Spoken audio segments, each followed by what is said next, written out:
Hey, there we go. Sweet. So, as you can see, Champions of Norrath happened to have seen a TikTok, of all things, that was showing you how to upload or scan in your PlayStation 2 games to a digital copy of it, which you're allowed to do. You can, you're just not allowed to distribute them. And I did it just for curiosity's sake. And, well, got Champions of Norrath uploaded. I think I've got Silent Hill 2. But I was extremely excited because I've got an entire... Oh, what's going on here?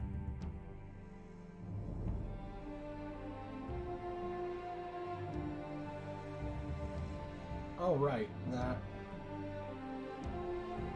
should be hidden because I don't have any donations.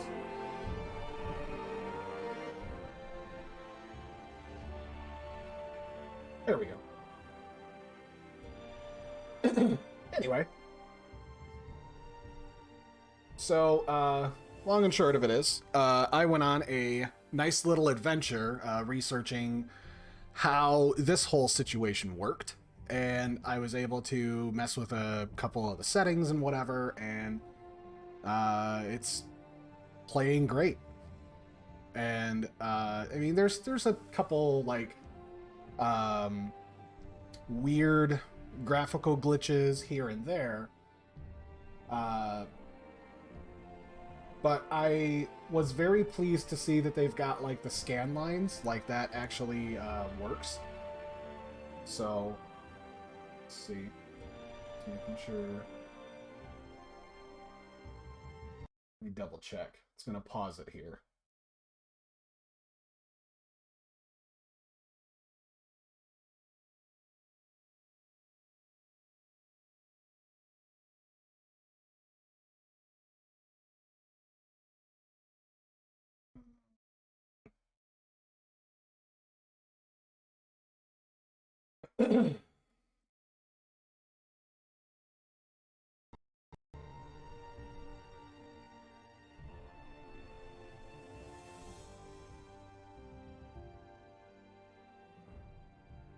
It's so odd. Like over here in my display on the left, I can see that it's doing something different than what I'm looking at on the screen presently.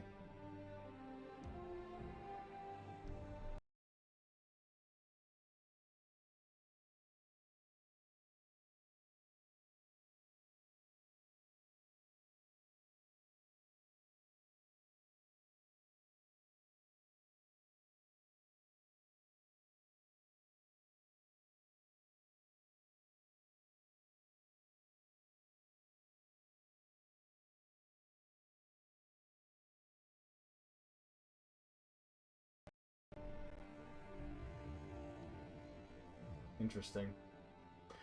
Oh well, doesn't seem to be having any actual issues, but yeah. I actually had seen that I don't remember who it was off the top of my head, but both Baldur's Gate Dark Alliance 1 and 2 have been ported to like next gen consoles and like Switch and all that, and I was really happy to see that, but everybody I think is still holding out hope for Champions of Norrath and Return to Arms to actually like make it through the whole push process, because yeah, as it turns out, thanks to my lovely light here reflecting off of it, you can see it. Got this on eBay a while back, and surprisingly enough, the disc is in very good condition, and it, funny enough, actually got the book, and the book is in pretty good condition as well. But as time has gone on, I've been hearing musings about the fact that discs themselves will degenerate over time, and which, you know, obviously most things do. But I guess I was never really worried about whether or not your your discs would like just stop playing. So I was thinking about it in long run here. I'm like, I've had to rebuild my game collection over the past couple years because, you know, I had basically a whole instance where most of all my things were sold off without my knowledge. And I had to completely rebuild most of my collection. I used to have Baldur's Gate 1 and 2, Dark Alliance, I mean, for PlayStation 2. I had both of those. I had Champions. I had Return to Arms.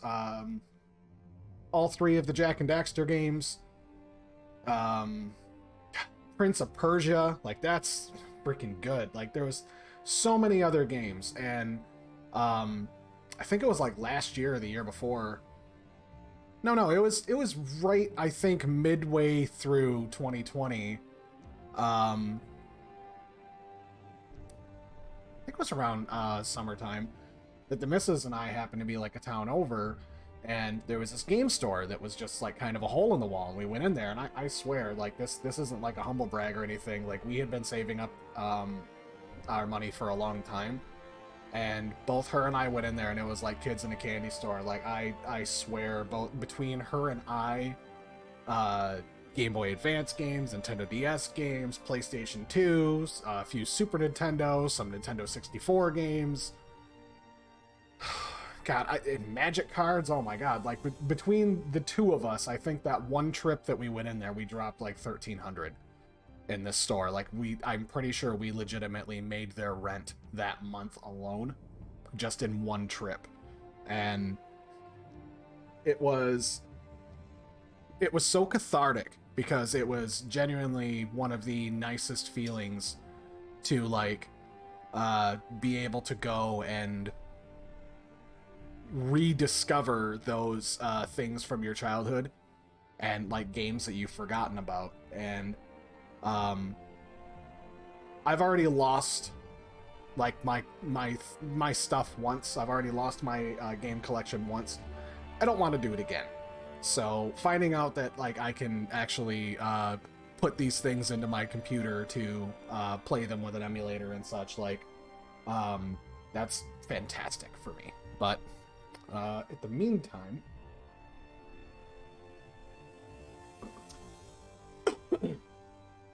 have a little sip here. And also, it was really cool to find out that I was able to... Sorry, I got a cord that's completely wrapped around this 100 different ways, except the correct one. Find out that I was able to pair an old PS4 controller to my computer, which is really nice when you're playing, you know, a PS2 game. So yeah,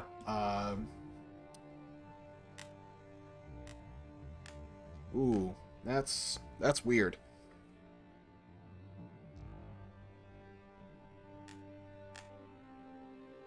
I think I might have to restart this actually, because that's not right.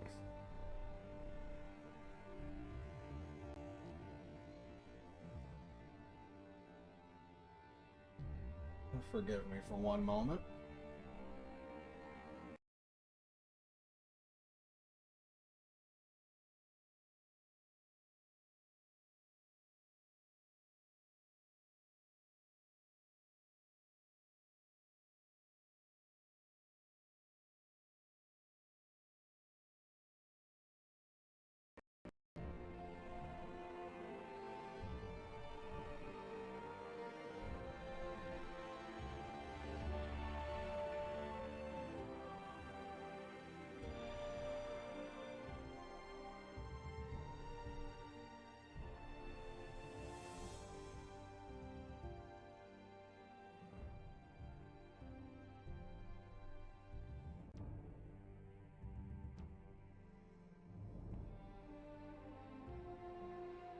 Weird.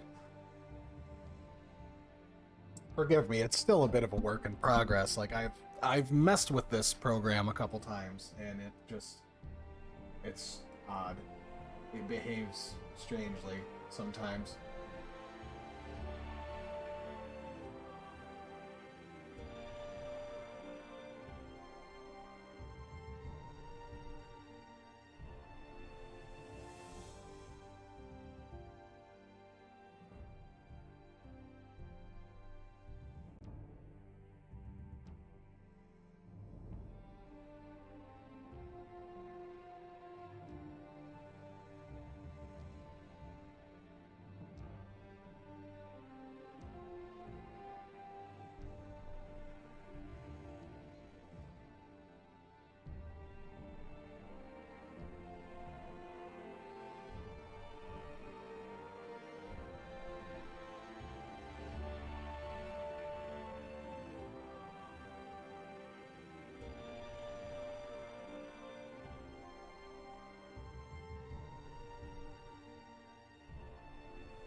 we're just gonna do a restart here. Something seems to have gone wrong.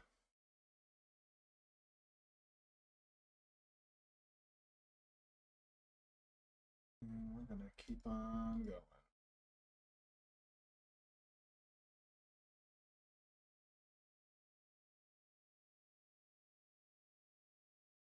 Alright, I will be right back. Just a moment. We'll get to it. Don't you worry.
Alright, looks like we got it.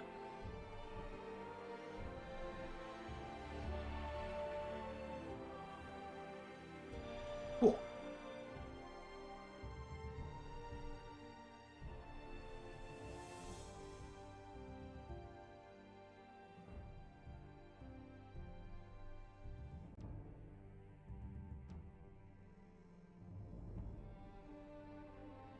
still really like it. I'm gonna check something. Just real quick. Advanced. No, that's not it. That's not it.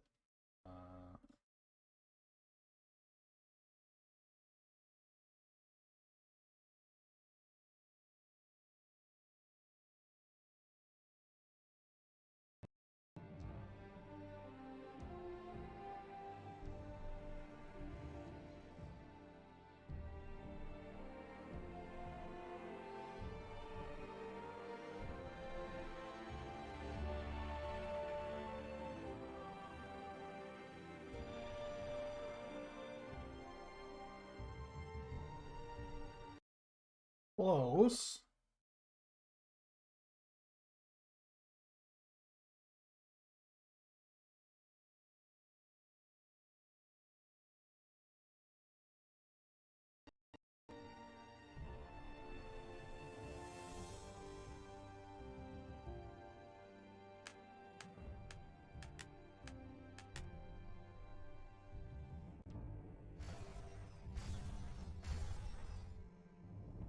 All right, let's see how well this is going to work.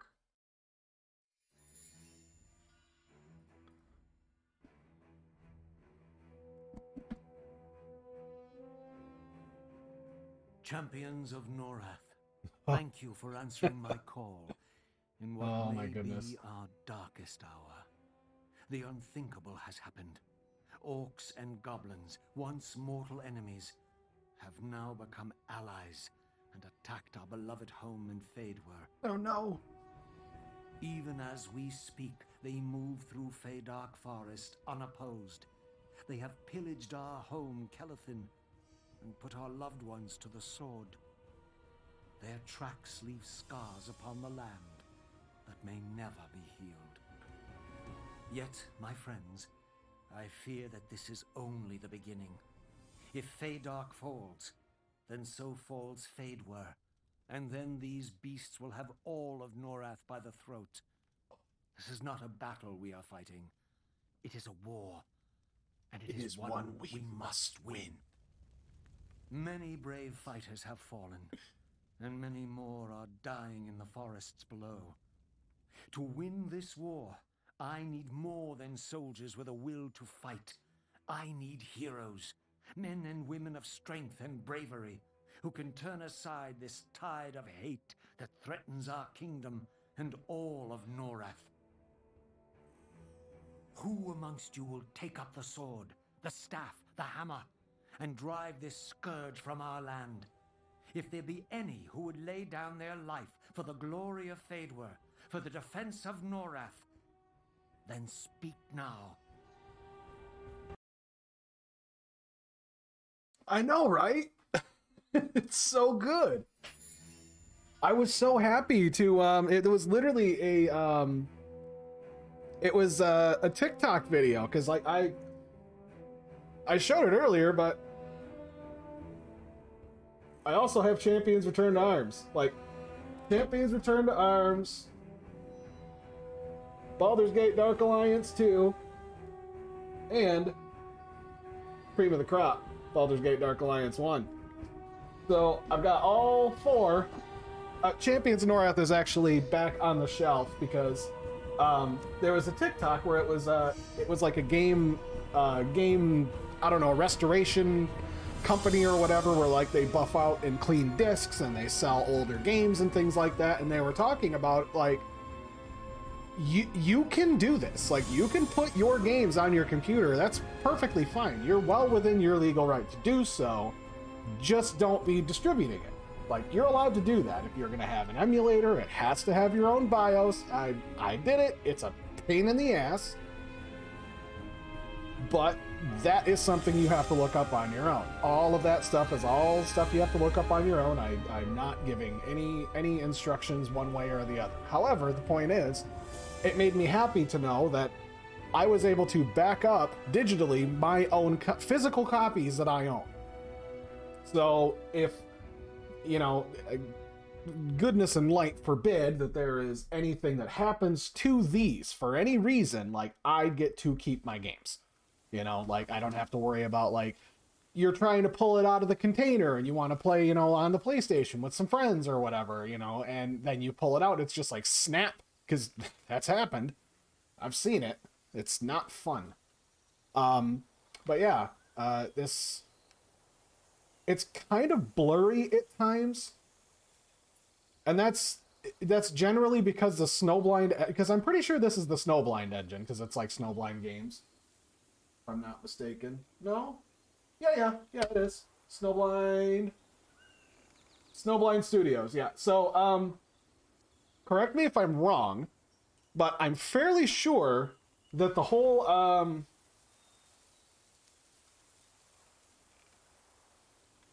yeah, so Snowblind Studios did Baldur's Gate Dark Alliance 1. They also did Champions Return to Arms. Um, Now, what I'm having a hard time remembering is how exactly this went down. Because to my knowledge, somebody had this engine for like that's why all four of these games are like they're synonymous with each other, because it's literally the same exact game engine. But to my knowledge, somebody had this engine, they made a game for it, and they weren't supposed to. Like, they didn't have the rights to it, or they lost the rights to it, and then the actual company got a hold of it, then they made their own games, and then there's a lot of back and forth, so that's kind of why, like, there never was a Baldur's Gate Dark Alliance 3. You know, like, that never happened.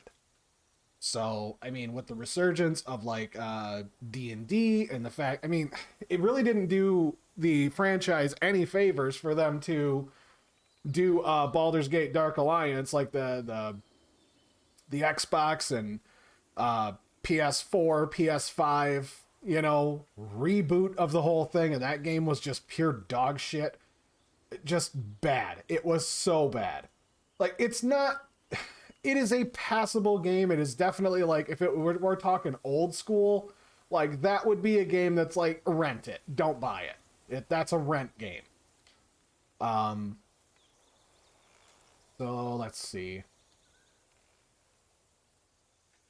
Yeah, I genuinely cannot remember how exactly the whole storyline worked with this game, or like the development hell that it was, but it is absolutely one of my favorite, like, full series, and it is true to form. It is definitely when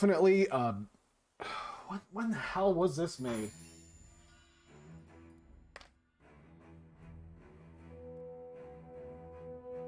Yep, early 2000s. Return to Arms is 2004. So if we're talking like late 90s, early 2000s, it's true to form, absolutely.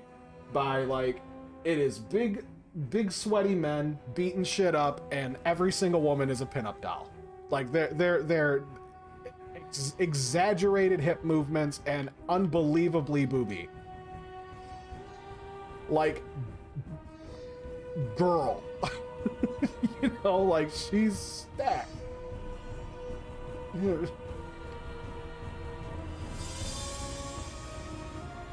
Anyway, let's see. I've played Barbarian religiously. I think Cleric was the very first. This dude here, he was and this is what's funny, is that, like, the first time that I played this game, it was with a friend who introduced me to the whole thing, like, as a whole. The Dark Elves, nothing else.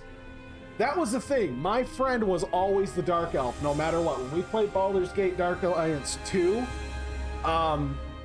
he had a cheat code that would allow you to play as Drizzt Do'Urden. And then, like, you could get... I don't remember his friend's name, but he had a dagger and a long sword. But Drizzt would... Icing Death and Twinkle were his two swords, and it's like he couldn't wear any other armor. He's like, no, I'm putting in this code. I'm playing as this character because it was literally his favorite character in anything. And he looked it up on the school computers and was like, this is going to be the character that I'm going to play. I don't care what you're playing, but I'm playing as Dritz, and you are not getting him. Like, that's the end of it. That's the end of this discussion. But when I was looking through this one and, you know, trying to pick a character, I'm like, oh, you know, like Barbarian, Ranger, yuck. Like, who wants to be a coward? And then I saw this dude, and I shit you not, literally his pants. His pants were the sell for me, because I'm like, those look like the most comfortable pants you have ever seen. They're power shorts. And it was coming, like, I was, like, really heavy into Kingdom Hearts at the time, so I'm like, that kind of looks like Sora's shorts for some reason. Like, don't do drugs, but, you know, I'm just saying, like, it was definitely like it was a choice. I think when I had first gotten this game, I think like it was a couple years ago now. I had played it on, like, I went down in the basement, I got my CRT TV, I dragged that bitch up 2 flights of stairs, plugged it in, and the missus was not happy because she could hear the whine of the TV the whole time. So I played through this game and Return to Arms by playing as the wizard. And I'm telling you, that is one of the most difficult things. Because unless you fully spec yourself into, like, you need to be a full-on glass cannon. The other thing is, like, you have to have every last enchant that you have on any piece of gear must always be maximum mana regeneration. That is the only fucking way. There was a few times I had to reload saves because it was so bad that, you legitimately, like, I was screwed. I was stuck somewhere. I didn't have any more gate scrolls. I had no money. And it's not like you can go out and farm money. Like, there legitimately is a finite amount of money in this game that you can get, and you don't control it. Like, if you get to a bad spot, the only thing you can do is start the game over, but then load your character in that you've already saved. So if you get in a tight spot, well, tough shit, you know, and that's essentially what I did. Like, I ended up, like, loading my same character in, like, 3-4 times, and just, like, I would load my character in, drop all of his items on the ground, make a player 2, and then have that character pick up all of his stuff, go to the vendor, buy everything expensive I could with the gold, and then just rinse and repeat, dropping shit over and over and over until I would finally have my character, have him drop all of the stuff, have all the money, and then, like, then you move on from there. I've always played it with my cousins, so we had 2 players anytime, and I die lost. This is the first time every game. Yeah, I mean, like, the thing is that when I first saw this game, like, I loved Diablo. I absolutely loved Diablo, but it was, oh my god, it's back in my day. What was really fucking weird about it is that, like, we didn't have, like, internet wasn't, like, everywhere. It was kind of around where we were, but, like, we had dial-up, you know? Like, the very first computer we ever got, my dad had actually wanted it, like, at a raffle at work. And he essentially won it by default because everybody knew he had kids and he didn't have a computer. So our very first computer was a Dell desktop computer with the big old space helmet bubble monitor, also Dell, and Windows ME was the very first computer we ever had. And that thing was garbage. It was the biggest piece of crap.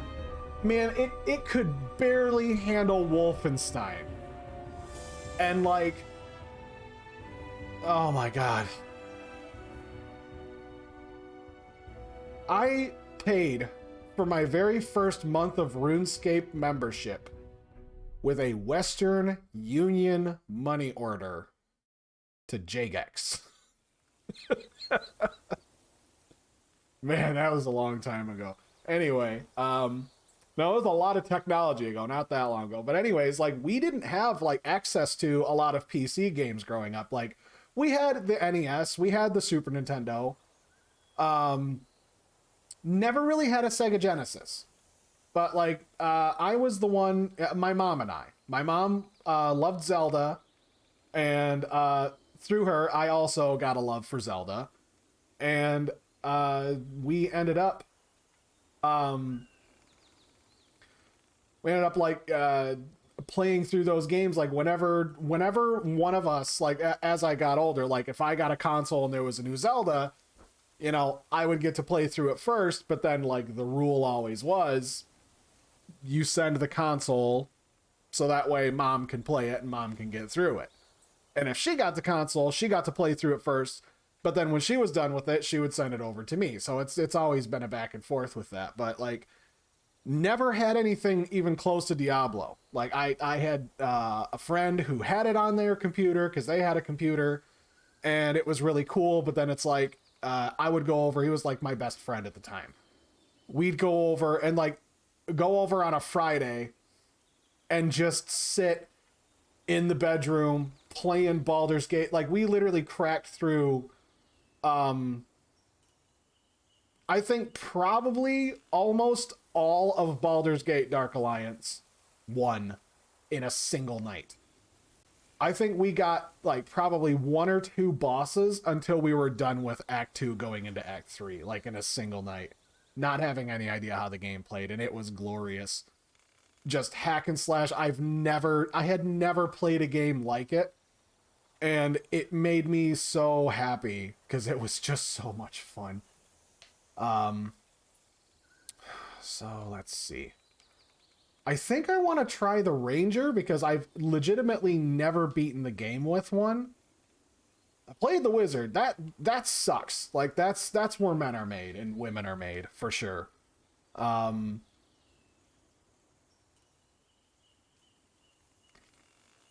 Elf Shadow Knight. Short and long range. Yeah, they basically are like necromancers essentially. Melf's Acid Arrow and all the like. Clerics are cool. Like I tested this the other day and like I think I played through probably about maybe 20 minutes of it total. Like I got through the first section of the game and like went down into the forest and whatnot with the cleric girl. Which is funny because if you listen to the voice, excellent idea. Excellent idea. Princess Azula. Raven. Excellent idea. No mistaken. No mistaking that voice. I don't know her name, but I know the voice. I'd be glad to. Is that the same person? I'd be glad to. No, not quite.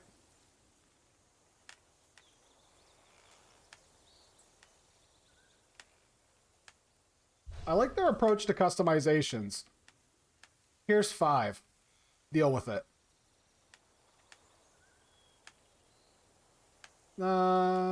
Twin Tails. Nice.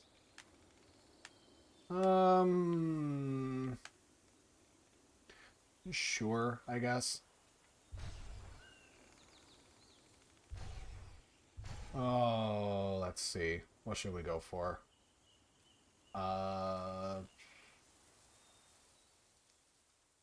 Damage for ranged weapons and the ability to hit with all weapons. Sure, full dex.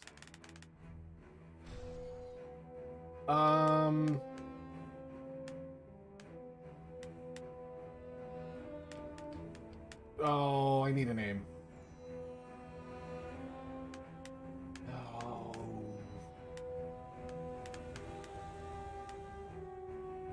Not that it's really gonna matter all that much.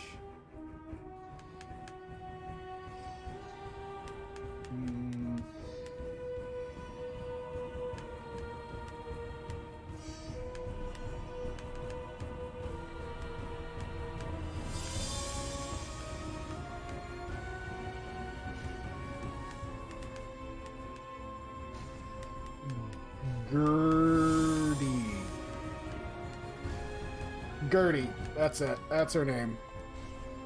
Sounds good. Wood Elf Ranger Gertie.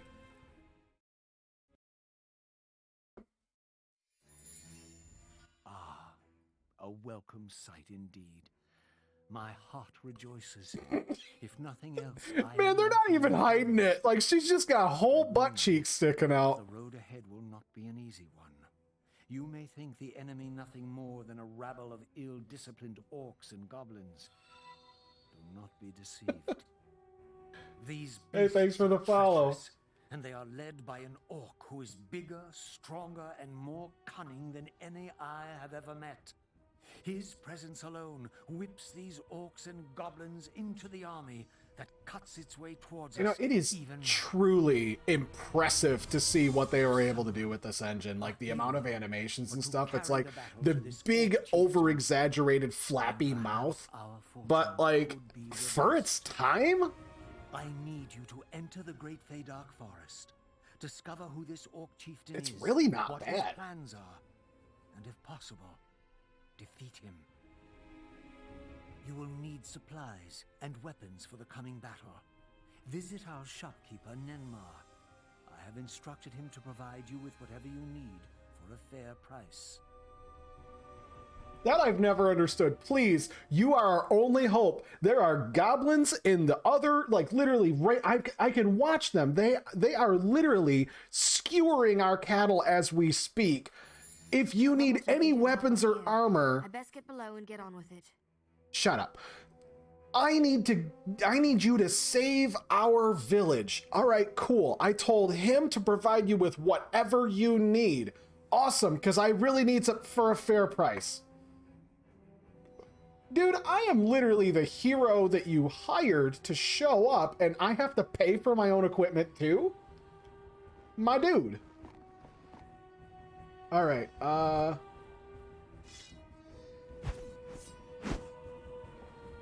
right, let's see. 40 arrows? What is this, Zelda? She looks angry. I mean, I would be too. Like, here's my almost armor. Fuck, she looks great though. What kind of skills do we get? Slashing, multi-fire,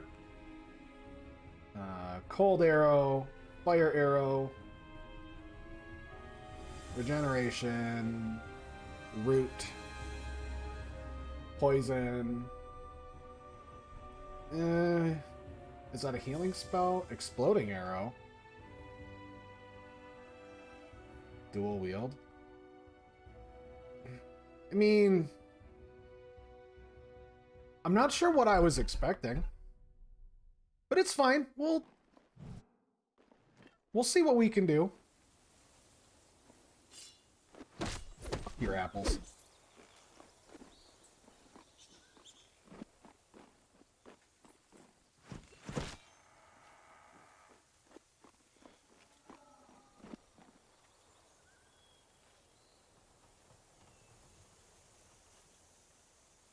No voice acting? Oh. The Feydark lift is off limits by order of Leithcorius, Heartwood Master of the Wood Elves.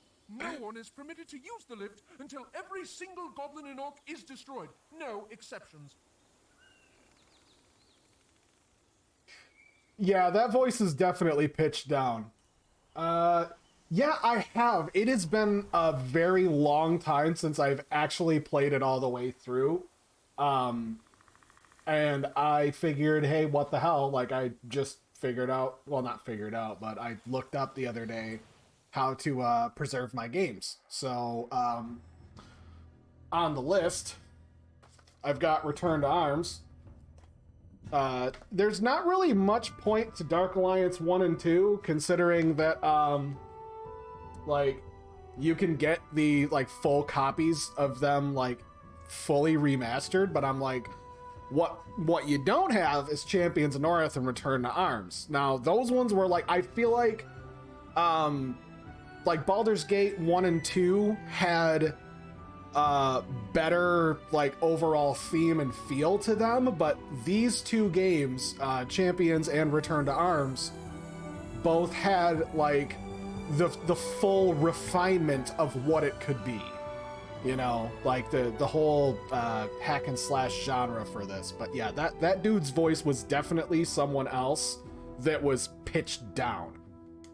But yeah, I think like, because I bought these a couple years ago.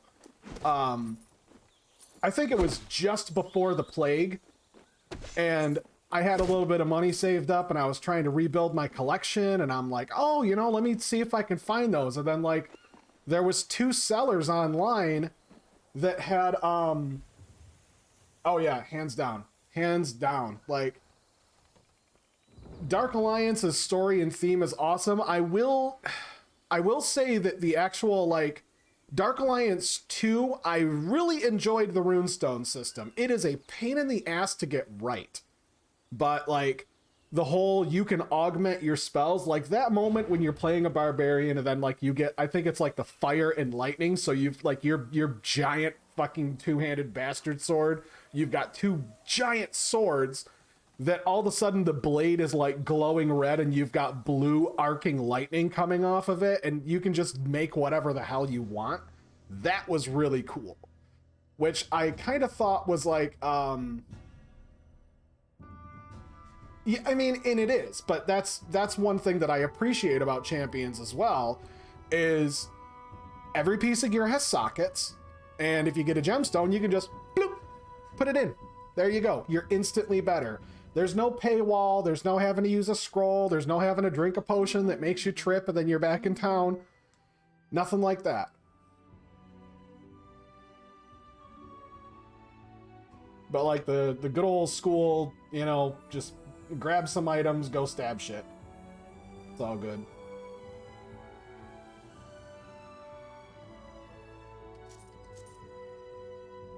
Might as well buy some arrows.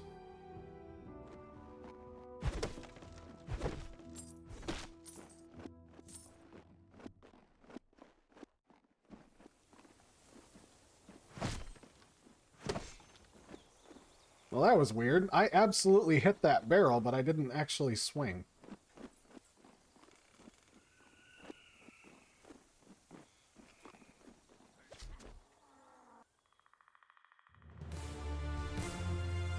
I'll just overwrite that one.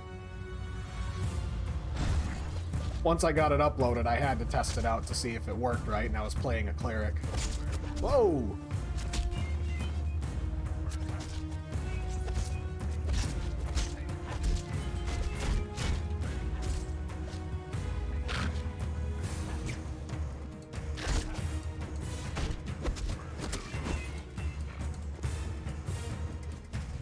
And one thing, no matter what, the voice acting has always been like kind of good, but I know this game, for instance, has always had an issue where like it takes a minute for the dialogue to actually load, no matter what.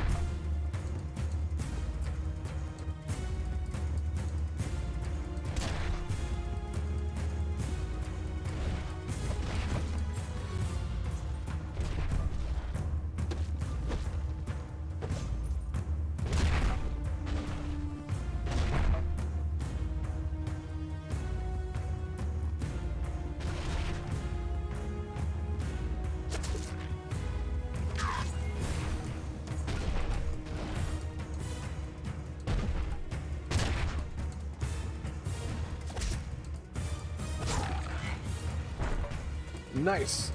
Knocked the shoes off of him. He didn't even have shoes.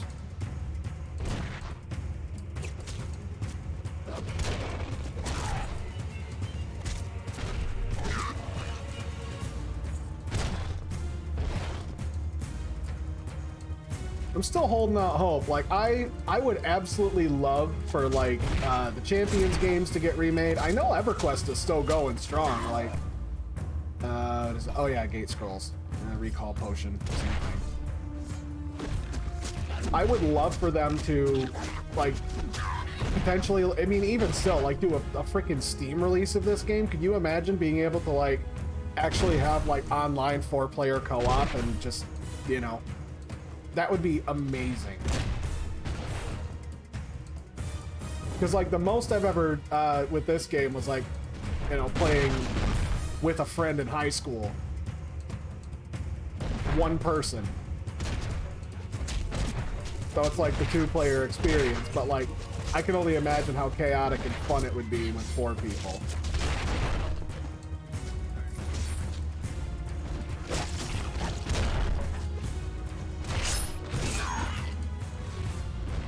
Yeah, that's like, oh, I leveled up. That's like the good old days though, like coming home from school and then like Halo split screen.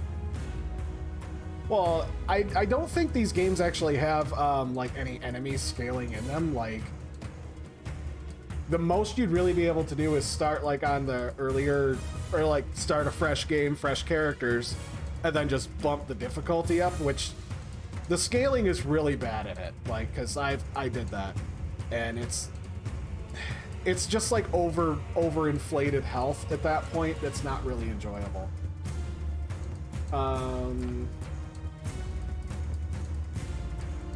Should probably do strength, at least a couple points in it, just so I can carry more arrows. All right. Oh yeah, gear.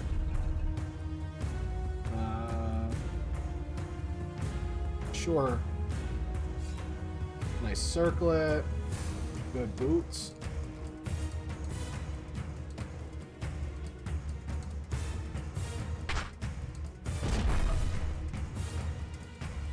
Yeah, it is, because when I first got this, I played through the game as the wizard, and it is a nightmare. Like that, I don't recommend that by yourself, because that literally was probably one of the most frustrating experiences I've ever had playing a game. Because I was trying to like play through it just like naturally, but you know the good old-fashioned glitch of this. They're not really a glitch, but I guess an exploit is a better way to say it, where if you don't have enough money, then you plug in a player 2, make a brand new character, drop all the stuff you currently, well, save first, but then drop all the stuff you've got on the ground, have the other person pick it up, and then go to the shop, buy all the expensive things you can, drop that on the ground for the person, for the player 2 that's a level 1, then you re-import the same character you just saved, do that like 5 or 6 times, and then have that player 2 drop all the crap for player 1 to sell all of your stuff, and then you get a crap load of money. So it's like you can do that, and it's not really that big of a deal, but it, like, I guess it just, I don't know, it ruins the, I guess, the immersion of it, where like you actually have to put in the effort and, you know, survive with what you got.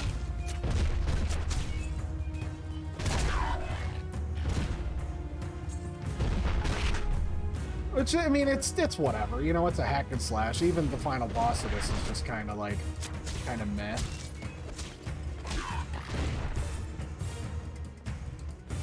But it is fun.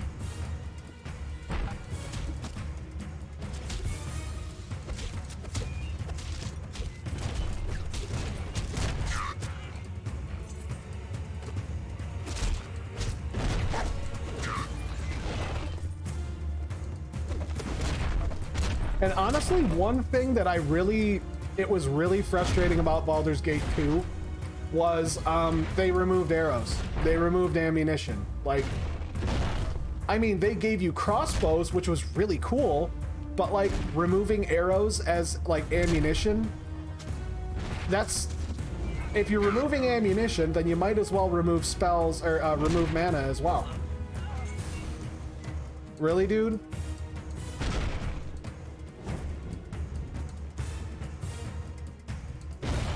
Are you gonna die too? Well, I'll take your money.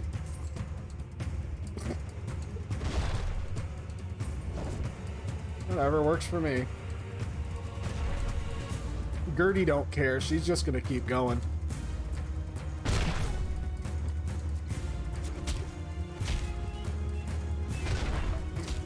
I'm telling you, man, wood elves, am I right? arrows. But yeah, like that was one thing that I always thought was so good about playing the first Baldur's Gate Dark Alliance, was that like when I was playing through, I played as the dwarf, my friend played as the human, and you know, him being the archer, he would always need arrows. I never needed arrows, but I had a higher carrying capacity because apparently I'm thick.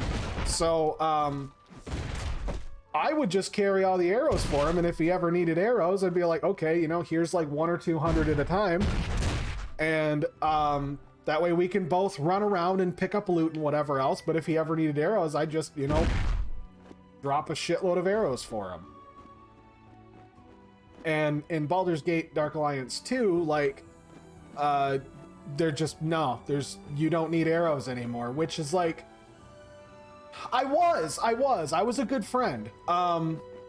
So the reason why was because I was always the one, like, I was tanking. I was always the one in the front taking the hits, and he was standing back being a puss. So, like, that's just, you know, we knew what our roles were. We were bros. He sits back and does all the damage, and I'm the one that's taking all the hits, slurping potions like they're going out of style.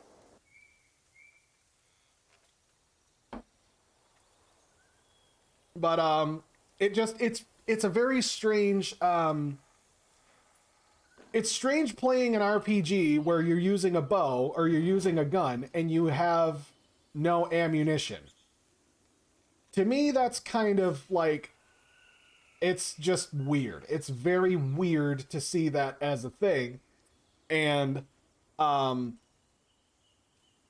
you still have mana. You know, it's like you went halfway, but not all the way in terms of that. Because it's like, well, arrows cost weight, but you don't need to recharge your mana to shoot arrows. So it's like there's always a trade-off. Well, it's like, well, then why is there mana in the first place if you're removing arrows for the ranged characters? You know, it's just kind of strange. Especially in these games, there's no durability on your gear, so it's not like you have to go back to town like in an MMO and sink your gold into it. But it's just, holy crap. Man, that mace is thick. That would hurt like hell. Anyway, moving on from there.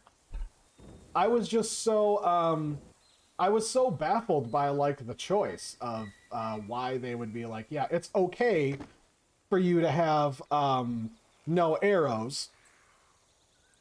Good old early 2000s modeling.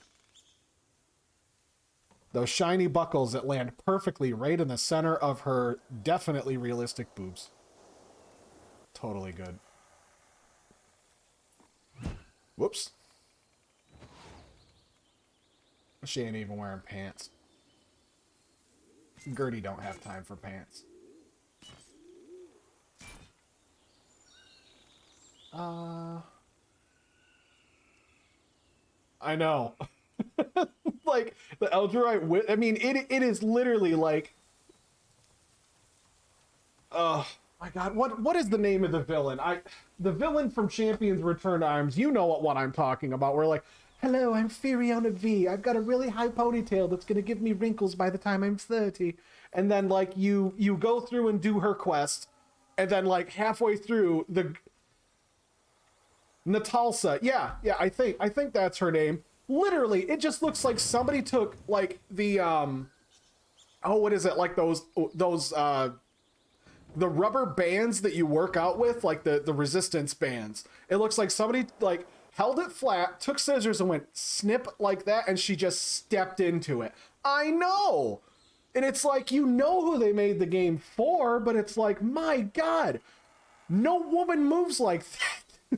Like, the hips swinging back and forth with every other breath, and, like, the unrealistic, unnecessary jiggles that are going everywhere. Like, again, the mermaid has a thigh gap. Why? It's a tail. It's a mermaid. It is... I get it, all right? Sweaty nerds. They just... I think they probably just like made like a cup that looks like a mermaid tail that's textured, and then they just slid a person's model into it. I don't know. We'll have to see if I make it that far. Let's hope I do. Let's see. Well, I'm doing good on potions. What kind of bow? Oh wow, 6 to 12 lightning damage. That's pretty good. Ooh, yeah. What's my bow? 7-Eleven, baby. Hot dogs. It's not an actual tail. Her legs are just stuck together. Well, I don't think I've ever noticed that before, but now you've probably just ruined it for me, so thanks. Appreciate that. But no, I'm definitely gonna look now. Like, absolutely. 4 to 7 damage, 6 to 12 lightning damage. Does the lightning damage, like, resistances with goblins or whatever? I don't know, but this has got 3 sockets to it, so I'm gonna buy that. And 20 arrows, because that's all I got. So now I can sell that bow. And not enough. Not enough arrows.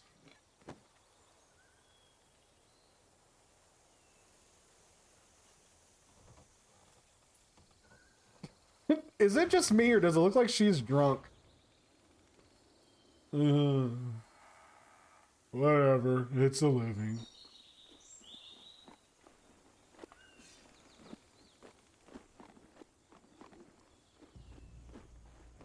Out of the way, Cletus.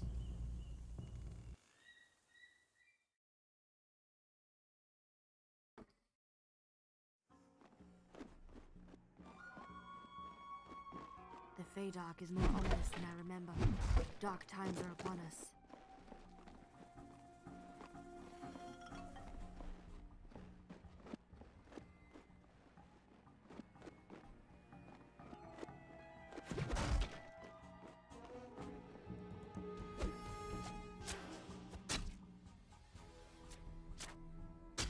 Oh, okay, that explains it. They must have the B team up there watching the actual place while these dudes are down here doing all the action.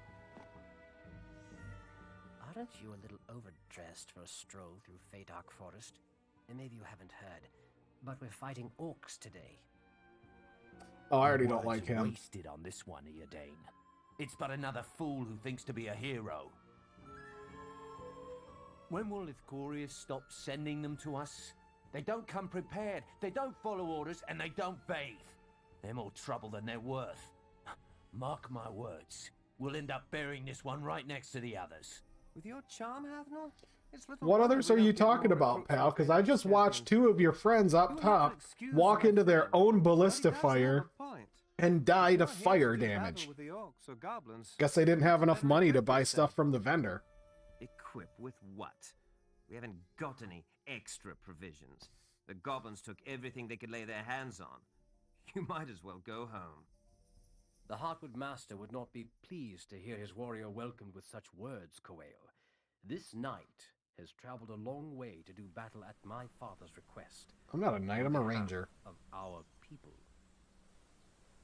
With a 1-second breathing animation. These have been difficult times for us all.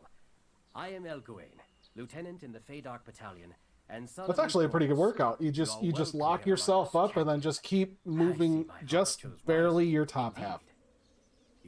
You can feel it in your core already. If you wish to arm yourself with The trick is to be stiff, really stiff, and exaggerate everything by keeping every muscle flexed while you're moving. Trees which mark the goblins' cave. In this cave, you will find the spoils the goblins plundered when they sacked our home of Kelethin. Ugh. In exchange for okay, that's enough of that. You may also find other things there which could be of great use to you on your mission.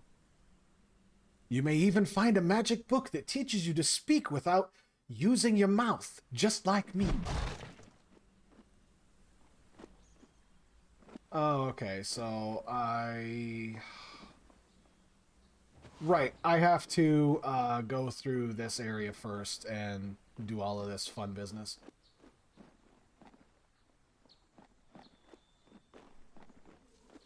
It's a fucking crow. Oh, fuck.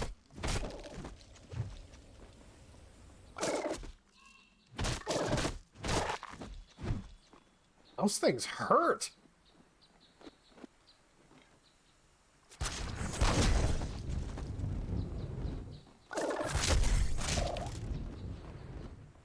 Jesus.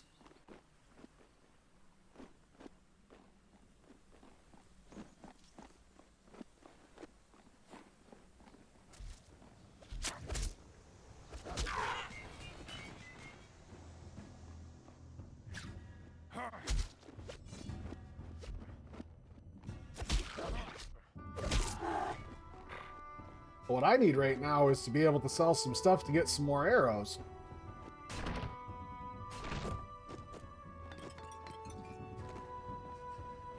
Kind of the problem I got right now is that in the early stages of this, it's like you need arrows, but you can't afford them.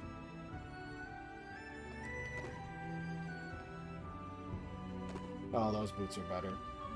10, 8.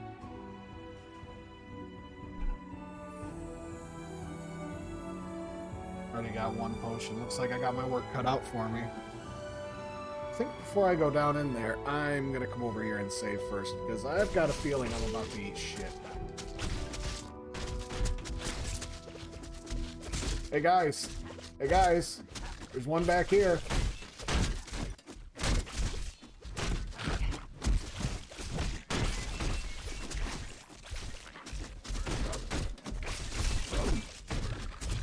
Wow, you guys suck.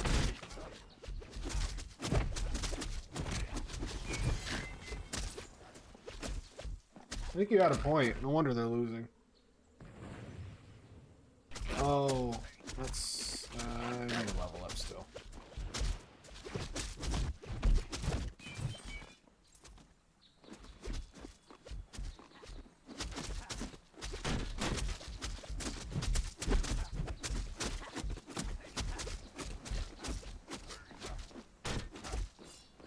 Ah! Oh, cool. I'm out of arrows.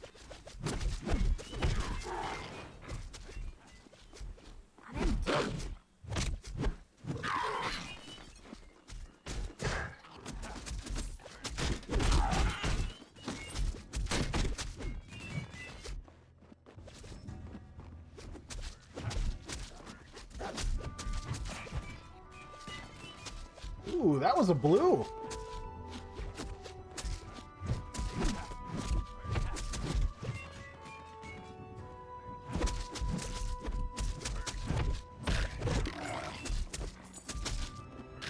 Oh well, I can't really complain too much. They're excellent tanks. There's no way I'd be able to, like, take that many goblins at one time. Essentially wearing trash bags.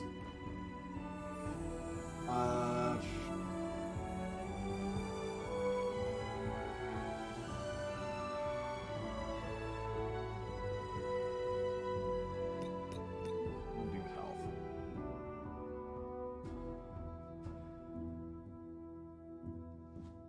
A little more range damage never hurt. Stamina bonus. Oh, I didn't know I could use a shield. That's good. Whoa, those are fantastic. They're good pants. I mean leggings, tights, leggings, leggings. Anyway,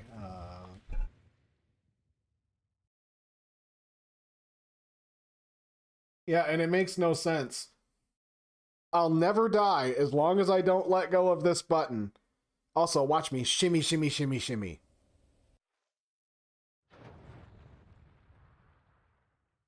Uh, 9 to 16 or 11 to 19. 8% poison cloud. Okay. I'm good on that.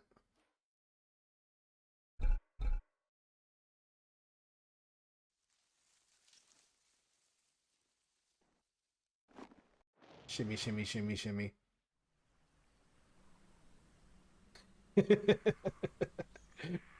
Whee! Realism.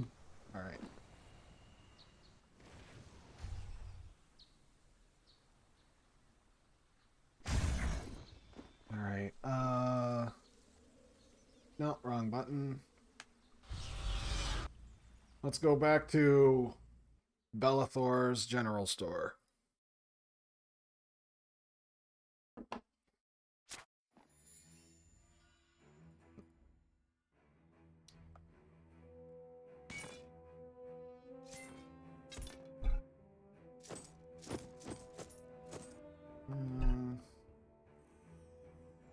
Oh, right, stamina bonus.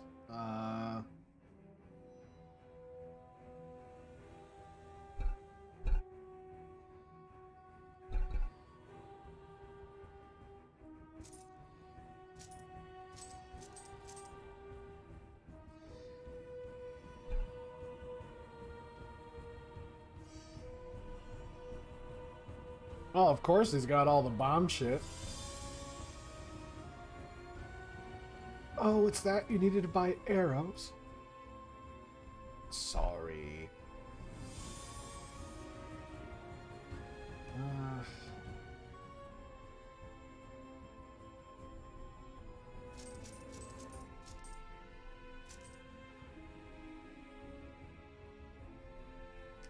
gonna buy one more of those.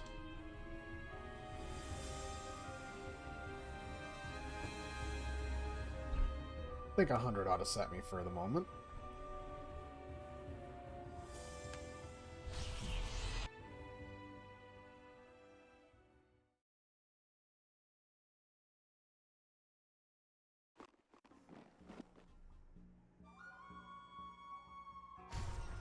And I don't know why I saved to begin with. Probably because I was just playing Dungeon Lords the other day, and that game likes to crash. Like, over and over and over again.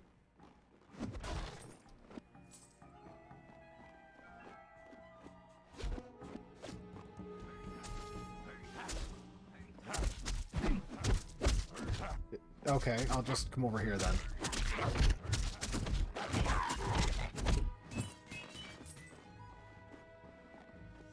That's right, I'm a ranger.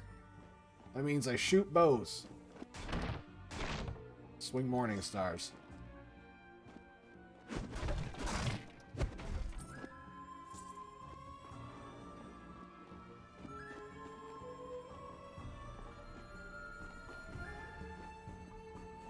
Nothing over there. I think I ran past another... Wow, nice hair. I think I ran past another dungeon that was back there. Dungeons are always too dark, too damp, and too deep.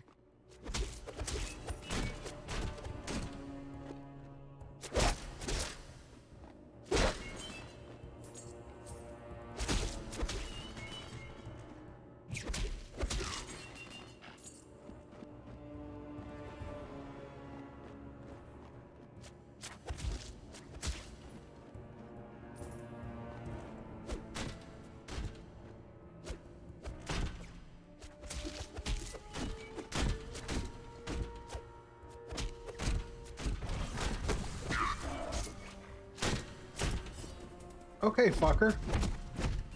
Block that.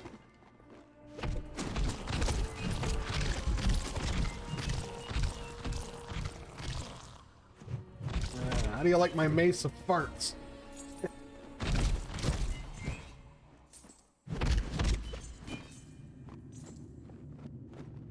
I know, that's what I always thought was so funny about it, is that like they can literally sit there and hold block open,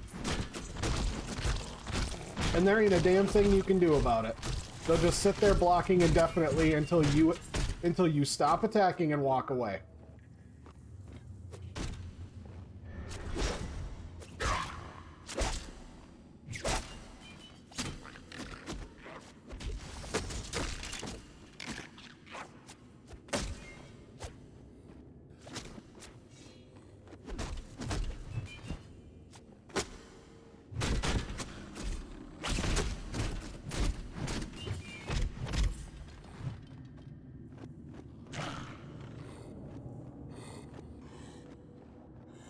Yeah, it has been a long time since I've played this, though. Like, I'm excited because would you stand still?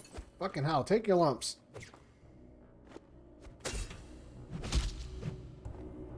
Because I know the first one, like, this one is really good. But, like, I know the second one is, like, that's perfected.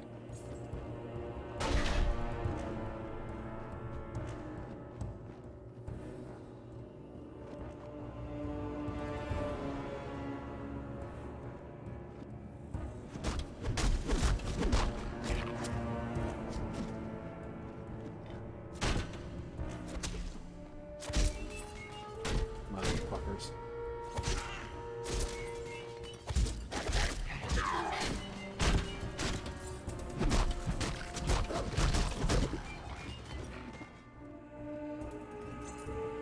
Bunch of rat bastards is what they are. Could you imagine how awesome it would be? Like, just how this game is. Like, playing it on a controller, just a simple dungeon crawl, hack and slash. But with, like, the amount of tools available in today's game development, like, that would be incredibly cool.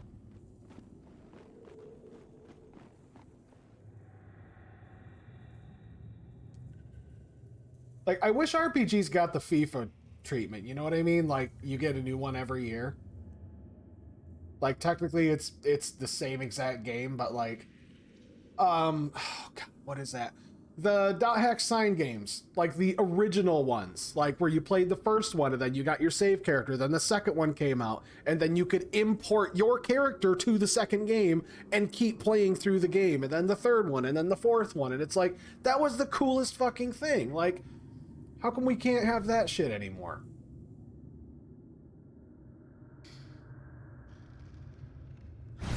That's another game series I'd like to find, but I don't know.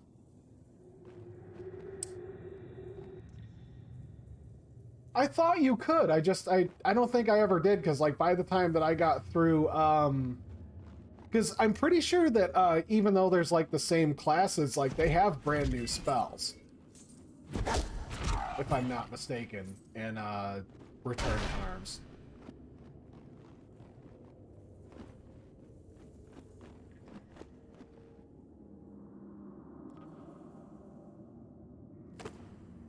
Oh, there goes my pigtails. 10,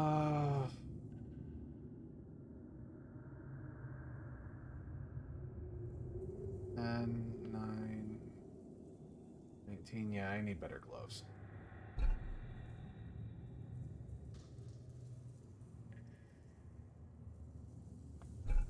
They're very imaginative.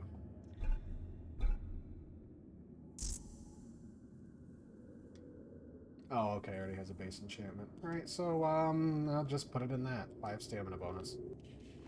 That's cool. What is stamina anyway? Is that, like...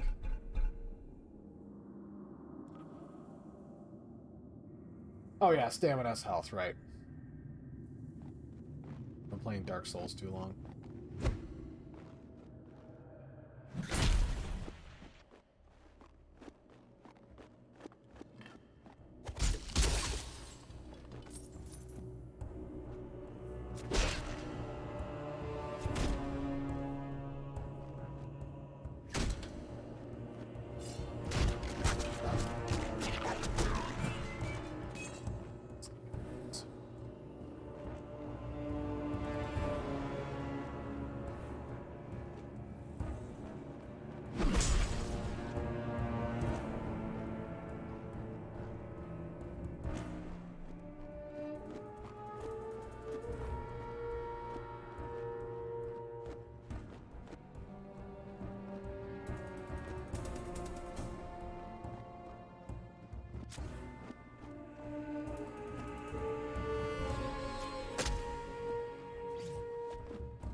Oh!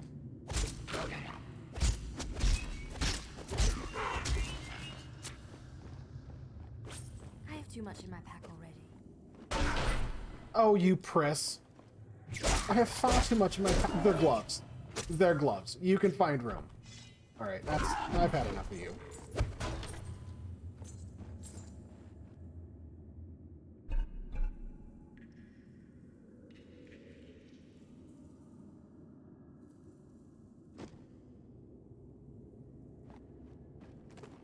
I know they're going to be better than what I got anyway. Yeah. 22. I love the modeling style that they used with, like, these games as well, because it's like the... One thing that I give them, like, very good credit for is the fact that, like, the shields actually have the little bands that attach to your arm. Like, that's really cool. Not many games really... I mean, I don't really see them doing it all the time. Like, WoW, for example, is definitely one that's just like, it's just stuck on your arm. It's like, put bands on the arm.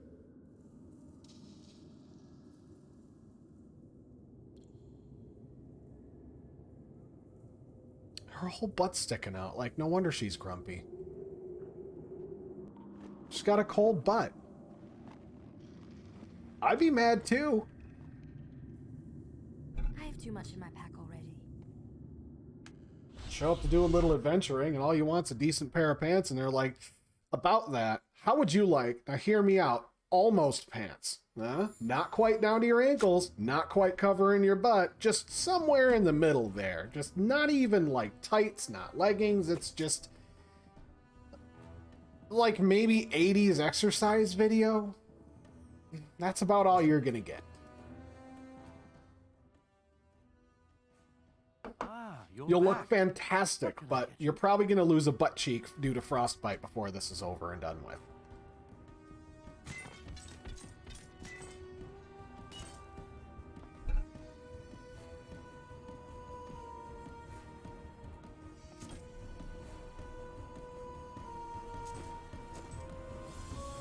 Well, I mean, I think everybody would be okay with summer music festival clothes if it was actually warm, but it's like you're literally in wet, dank caves.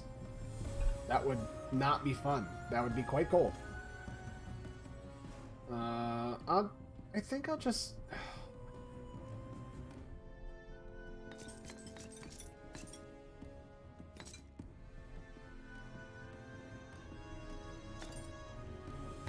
I'll keep 2. I don't have any spells.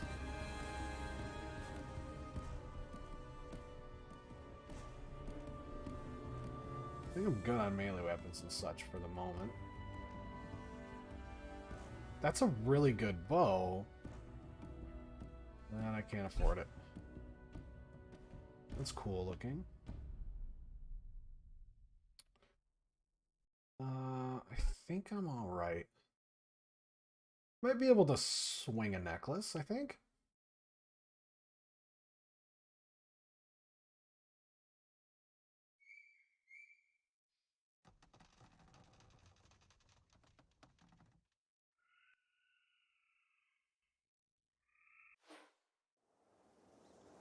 I'm not gonna buy armor bonus. I'm not a tank, I'm a DPS.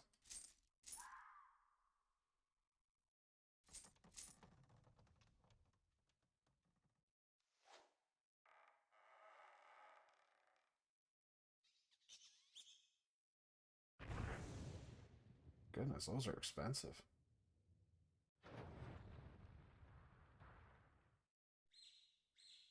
Wow, those are really tough.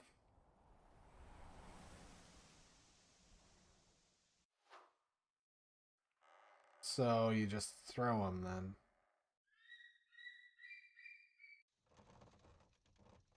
You know what? I'm not going to spend money I don't necessarily have to spend. I'll keep my money for now. I'll probably find something better later.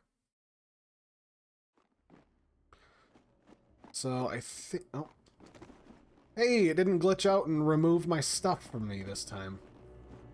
It does that on occasion where, like, you'll warp to town. And that's what's funny is that I was playing Dark Alliance 2 with the missus. And she was playing a monk. I was playing the Dwarven Rogue. And I got a scimitar to drop. And I'm like, oh, shit, like, that's awesome. You know, like, no, here, you need it. So I drop it.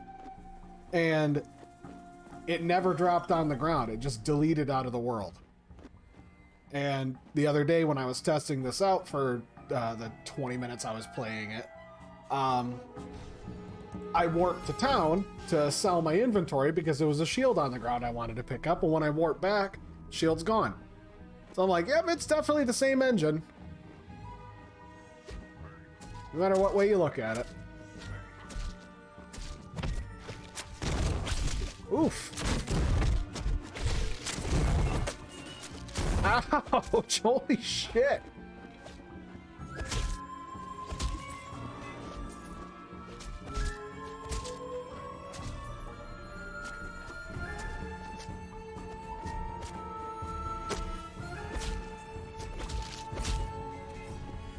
Fucker.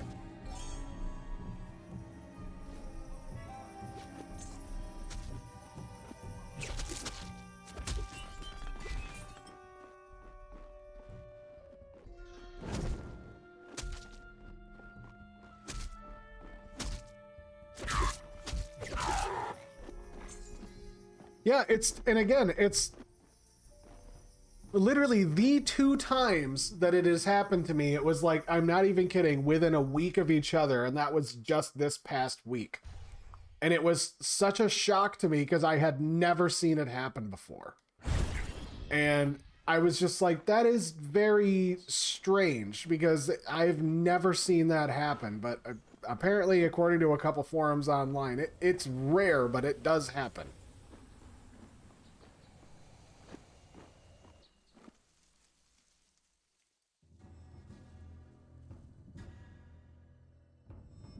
Oh, I'm gonna die. Oh, he's got 2 friends. Excuse me.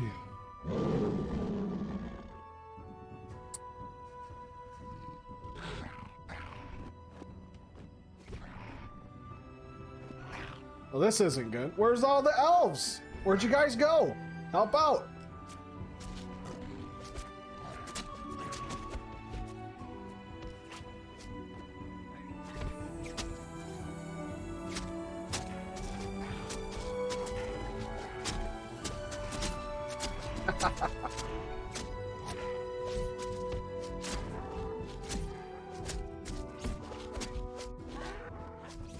What is this, RuneScape?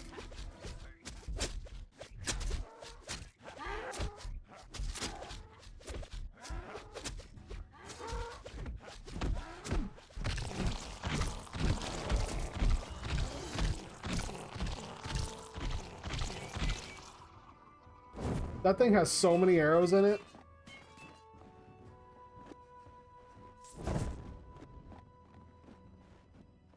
That's surprising. I didn't get one of my arrows back.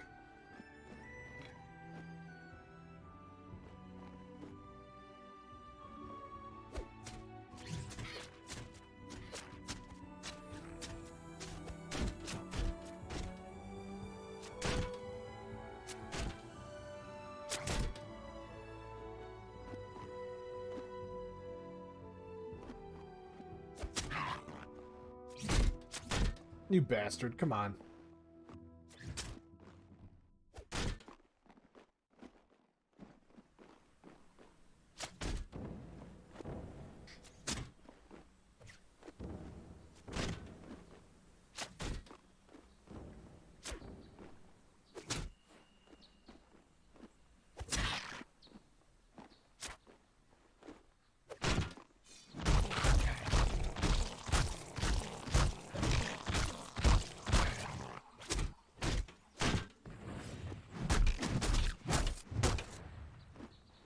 I got him. I got him on the ropes.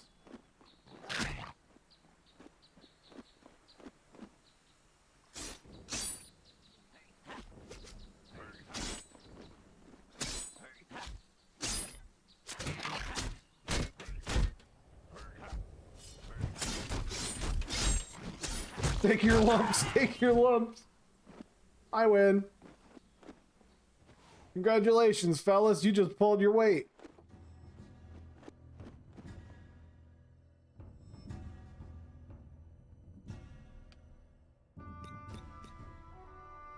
More dexterity.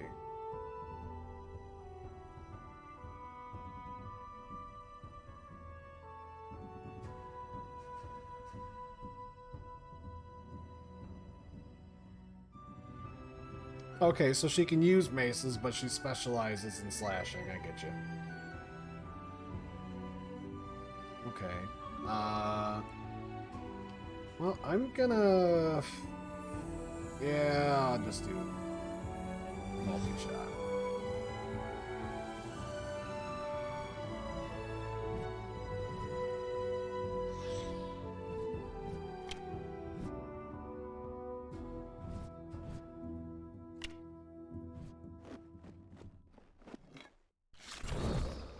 Cool.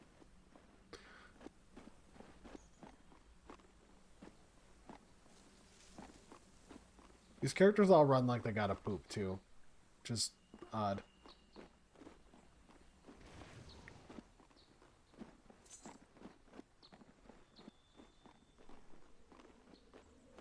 I'll be honest, that wasn't a lot of goblins. Like, the caves have more goblins in them.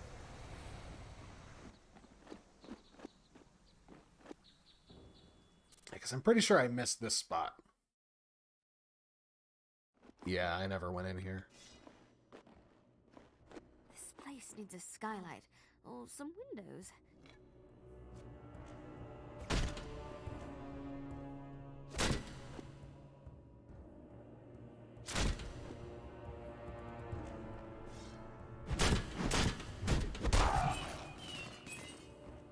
You bastard.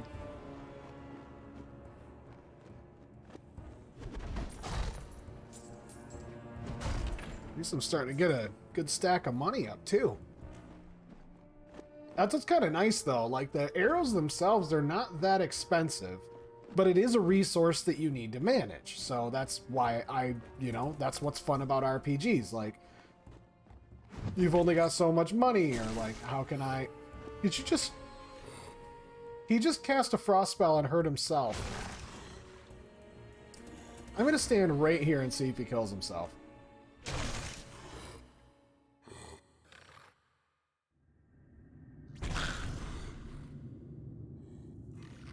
Anyway, yeah,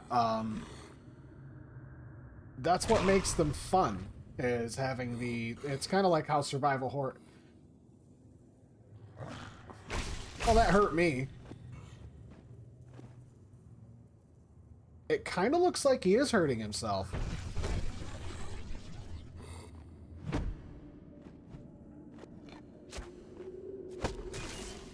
Yeah, that only took 2 shots. Oh, that's a bomb! Assholes.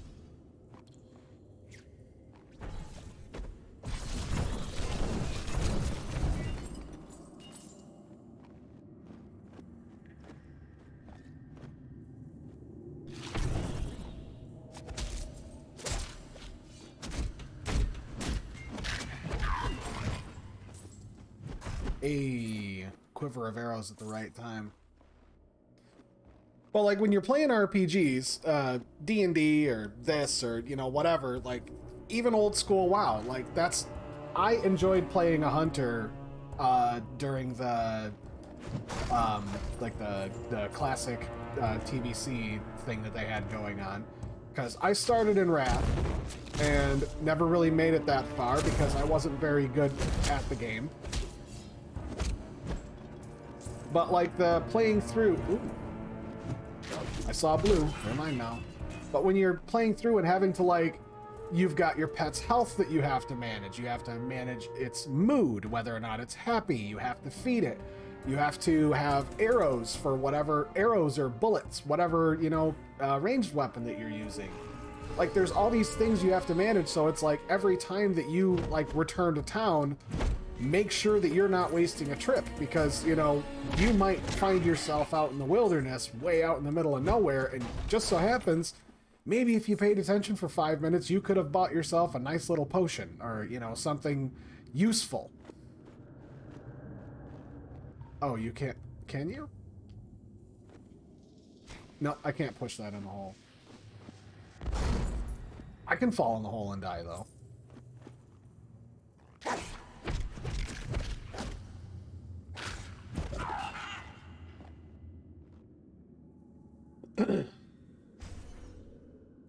But like it's kind of weird because like in a way I've played retail WoW. I never made it past level 20. Yeah, it just feels different, doesn't it? Because like with the way retail is, like I've been having a great time with Dragonflight. With the way that retail is right now, it's fantastic. Like I was very saddened to see that they're going back to like the world quests and whatever. They're going to be like daily again. So like if you don't complete them, then they change. And I really enjoyed the bi-weekly setup where it's like, basically, there's only 2 days a week you really need to log on. Tuesday and whenever that other time is when everything resets. I've not played Cataclysm or anything past that. Well, I mean, if I can be real honest with you, like, Cataclysm was pretty good. Mop was fantastic. Had some issues. Like, you know, most things. What was after Mop? Warlords of Draenor was a fantastic leveling experience, but it basically was... It was good, but not really worth, like, you know, spending all your time in it. Legion was great, but it had glaring issues that were just, like, mandatory, are you having fun? Yeah, and... that's the weirdest thing for me as well. Like, I could go on about the expansions, but that's a moot point. The point is, like, I started in Wrath, so I don't know what it was like before it. You know, like, I have, like, Wrath is my base. So, when I was, I tried out the TBC Classic, because I'm like, what I wanted to do is I wanted to explore Azeroth before the Cataclysm had happened. I wanted to explore the old world and do the old quests, see the old zones, fight the old enemies, do the old grind, you know, just like what it was like before everything changed, because I never got to experience it that much. I think Fall of the Lich King was like the storm, the actual like going and killing Lich King patch. It was shortly before that patch was done is when I started. It was like September 2009, I think, is my first level 10. So it's like it was a while ago, and like that's when I started, and then I was so excited because I was playing the TBC Classic, and I'm like, oh man, I'm so excited for, you know, like the Wrath Classic to come out, because that's when I started playing the game. It's gonna be awesome to try that again. And I had played and gotten a Night Elf Hunter, I think, up to like level 40. Literally on my own. I wasn't playing with anybody else. I had done a single dungeon, and that was all just by random chance that I happened to be in the same area that other people were already doing stuff. And then, like, the Wrath Classic patch happened, and then they moved all the servers from TBC over to Wrath, and I played it for like 5 minutes. I made it all the way up to like level 40 something. I had sold ores that I was gathering on the auction house, and I was able to make just barely enough gold to afford my mount and afford my riding on the TBC server. Which, you know, was like, if you're playing by yourself, that's a bit of a, like, I know they had like that coin or whatever that was going on where like you could, I don't fucking know, like the TBC boost bullshit that gives you a lizard mount. And I'm like, I don't need none of that shit. So when the Wrath patch happened, I immediately lost all interest for that game. And the reason being, as silly as it is, was because the quest log was sitting on my screen.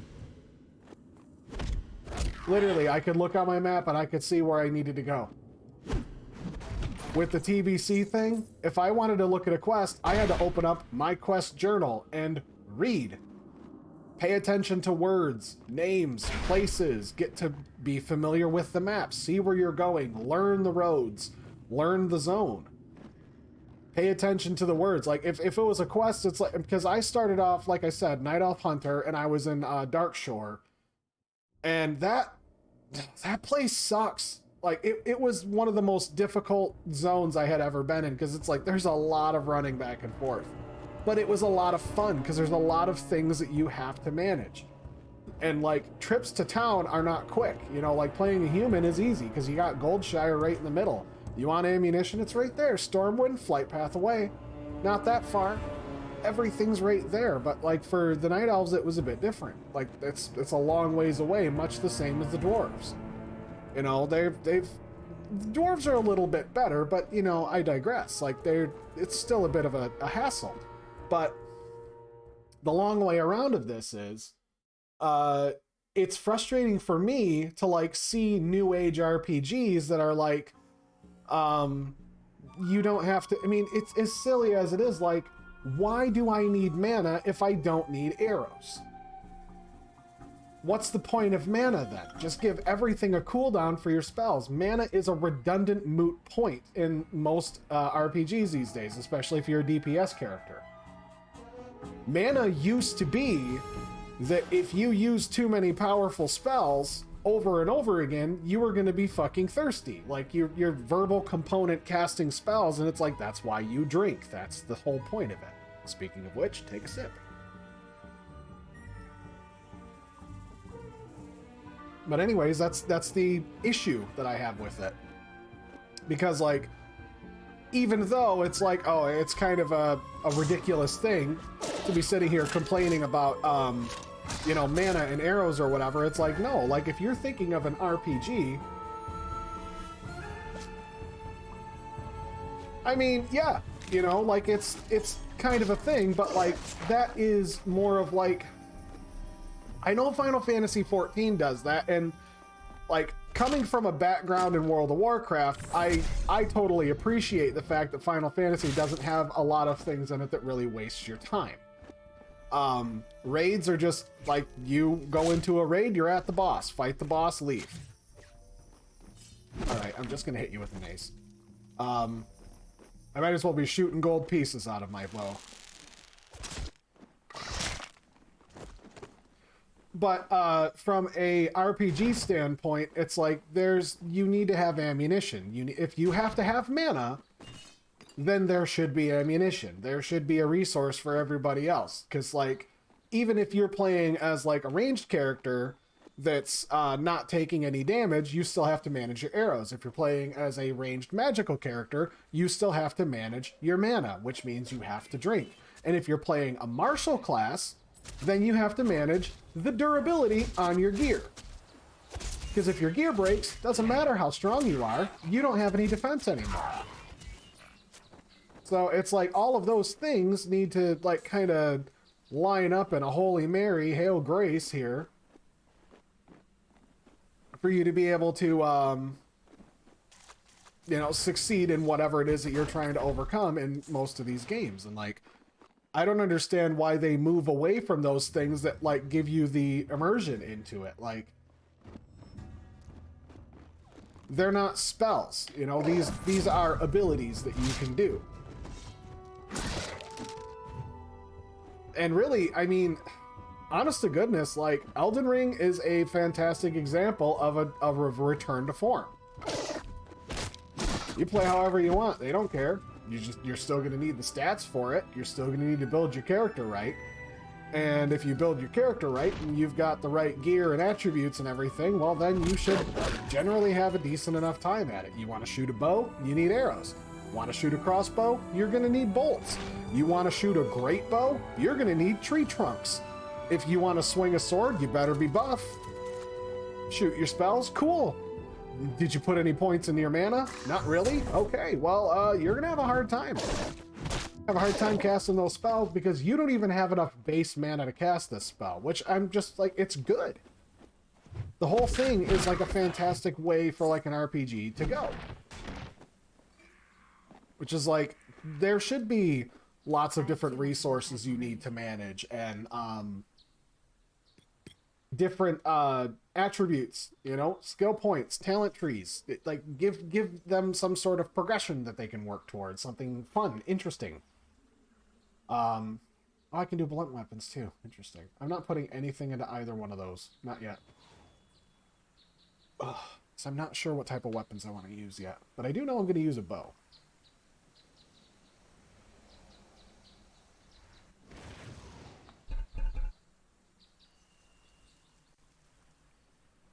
Fire resistance? Bleh.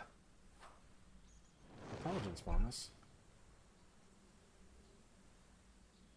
12, 14, 22, 3, 9, 10, 23 shield, 13 shield. There we go. 19, 12, 22. Now, I could probably use boots and a chest piece next time around in town.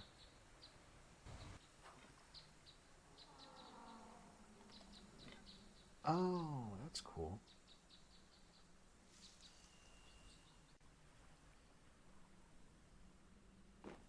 I have too much in my pack already.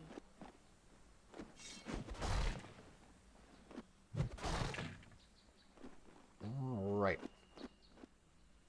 All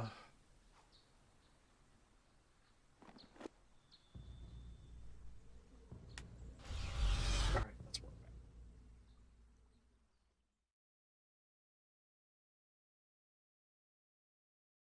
I mean, it's almost the same as if you think of survival horror games like Resident Evil, for example, like let's just say, for instance, Resident Evil 1, okay? You're walking around the mansion, everything's going good. You open up a door, you're walking down a hallway, and you can see that there's 3 zombies that are all heading towards you right now, and you have got a single clip of bullets. How far is that really going to get you, you know? You're low on health. You know there's a save room that's over in that, or you can see that there's an herb or something, some sort of healing agent behind all the zombies in the corner. There is you, a hallway of 3 zombies, and you have 1 clip of bullets for your 9mm, all right? There's some choices you have to make. How many choices is there to make if you're playing a game where it's like, you don't need to worry about ammunition. You just, like, blap, blap, blap, blap, blap, you know? Unlimited ammunition for your like it becomes an action game and it loses it. Ah, you're back. What can I get you? How the hell does that saying go? Beware you lose the substance as you grasp for the stars, I think. Something like that. Oh, I should have kept those spears. Those would have been good. Oh well, they're gone now. Good luck, everybody else. Sell those. Star glyph. Intelligence bonus. I don't know if it's a point of a pound.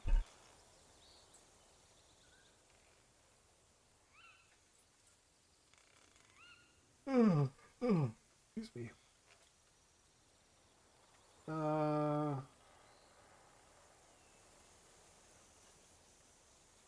19 to 30. 15, 24.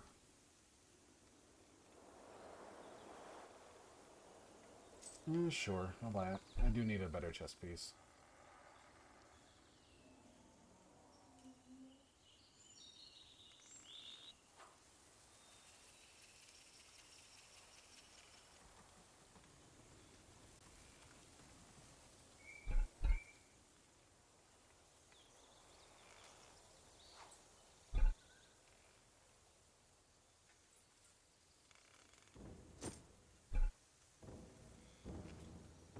Hmm.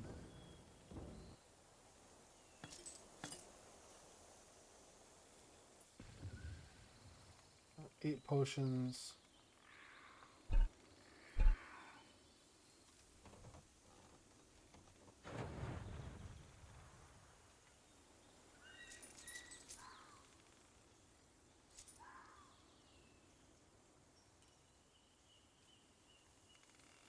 Okay, I think that should be enough for now.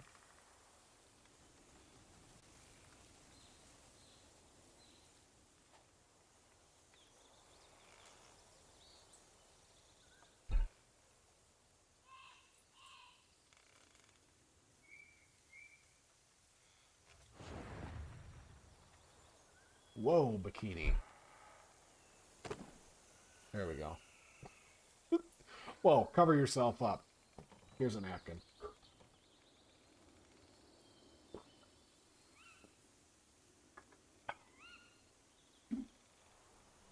All this talking's making me thirsty.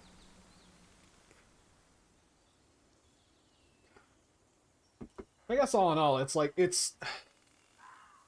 I like to see that they make most like RPGs and stuff a little more accessible these days, but I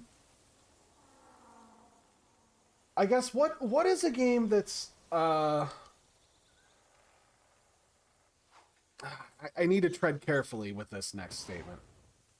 What is a game that is close to Dark Souls or close to the Soulsborne Ring series that's like, you know, an action RPG that gives you a lot of freedom in it, that actually caters to like a casual audience? You know, where it's not hard, you know, like I guess like Dark Souls for bibbies. I can't think off the top of my head. That's a good one. Monster Hunter is a good point.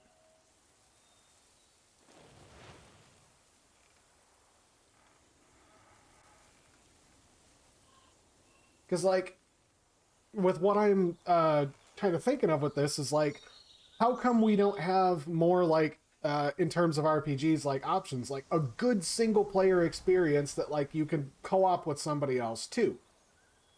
You know? And then, like, there is something that's more designed for a casual audience, too, where, like, they can go and have their fun without it be, you know, having the sweaty neckbeard gatekeepers. You know? And, like, I would like to see more of that, where it's like more people can actually enjoy it, but like when it comes to RPGs as they are, like simple game, not hard, but there's a lot of management that needs to go into it, you know? Like there's resource management, or like it's a survival horror, so you have to actually manage your resources. How far do I really need to go? Should I worry about fighting this monster? Should I sidestep it, be stealthy? Like Last of Us, for example, like that one's great. You can play that game really easy, really safe, perfectly fine. It's going to take a while to get wherever you want to go, but like you can handle any situation however you want, unless it's a mandatory mission that's like stealth or something. But even then, for the most part, you're good. Oh, sure. I'll just put that on there.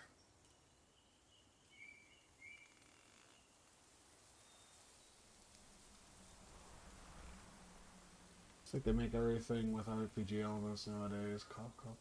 Yeah, that one. It frustrates me immensely because the last Assassin's Creed that I actually played was Black Flag. The last Assassin's Creed that I fully beat was the original. I started Assassin's Creed 2. But the only Assassin's Creed that I fully beat and completed was 1. And it was sensational. It was a fantastically fun game. And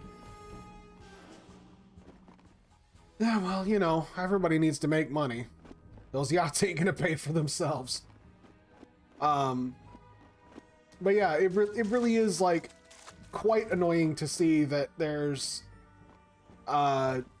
so much in terms of like this right here, just lost media RPGs, like Dungeon Lords, for example.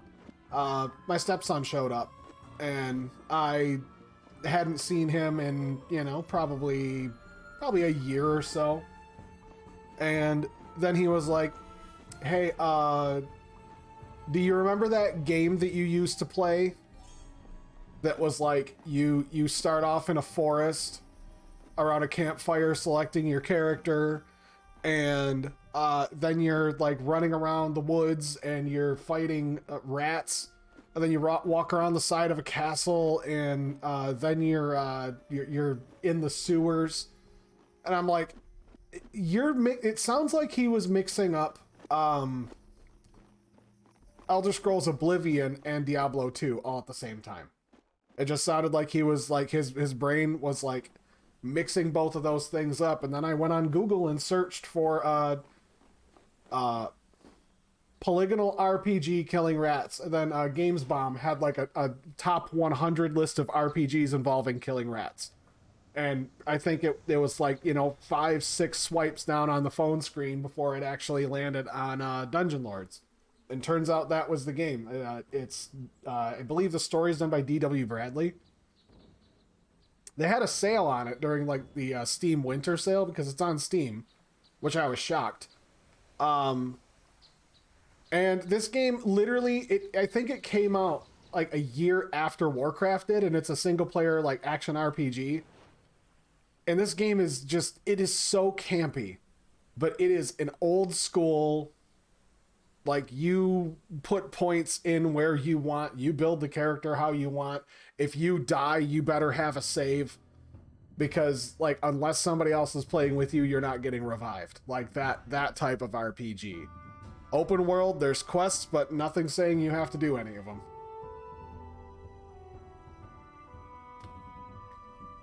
And it was just a random conversation.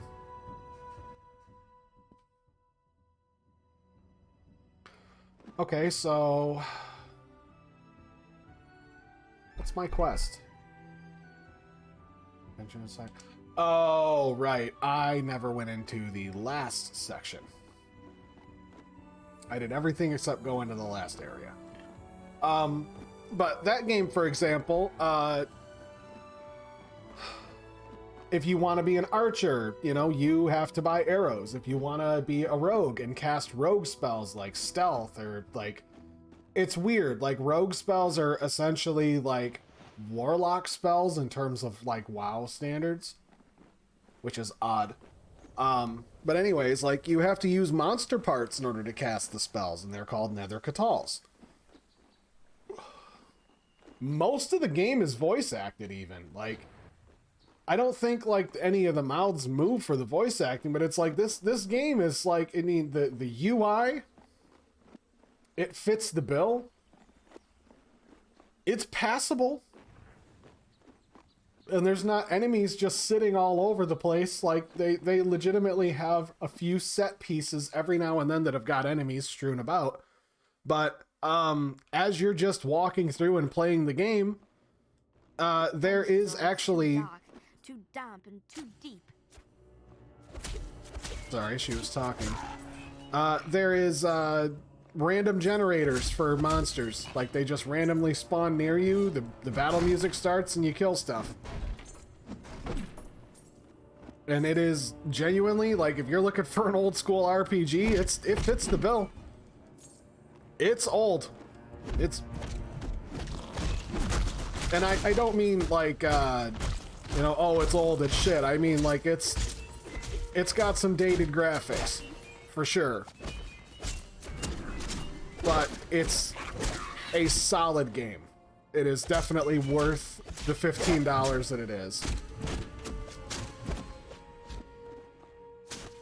I've streamed it a couple times and I've put a good amount of time into it already, and it's genuinely fun.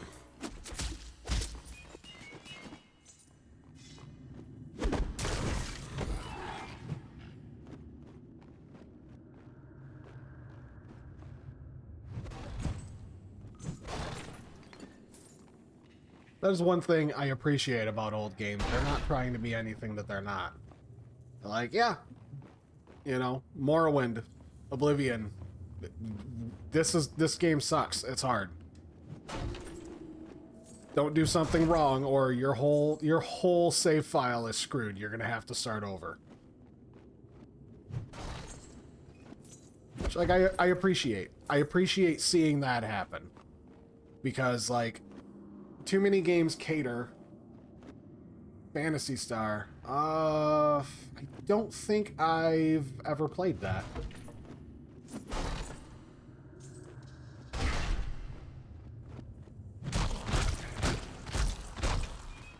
Really? My poison hurts me too? That's kind of bogus.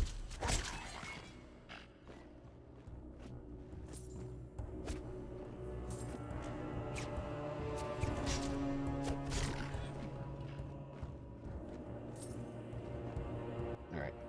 I'm gonna pause this for a second, because now you've piqued my curiosity. What is Phantasy Star? Let's see.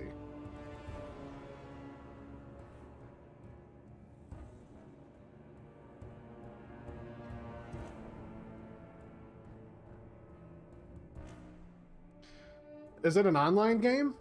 Like MMO or some? I'm seeing other things.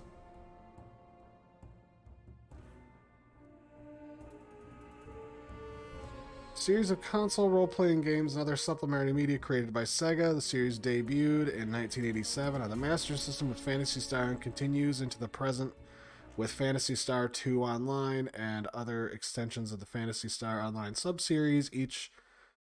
Each of the games in the series features a science fantasy setting featuring a cross-genre combination of magic and technology.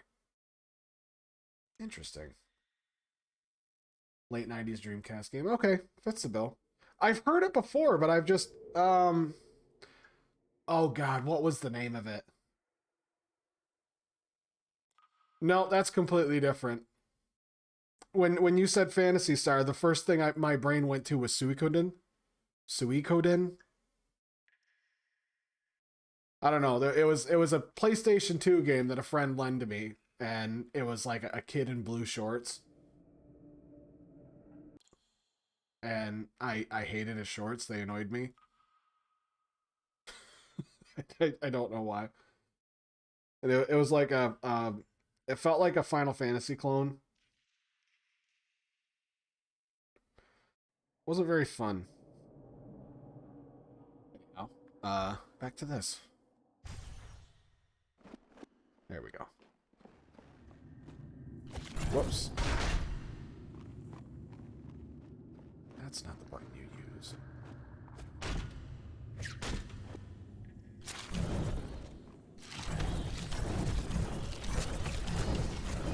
I have no mana.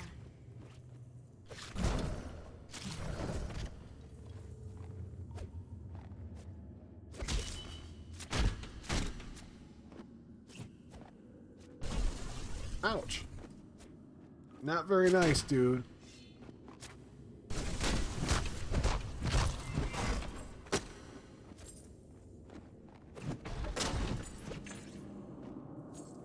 Gertie's just trying to get through her day, man. Bad goblins. Alright, map. Okay.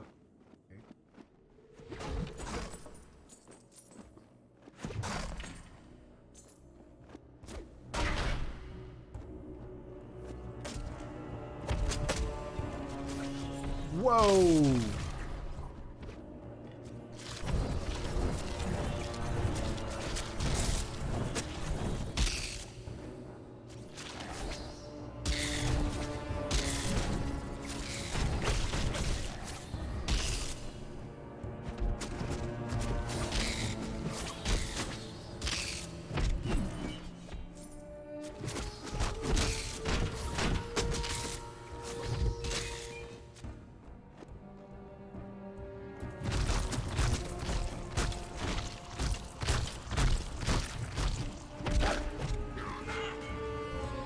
Do they? Okay.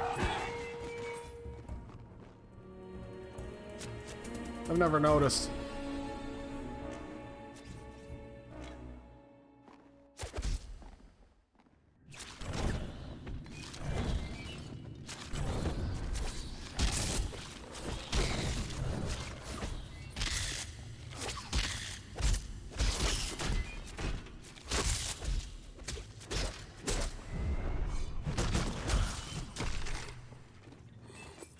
Be nice if you could actually sight them.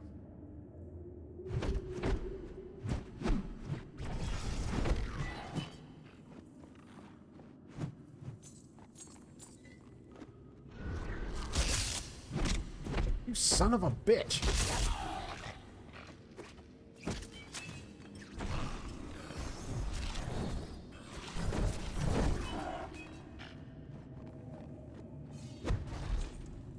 Now that was a lot of goblins. Yeah, that's what I was trying to do when I first walked into the room and I saw how many of them are. Like, I think I could probably peel off a couple multi-shots and, you know, take a couple of them out at least, but then I started hearing the resurrection sound and I'm like, oh, well, that was useless. Bastard's got a mage.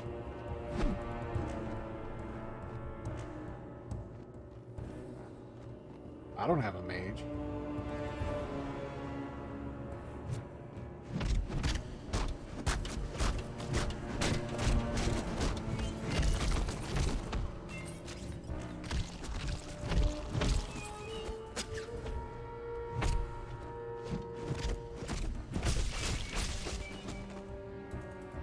Ooh, that's not good. Oh, that hurts. Oh, that hurts.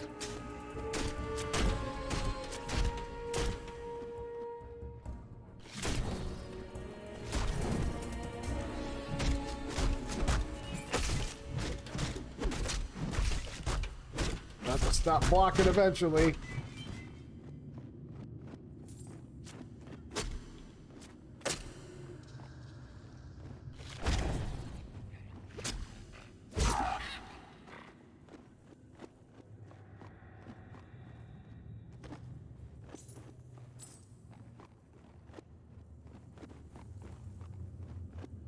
Oh, that could have gone much worse. But it also could have gone better. I found $1. Got you $1. All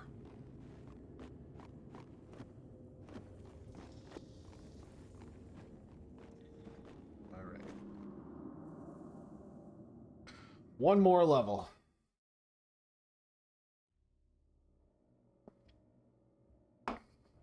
Dungeons are always too dark, too damp, and too deep.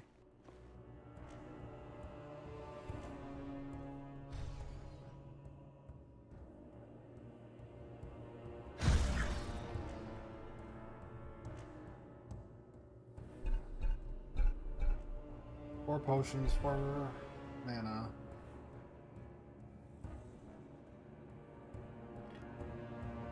Ooh. That is a very tall shield. 26?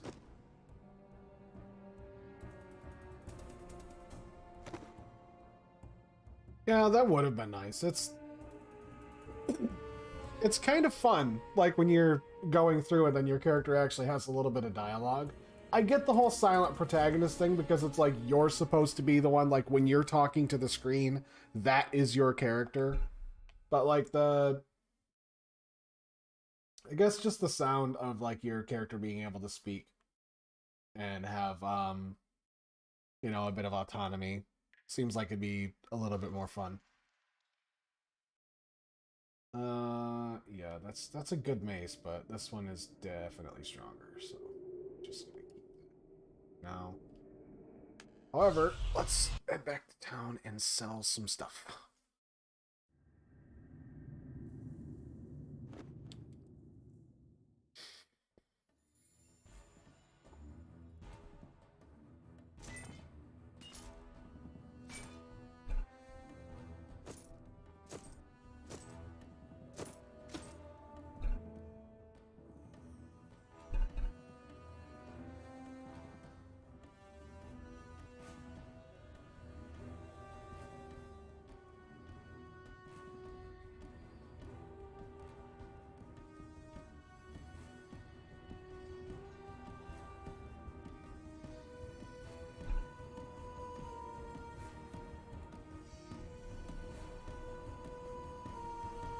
Bonus.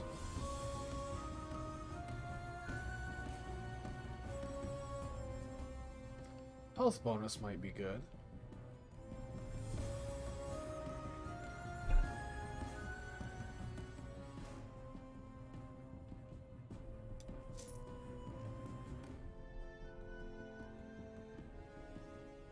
What is it? 2 rings, a necklace, and 1 set of earrings. Or is it just 1 earring? Or 1 ring, I mean.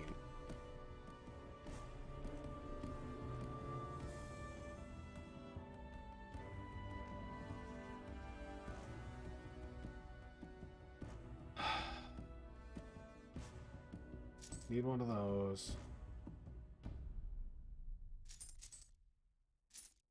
3 of those. What is it? 37.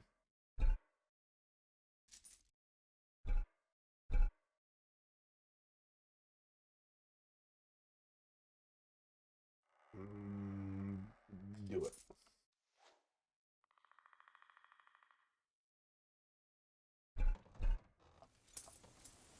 Sweet.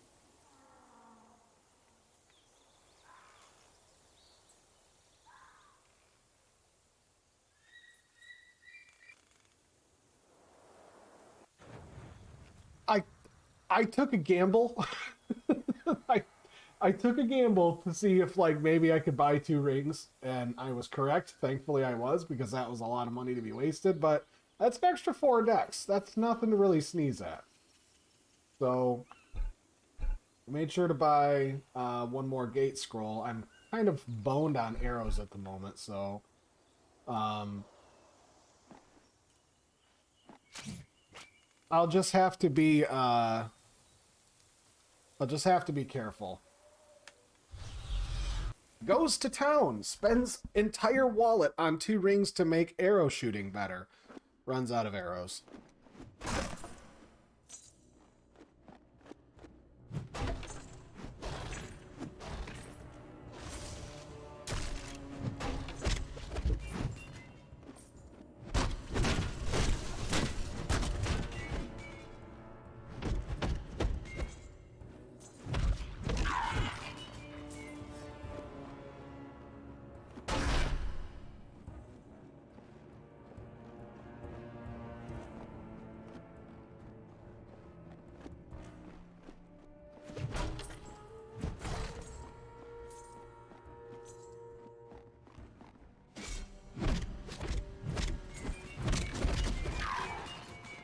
See, with what I was talking about earlier, though, about like the storylines or whatever between the games, like legitimately in Baldur's Gate Dark Alliance, within the first 10 minutes of the game, it's like,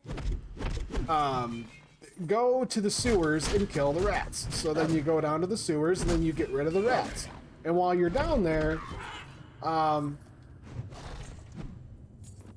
what is his name? Ethan.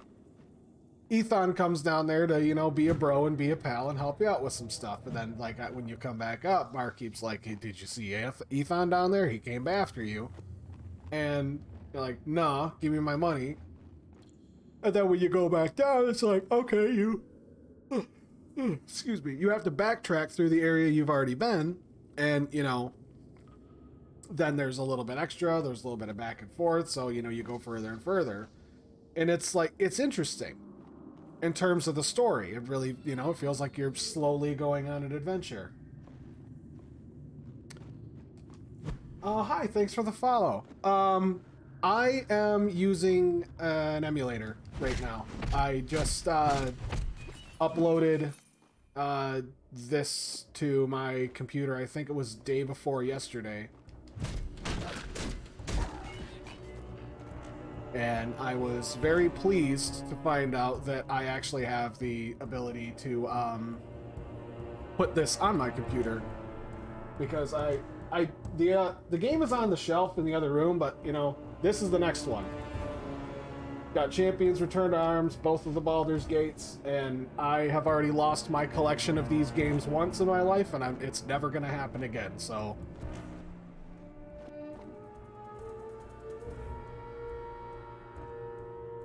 Android emulator, interesting. I've never tried that one. Like, I've got a pretty good oh god, I'm so bad with phones. Like, me and the missus went and got a ouch, hang on, sorry, I'm getting my ass handed to me. We went and got a couple of Galaxy something phones. They were expensive. We're still making payments on them. I'm not sure it was a wise choice in retrospect. But anyways, it's a pretty powerful phone. And like, I don't know. There's just something about mobile gaming that just gives me the cringe. Like, it feels wrong not having, like, buttons. I don't know. Maybe I'm a boomer. But I mean, I do have like a Bluetooth controller that like, it has like a phone slot for it, so that might be able to work pretty good.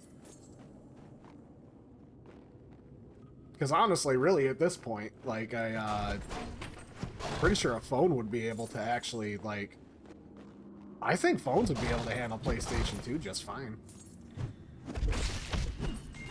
I mean, you can get Genshin Impact running on your damn phone in Tower of Fantasy. There's nothing saying at all that you wouldn't be able to get that going. Oh, fuck. All right, I wasn't paying attention. I almost got clapped.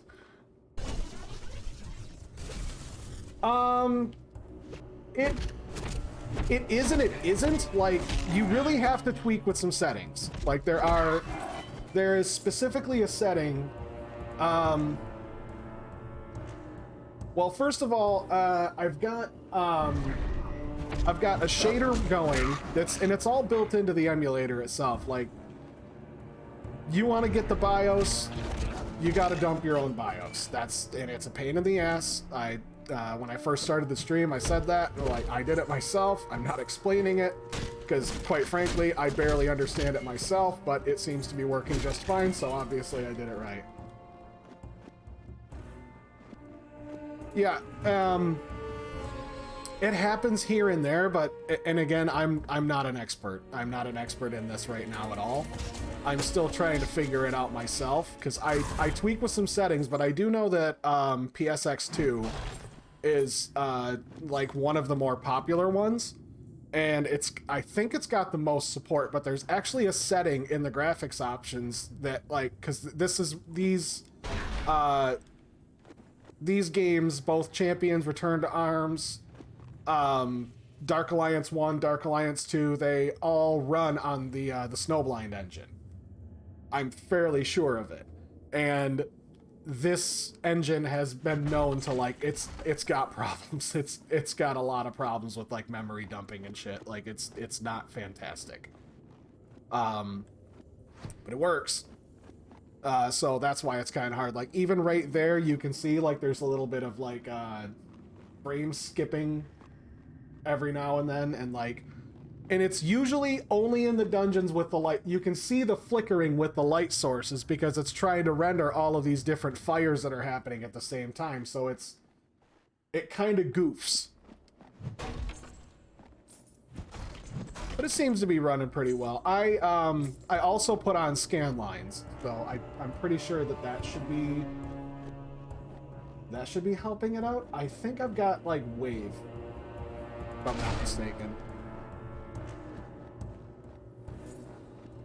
But there are some settings that you can adjust in there. A lot of it is just trial and error. Like, there's no real book on it, because, like, all the settings that you adjust for your emulator, on one hand, you've got to completely redo them for the next game that you're playing, because it doesn't function that well. So it's kind of like viewer discretion advised.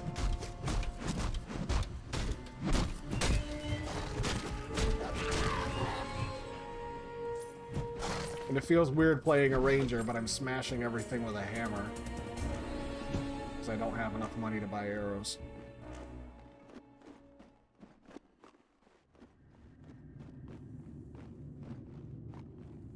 I think everybody is kind of holding out hope that they'll bring out these two games next to remaster them, because they really are awesome. And it would be really cool to be able to have them on, like, this generation of consoles and be able to, like, I don't know, online play. Because I'm fairly sure that, I try to find some wilderness. It's always back into a dungeon I go. I'm not sure if it was this one or if it's Return to Arms, where it actually has, like, an arena where you can fight, like, other people, and, like, these games on PlayStation 2 natively, like, you could plug in the PlayStation 2 modem and just play online. Hell, it's got, like, the books themselves. Oh, hang on. I don't want to die.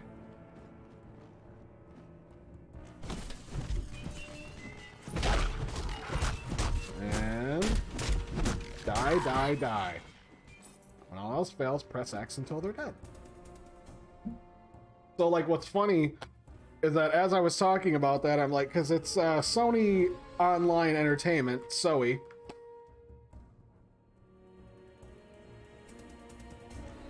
Yeah. So here's the funny thing, is on the back of the book, it's actually got an advertisement for EverQuest Online Adventures. As you can see, they know exactly who they're trying to get their target audience to, like, big hairy man, werebeast guy, booba, you know. I remember, and it says it's on sale now. What do you think? You think I'll be able to find it? That'd be pretty cool. I'd be all right with that. But literally both Champions of Norrath and Return to Arms have the same advertisement on the back of the book, but one of them zoomed in on the boobs. But anyways, it's... I remember getting a demo disc in the mail and seeing EverQuest Online Adventures in action on it, and I was just like, whoa, like... You could have internet on your PlayStation and play with other people. It's the coolest thing. And then I would just, like, as a kid, just sadly log back onto RuneScape and run around with my little paper doll guy, you know, RuneScape 1. No, I think that was roughly around the time that RuneScape 2 came into play. Whoa. You fucker. Don't block my attacks. Well, I got one arrow in him.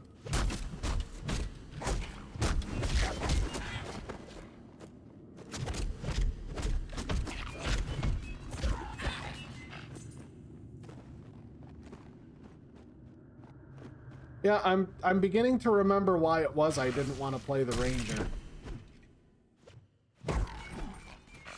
Because at least with magic, if they block it, they still get hurt. Like, they might have blocked your frostbolt, but they're still frozen. Or poisoned. Or exploded.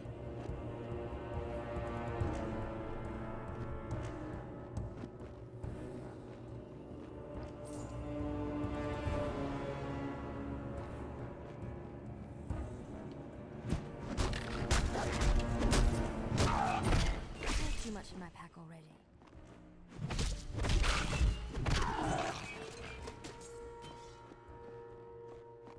Oh, I'm all full up. Alright, so I've got a shield on the ground and a chest piece halfway stuck in a wall. Magic arrows? Well, it does say backseating allowed. I'll take it. Let's hope. Light axe, 14 to 20. That's worse. 16. Blade of Impairing. No thanks. 24 to 38. That's mine now. We're friends. 22, 10, so...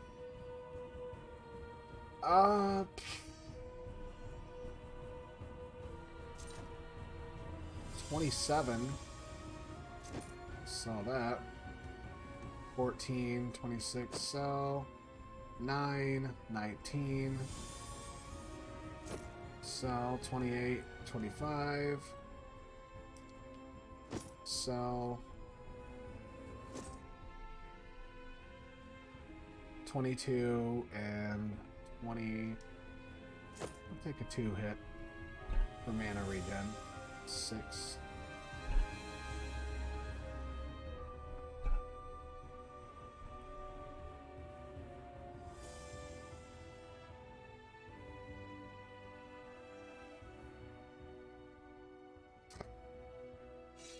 Hello, sailor.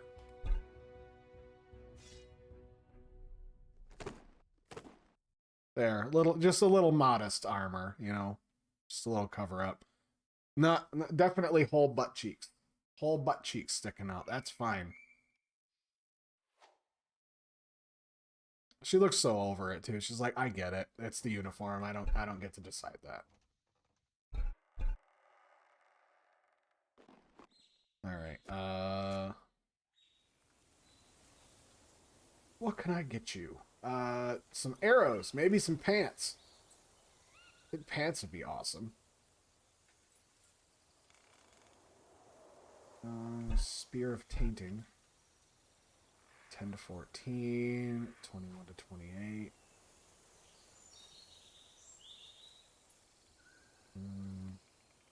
See.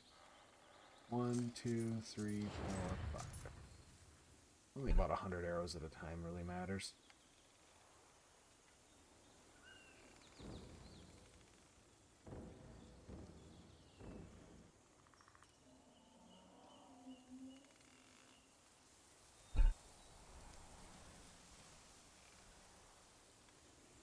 Magic resistance, poison resistance, fire resistance, poison resistance. I can afford that one now. I'll do that.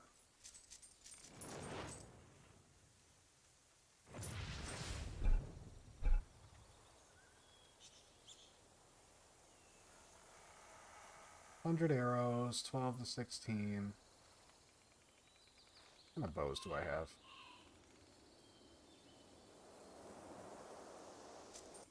Yeah. Get that one.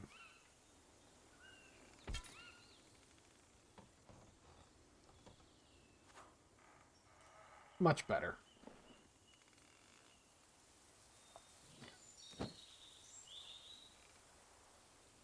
Not bad. Bowstring sticks right into our arm. Cool. Oh, right. Necklace. A little extra armor. This should help. Oh, that's the wrong button.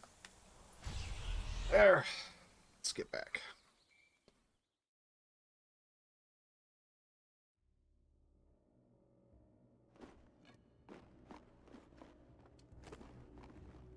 Alright, so the stuff stayed on the ground this time. I'm happy for that. 27. What does this shield look like? Oh, cool! Looks like a Crusader shield from Diablo 2. What does this look like? Same thing but different color.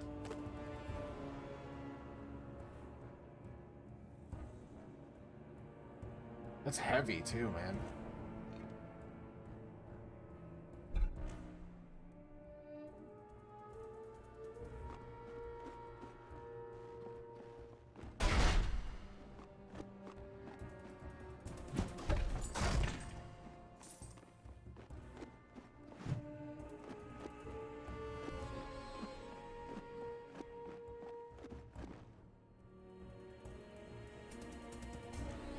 Did they see me? There's no way they didn't see me.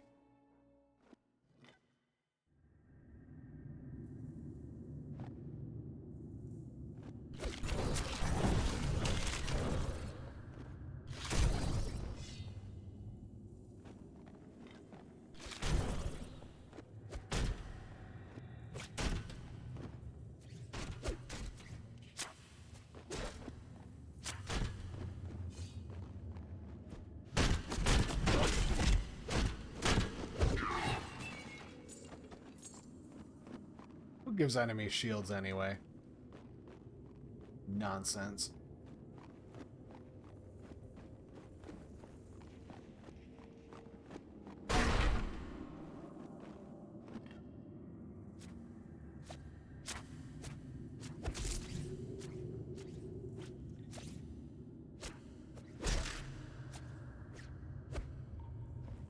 I am a terrible shot, so we're just gonna move on.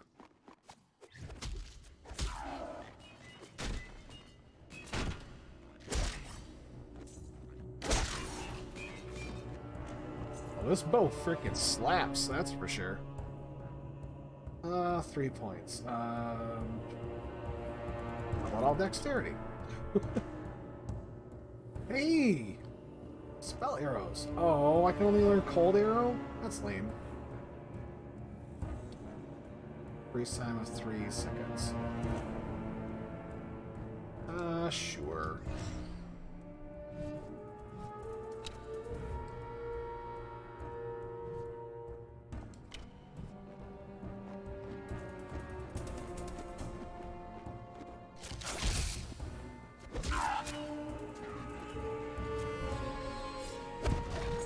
That's pretty cool. I know what I just did there, and I'm not sorry for it.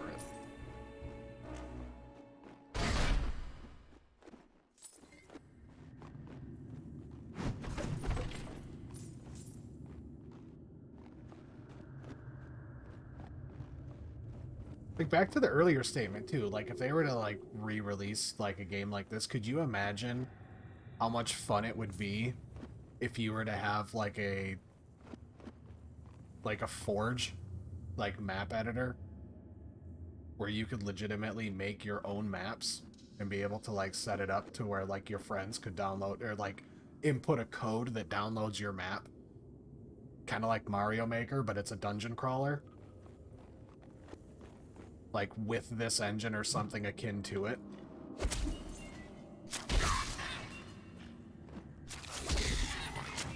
Pretty sure I just gave somebody a nice $1 million idea, so I want credit.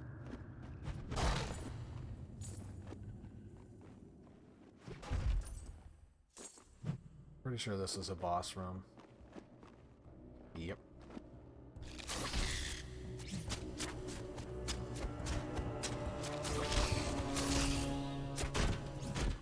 No mana.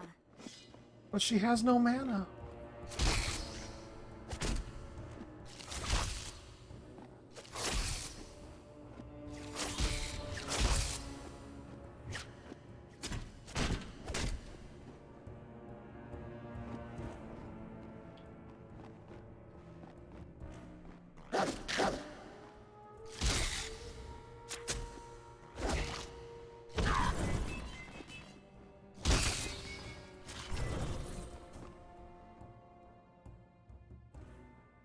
You are adequately equipped.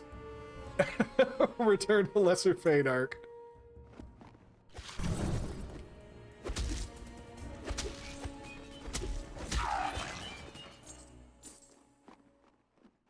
I think it would be freaking wild, you know? Like, if you consider... Like, Nintendo had the right idea with Link's Awakening. Like, having, little dungeon tiles that you could put together your own Zelda-style dungeons akin to Mario Maker. But if you were to have, like, a Mario Maker-esque style for, like, this game or something close to it, but, like, using the engine, it's just simple controls, play whatever class you want. I mean, even still, you know, like Gauntlet. Something like that, where it's like you build levels. It's got its own story, it's got its own levels, but like have all of the resources and assets available for you to be able to just build whatever type of levels you want. Just full custom games. I think that would be a smash. That would be fucking incredible. I genuinely believe that a lot of people would play and pay lots of money for it.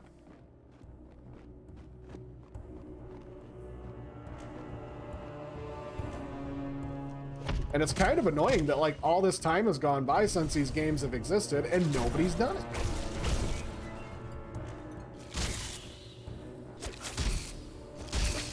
I've got no mana.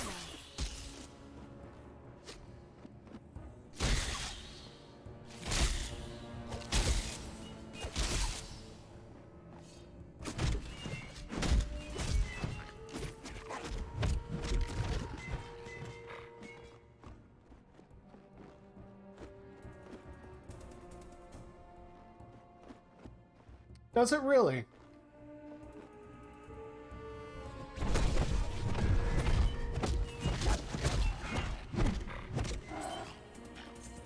Isn't that the game that's like Diablo? Or no, what am I thinking of? That's another one that I haven't played. What the hell is that? No, Path of Exile. That's what I'm thinking of. But yeah, Divinity 2, or Divinity, isn't that like the same genre as like the whole Diablo style games? Because I genuinely can't remember. I've heard of it, and I remember seeing like Preach talking about it once or twice, but like I genuinely cannot remember for the life of me.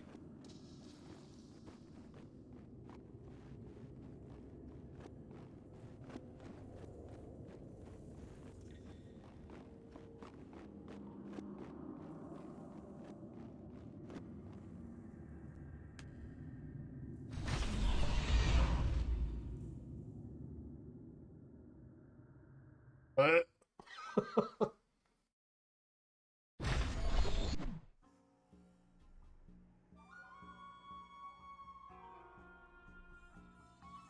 Greater Fadar can help fight off the orcs.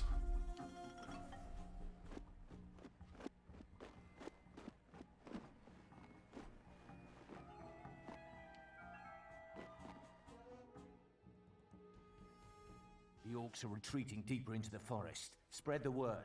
Everyone who is able must report immediately to the commander near the river.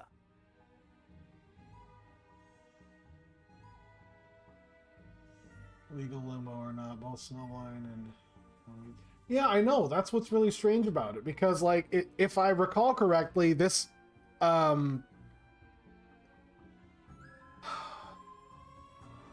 Because... Yeah, Sony Online Entertainment and Snowblind Studios was in charge of Champions and Return to Arms. But,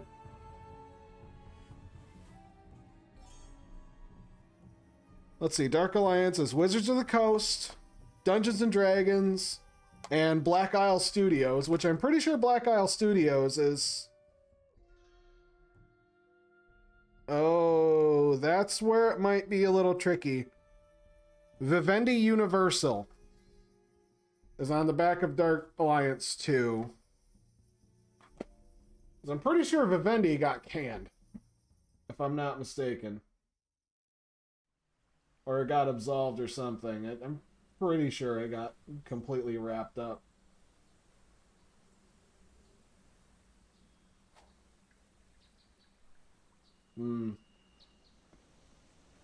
Not entirely sure. But I seem to remember that the story went that somebody, whoever it was, on one of these 4 games was using this engine that they didn't actually have the rights to or lost the rights to the engine, which is why they ended up moving over to the other version of the games. But I don't know if it was like Dark Alliance came out and then Champions came out, and then it's like Champions was using the engine and they weren't allowed to, and then Baldur's Gate 2 came out because it was still legal bullshit. I genuinely can't remember. I'll have to look that up later.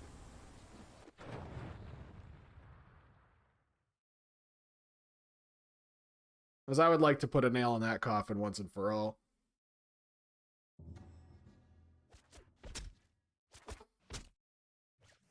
Strange shadows lurk within these trees.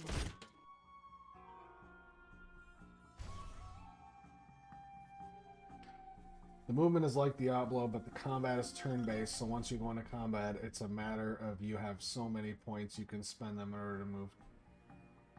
Yeah, so it's kind of like Diablo, but it's mixed with Dungeons and Dragons, so it's like you have an action economy every single turn. Or Final Fantasy Tactics, essentially. Like, you can move and attack and whatever else. But I mean, like, the free-form hack-and-slash genre, you know? If everybody remembers Gauntlet Dark Legacy, you know, that one was another one. That's a great couch game. Like, party couch game. Everybody sit down, plug in your controller, we're playing Gauntlet. Oh, excuse me.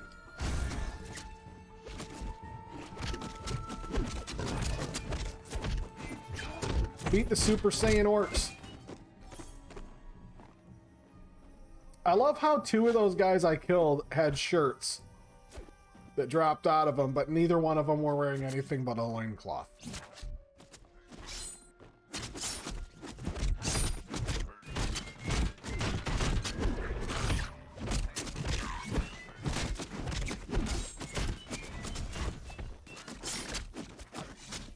Oh, I'm completely out of arrows. That's no good.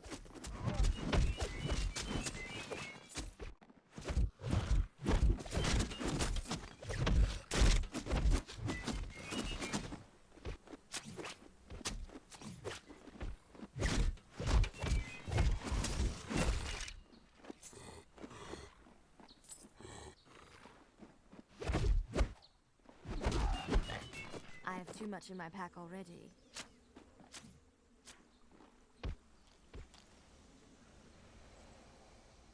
Okay.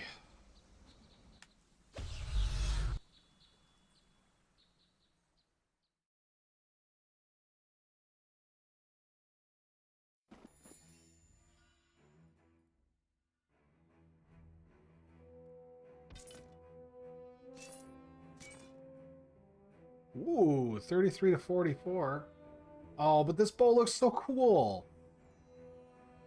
And I just bought this one for 4,000 gold.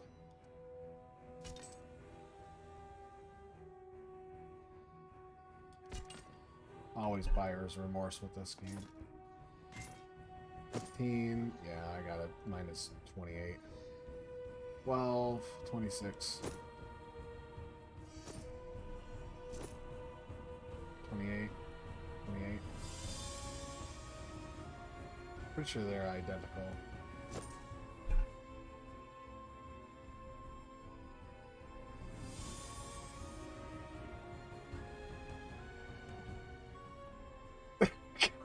Bows are ugly, fight me. I mean, I just thought it was an interesting model. I've never actually equipped one of the compound bows in this game. I've never played the Ranger before because I'm like, shooting bows is for sissies, and then like since then I have never even attempted it.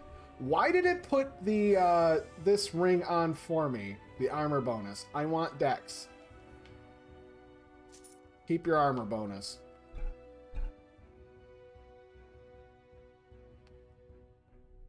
One, two, three, four, five.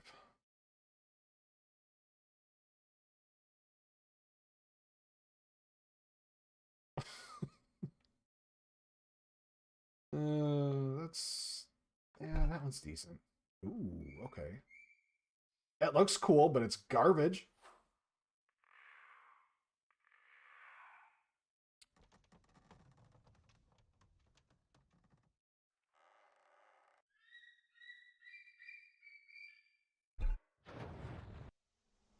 Regen.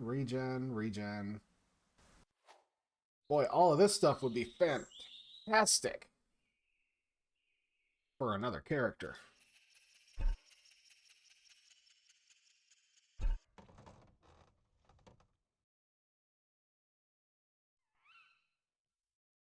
Oh, that's right, because we're getting the big boy potions now.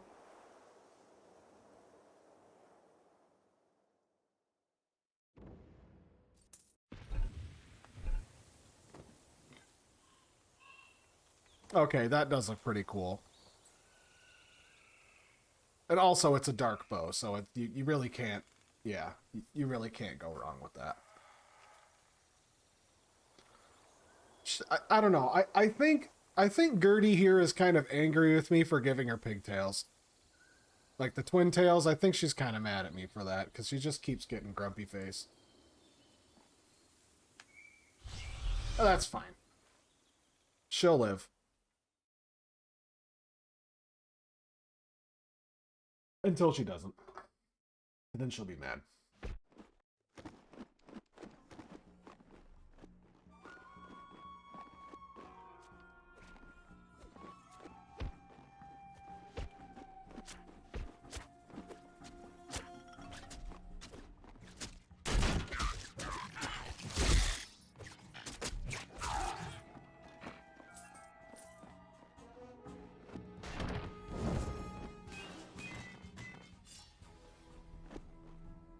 Did you just...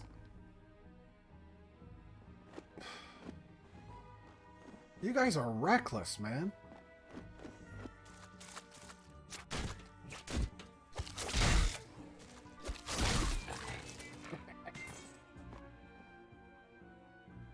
The tree's on fire.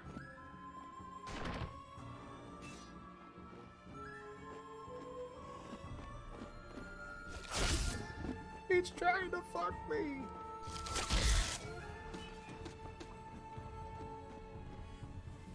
The only thing that orc needs is a pair of gloves, some underpants.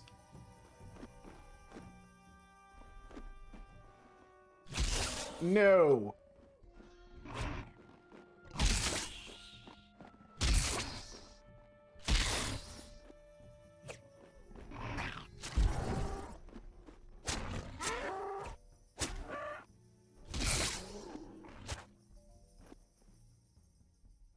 Well, at least they show it getting bloody the more you beat it up. So you don't have to wonder, like, I wonder how much health this thing has. There ain't no way that spear was sitting in that fucking beetle. I'm sorry. 20 of them? Fat chance.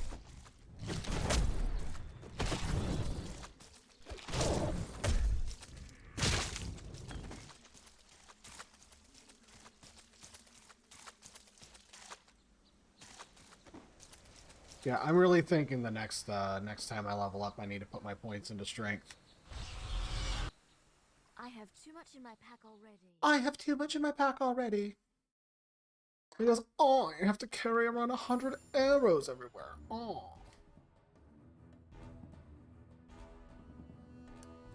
Pick up 3 things, head back to town. Pick up 3 things, head back to town. 11, 10, junk, 12, 19, junk, junk.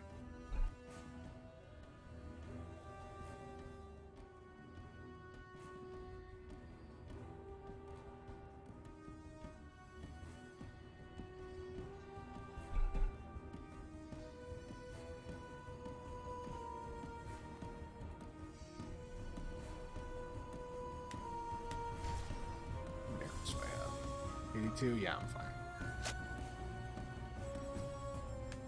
See what a cool skill point was. I can't remember which one it was, if it was Dark Alliance 1 or Dark Alliance 2. Or no, it had to have been Dark Alliance 1. Or Champions 2, I'm not sure. But there's a skill point you can put in that cuts the weight of arrows in half.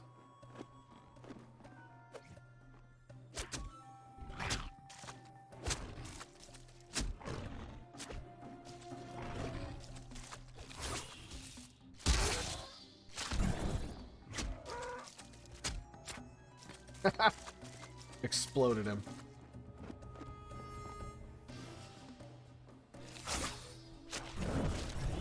I've got no mana.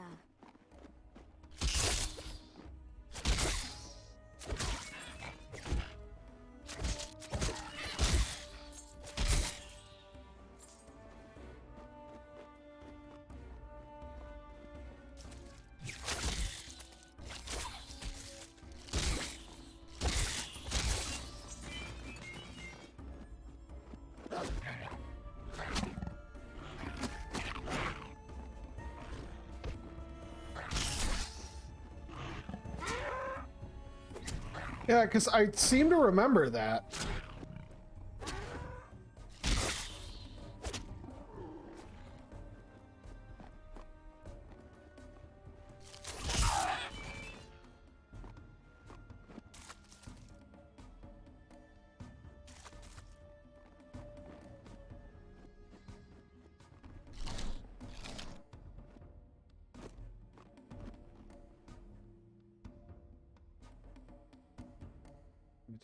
Yeah, that mace is still just miles better. 26. Yeah, no fam. Still better. See, now I'm getting to the point where I've actually got some... It might be. I just know for a fact that there is a... Because it could probably be either one of those. Because as I'm going through here looking at, like, the skills, there isn't anything that I can see. Like, there's the endurance perk, which just, you know, lets you carry more stuff, but there's not one that's just specifically reduces the weight of arrows. So you could essentially have, like, thousands of arrows on you at once. Which... I kind of like the idea of them not having that, where it's just like, you can just carry 15 more pounds. So if you throw enough points in endurance, it's like, you essentially equate out to your friend who doesn't ever have to worry about carrying arrows. If you have friends.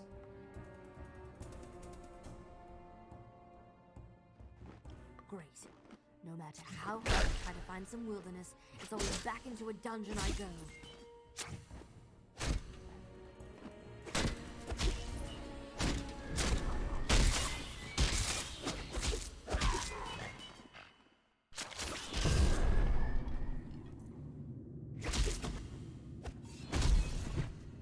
Whoosh!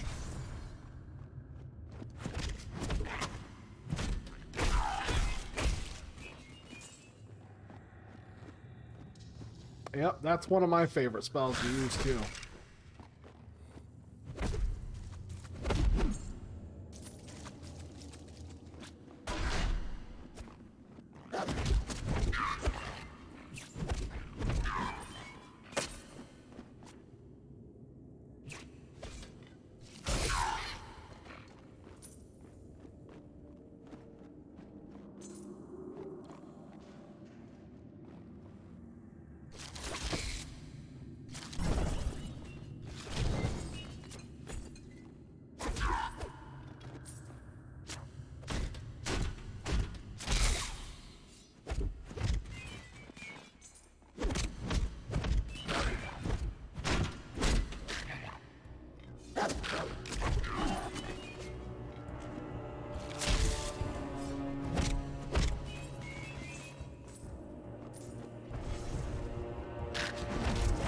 New mana!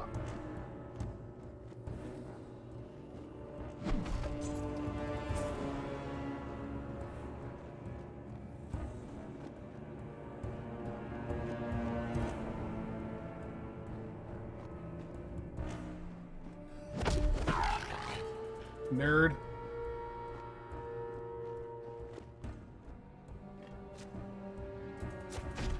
While you were busy studying magic, I was studying the blade.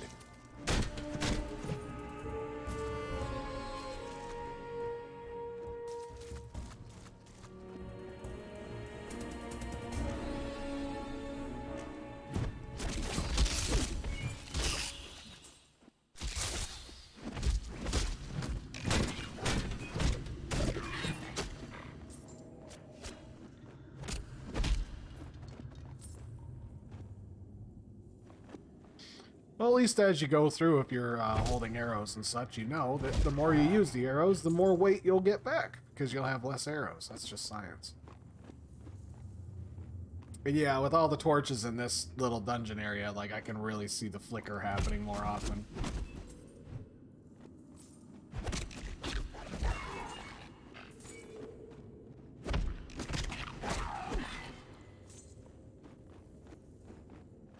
Just good old-fashioned mindless smashing.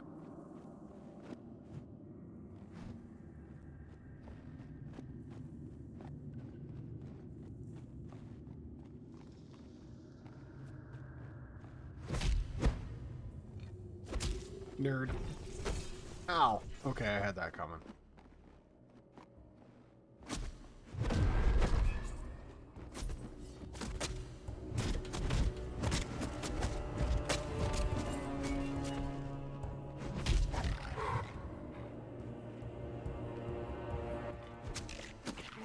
Empty. Oh, a lot of arrows, that's right.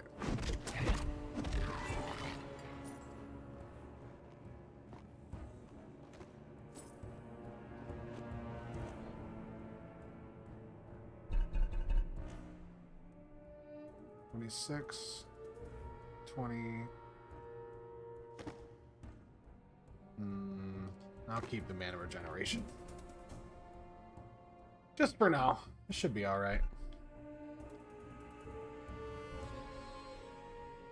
It's literally an identical bow. Well, I'll keep going. I got 20 shots with this.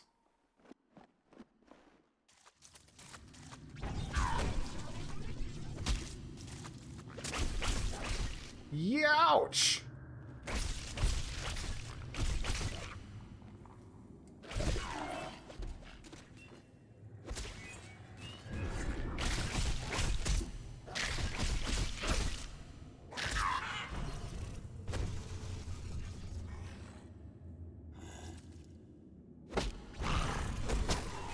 Holy shit. Man, that sucked. I thought I was gonna lose.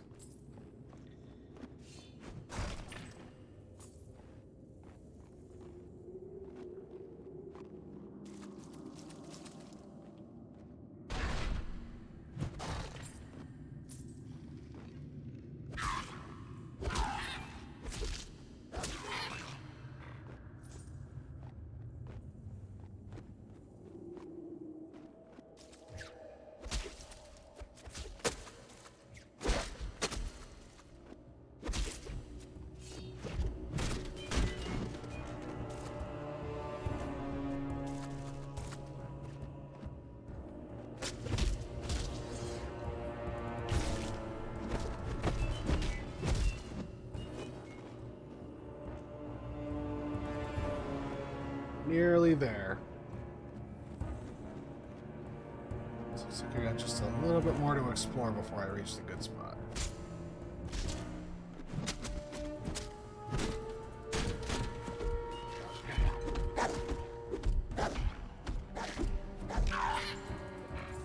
Oh, I can do Kung Fu? That's nice.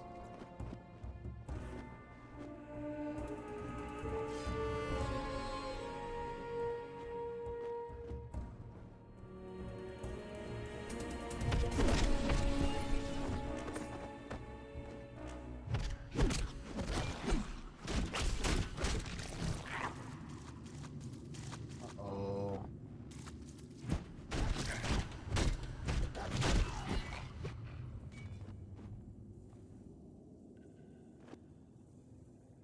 Alright, I am out of everything, so... I think 5 points in that. Cold Arrow.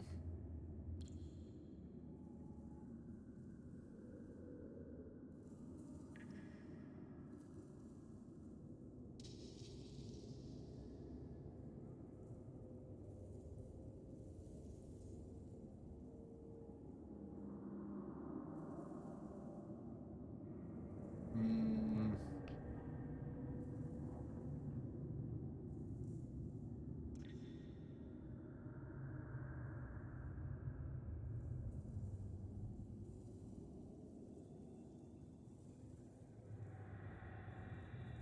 Oh, that spreads to teammates, so that's kind of a useless skill.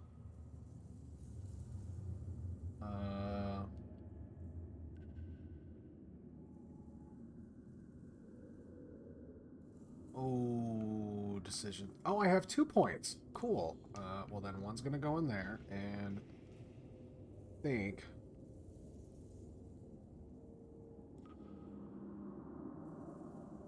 do one more in overall damage. Oops, wrong button.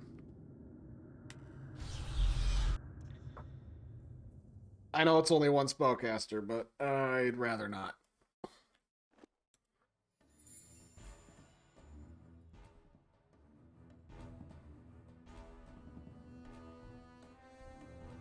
Yeah, I guess I forgot. Like, I thought it was much farther along before you actually start getting, like, multiples of points at a time.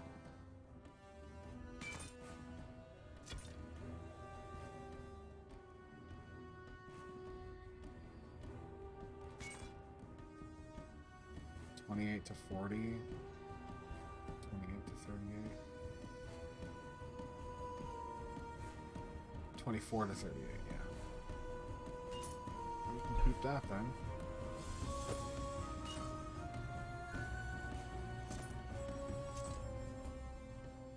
And 10. Junk, junk, junk.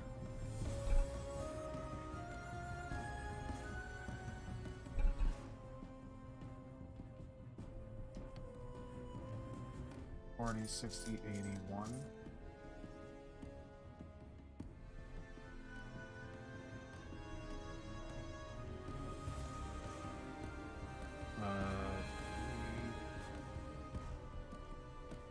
Of the book.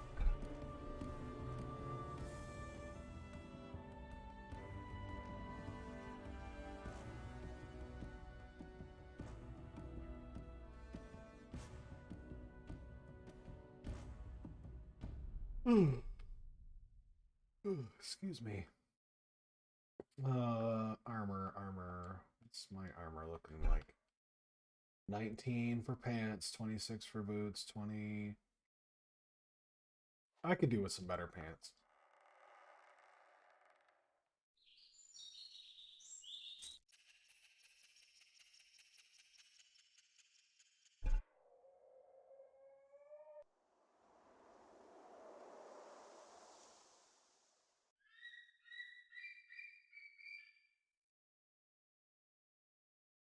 Summon arrows? What do you mean? Like you use your mana to like generate arrows?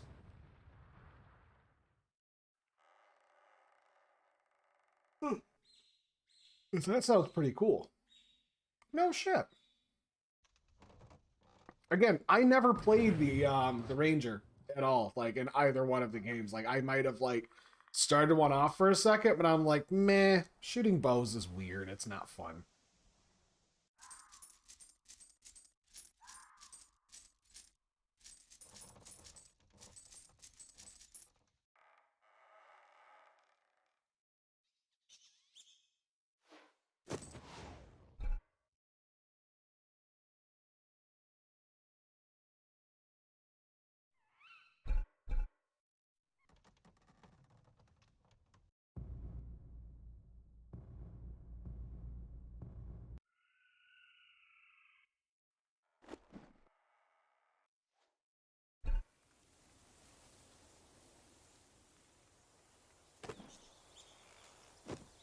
You know, the funny part is not wearing leggings. It seems like normal.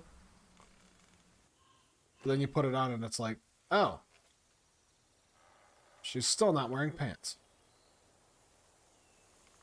At least she's got knee pads, though. That's good.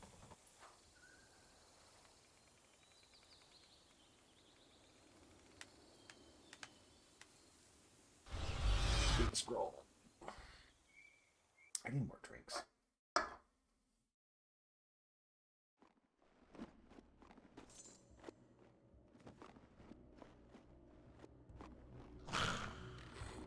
Oh, right. I haven't equipped any of my new weapons yet. That's why.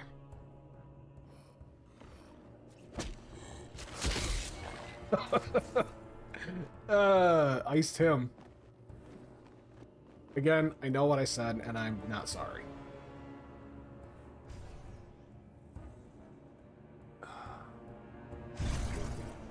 Alright.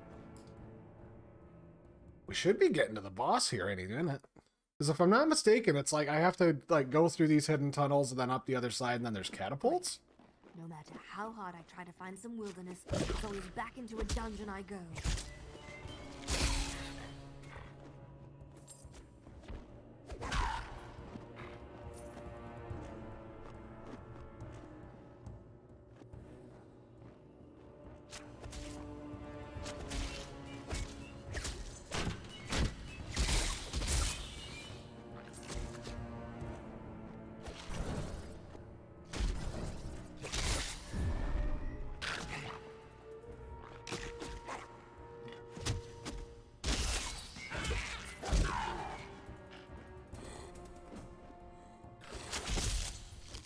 Whoa. He just got deleted.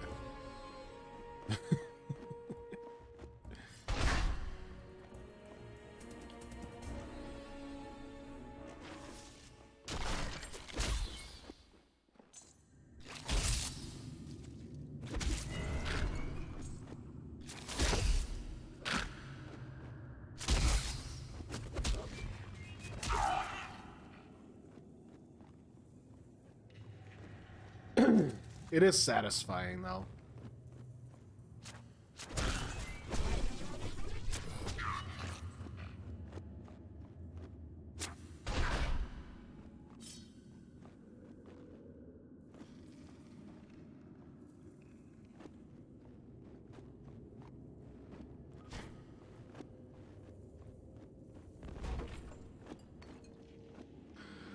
I mean, I feel like as a DM, you'd let it happen, but it would be probably one of the worst things that you would ever describe. Like, oh no, you revived him. He is not happy. He is writhing in agony as he erupts to life and wriggles on the floor, gurgling his breath as a fleshy lump on the ground, and he dies again. And it cost you 2 diamonds. I know, right? Ugh.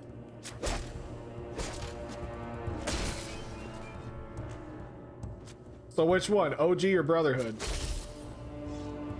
Because I'm like torn right down the middle between the two of those. I think Brotherhood had a better cohesive story overall, but the original was still like pretty good in its own way.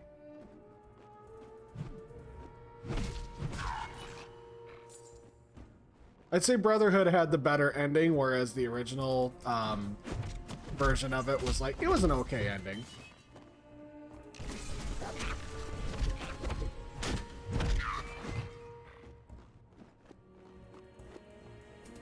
As the meme goes, I mean, it's alright.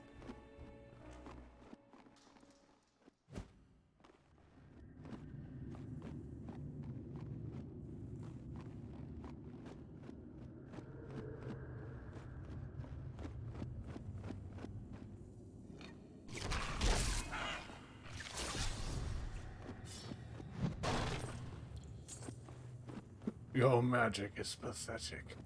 Let me show you mine.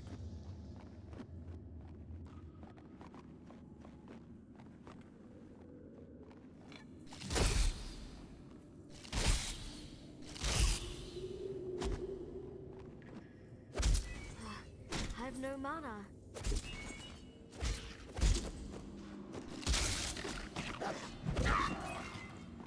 I really enjoy the fact that when I shoot those specific ones and like they just shatter. It's so wonderful how final it is. It's just like, nope. You're not fighting that one again. It is now a pile of nothing.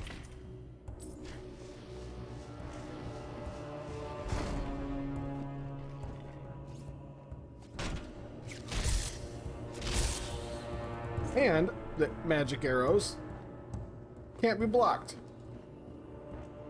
which I'm totally fine with. Because those jerks already have me, and like they already have their edge over me based on their numbers alone.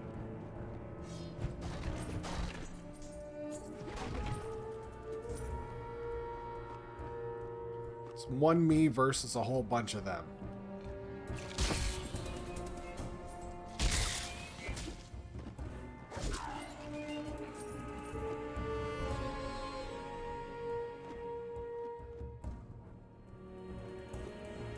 So is that it then?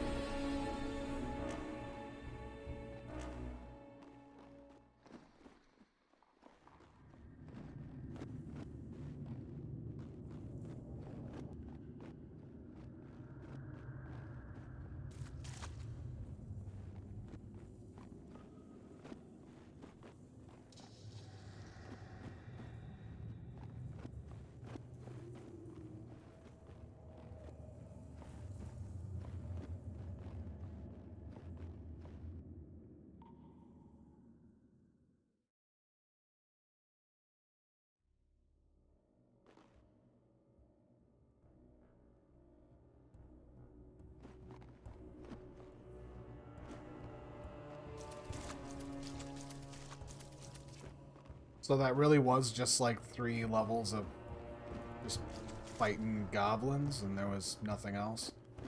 I mean, don't get me wrong, Goblin Slayer would be like really proud of me right now. He'd be probably kind of upset at the fact that I'm using a bow, but I think he'd be alright with the fact that my weapon isn't that long. I think he'd be okay with it. I think he'd be pretty chill.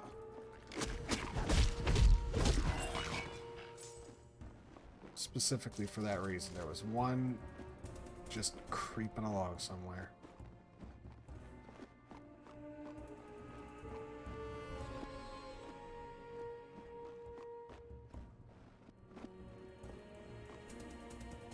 Alright, back up to Greater Fate Arc.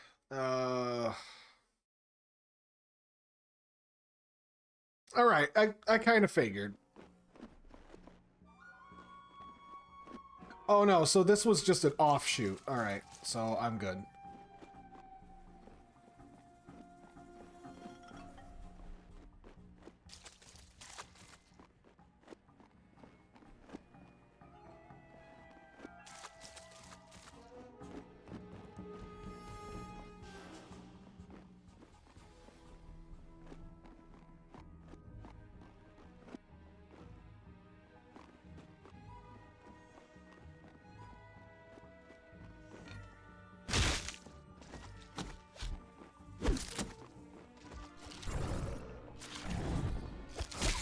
You rotten little bastards. They're not even attacking, they're just skittering around. Knock the scrolls out of you, you prick. I have too much in my pack already. I am still overburdened.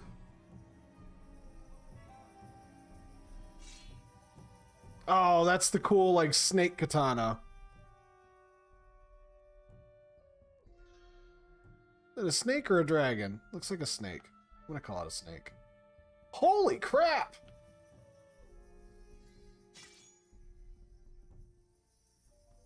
Is that a dagger? 25 to 41. That's only 1 pound? Bruh, I'm sorry, Mace. You're just gonna have to go. Like, I need the weight in arrows. 11, 20, 15, 26, 16, 20, 11, 25.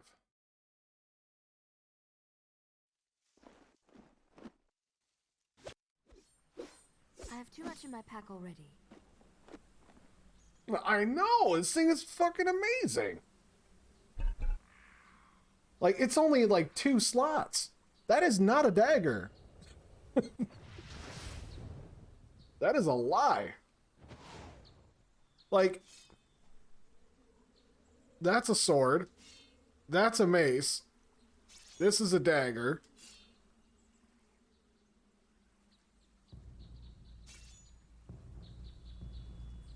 I don't know, man. I'm not going to complain too much about it. But I am going to drop those leggings first, because I'd rather pick up the blue ones, just in case the game decides to glitch out. Because I know it's not often, and I know it's not a certainty, but it is a possibility, because I've seen it happen twice now. Oh, 600.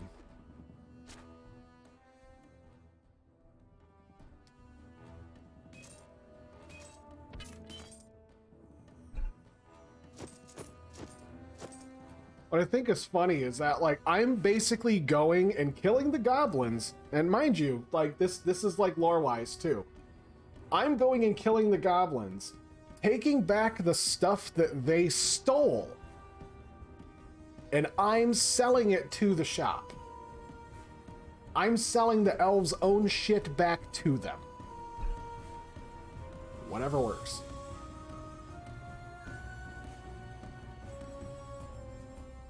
I mean, they die to their own mortar fire, and then they stand in fire and just get melted. And they're like, bang! And just fall over. I get it. You know, they're not very smart.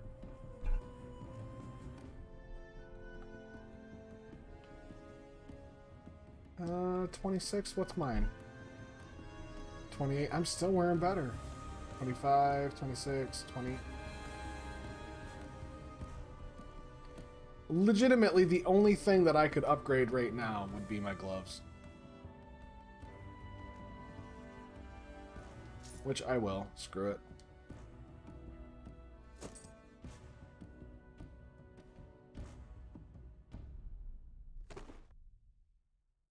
Cool.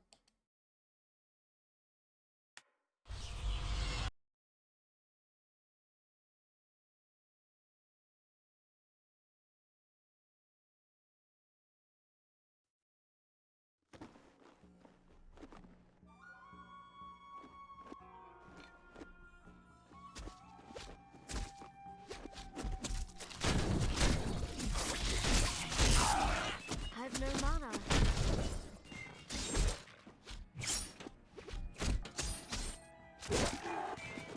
Nerd. Haha. Whoops.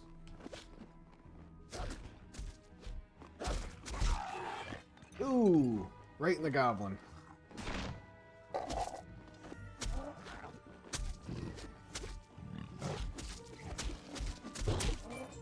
The hell is that?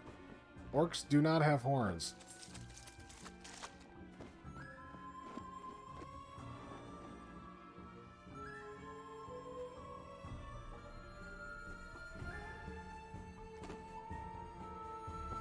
Oh, nice. They match. But these have better defense.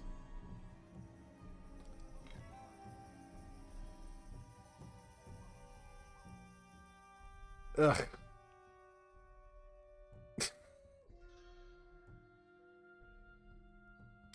In their defense, it's kind of hard to make a bunch of different fantasy bows because really there's only one. And it's like there's only so many, like you can make so many different types of swords. You can put all different types of blades on it because at the end of the day, a sword just needs to have a handle and a sharp point. Arrowheads, same thing. Just needs to be a fletched stick with a bunch of sharp, pointy bits at the tip of it. With a bow, there's not really much you can do with it. It's a curved stick with a string. She doesn't look too happy about that. But I stand by my point. But yeah, that compound bow is ugly as hell.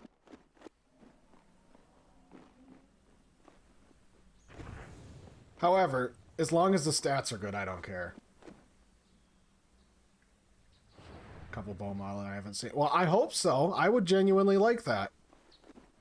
There's nothing better than playing an old game and getting surprised. Piss off. Nerd. Put on some pants. I've no mana.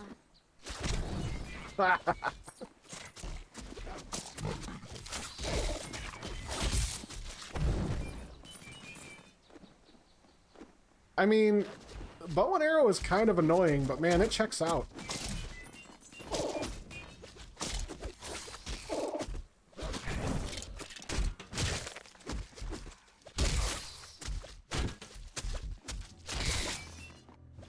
I have no mana.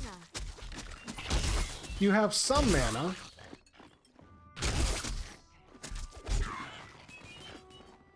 You have at least one mana.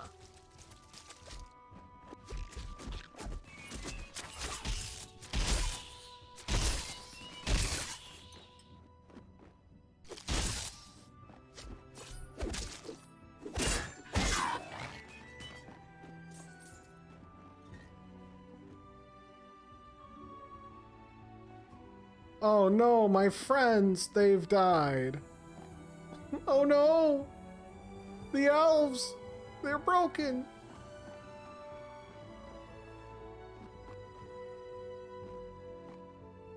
You really think so?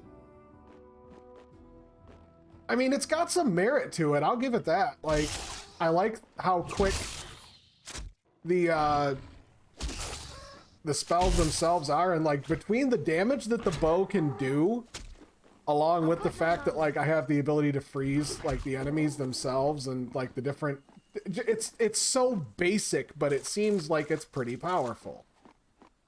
Like multi-shot's good. I can still equip a decent amount of like actual weapons and stuff, so it's not like limited as the cleric is. Because I'm pretty sure the only thing that the cleric can actually equip is blunt weapons only. You can't even equip a bow.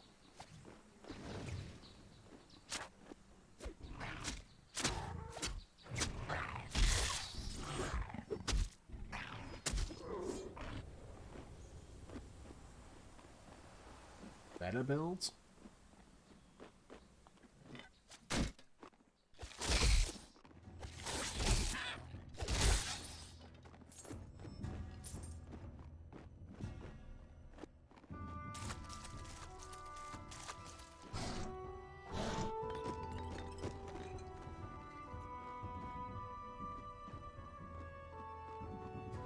Just pair crit with whatever and you're good. I mean, that's a safe bet. Crit's always good.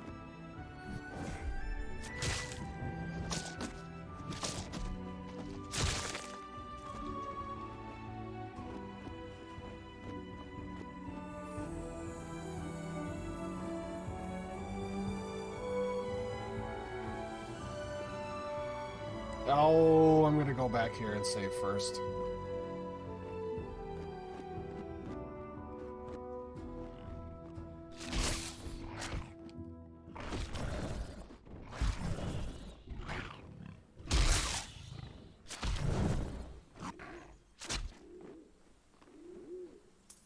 I've got no mana. Alright, got it, honey. I already had all those. 11, 11, 11, 16, 12, junk. Intelligence bonus.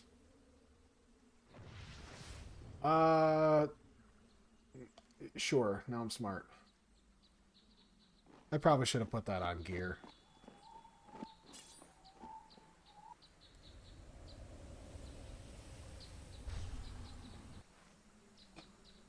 Doesn't that just make sense? Put an intelligence augment on a weapon accidentally. And it's only afterwards that you realize you should have put it somewhere else.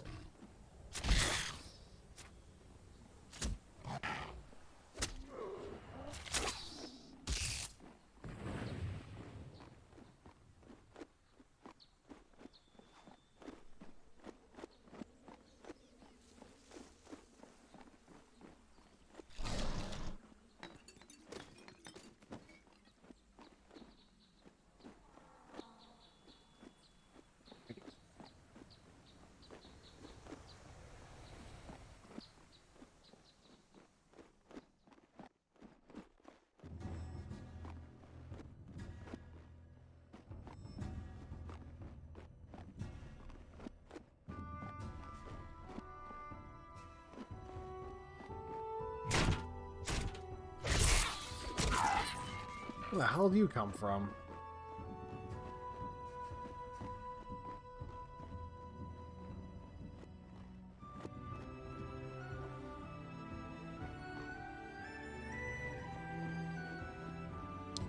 Yeah, I do remember that at the very least, but that's kind of why I was like, like at this level, it's not really a big deal. Plus, I'm like,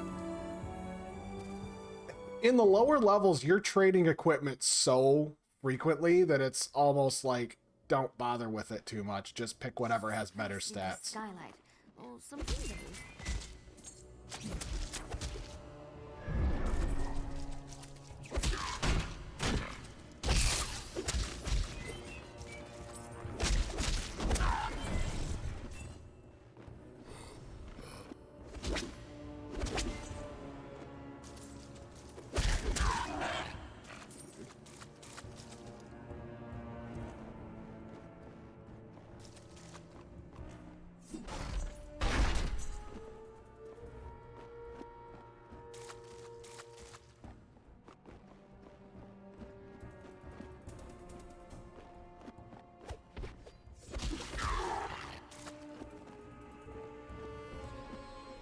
I'm pretty sure that there was a game on PSP that was a lot like this too. I think Untold Legends, I think is the name of it. I remember that my brother had showed it to me. And I was annoyed by the fact that it was a solid game, but it probably would have worked out a lot better if you could zoom your camera out farther. Because it's like you could stare at your character all day long, but you couldn't see really anything else.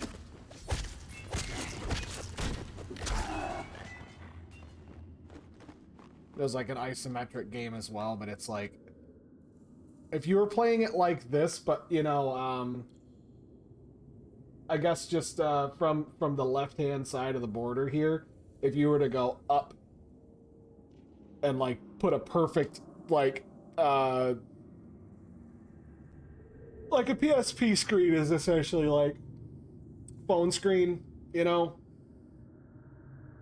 If you were to just put a perfect rectangle over like this screen itself, it would be like, it's not very big. And that's kind of how the game was. And it wasn't like, it was perfectly top down. Yeah, it's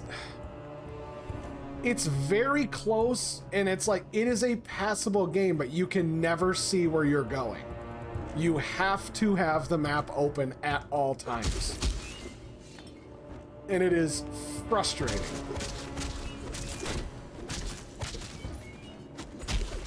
I have too much in my pack already.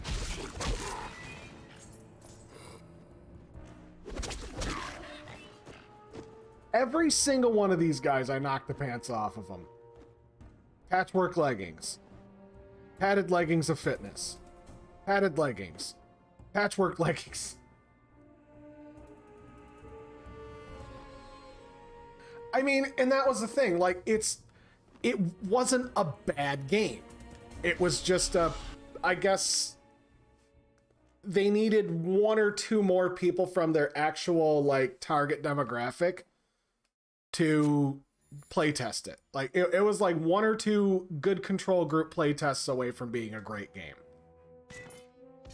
And it genuinely was. It was very, very close to being a fantastic game. And all it needed was just like somebody with a pair of eyeballs and maybe five more wits to look at it and be like, oh, probably gonna want to pull that camera up just a touch. I mean, just you know, maybe, I don't know, if it's at a 5, bring it up to a 7, you know, or at least like let there be a slider.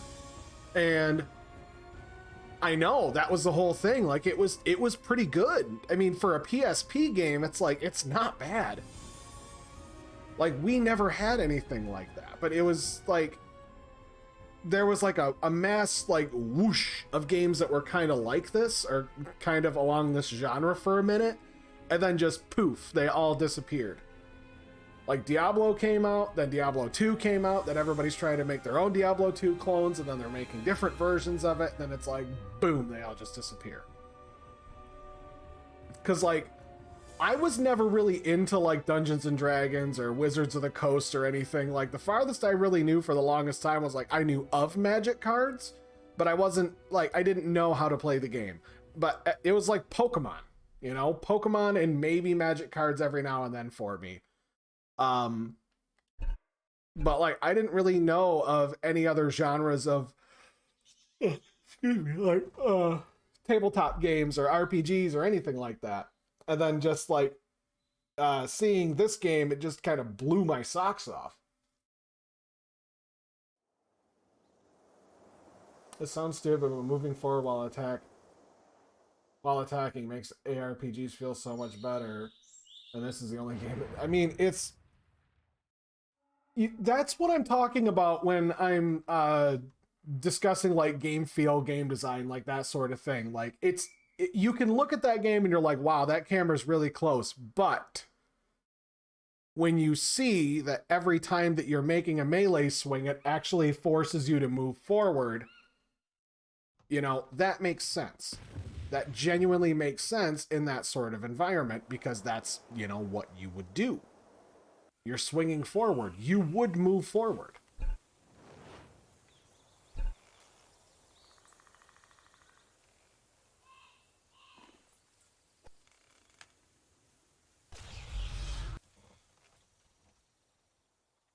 But like, between the different RPGs and such that were like all kind of made around like this same era, same time, it's like, you can tell they were all really like piloting and pirating off of each other. 25, 12, 9, 17, 15. Okay, those are all junk.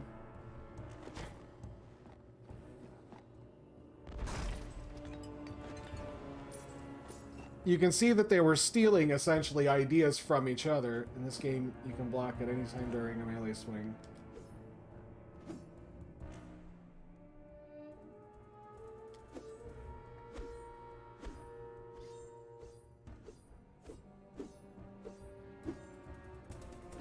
Yeah, I mean, it takes a second for it to wind up, but even then, it's like, it is responsive, but it's kind of unrealistic.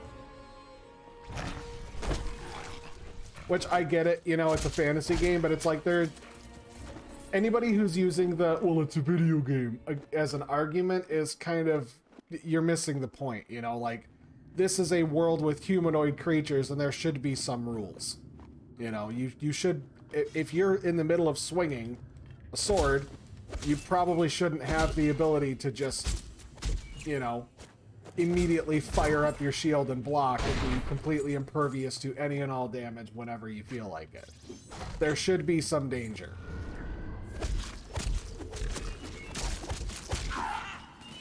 Like, making the the wrong move and getting yourself backed into a corner, or playing with only a bow, but then you run out of arrows and you don't have any teleport, so you've just got to fist fight your way out of a goblin fortress. You know? 27, 27. Yeah.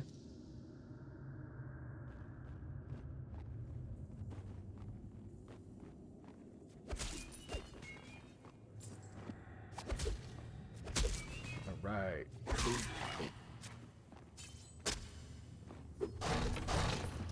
I was absolutely not paying attention.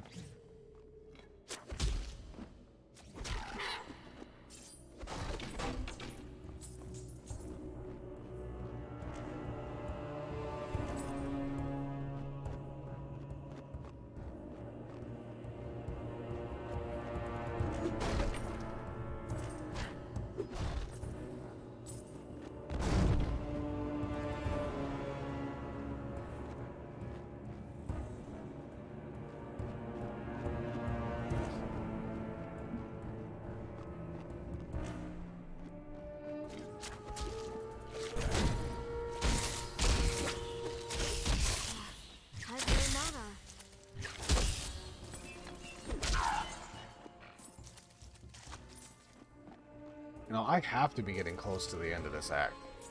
Or at least this initial chapter here. Well, no, it was, Ow.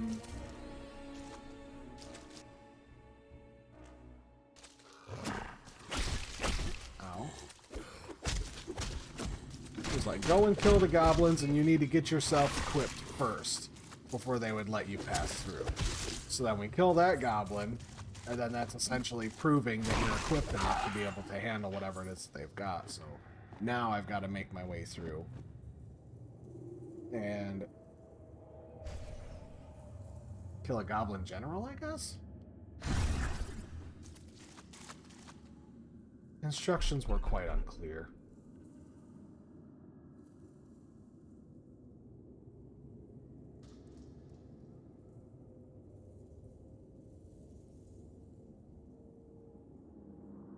Yeah, this one really is like, it's a one-to-one, but you're actually adventuring around places, where Return to Arms is like, hey, welcome to Hub World Nation.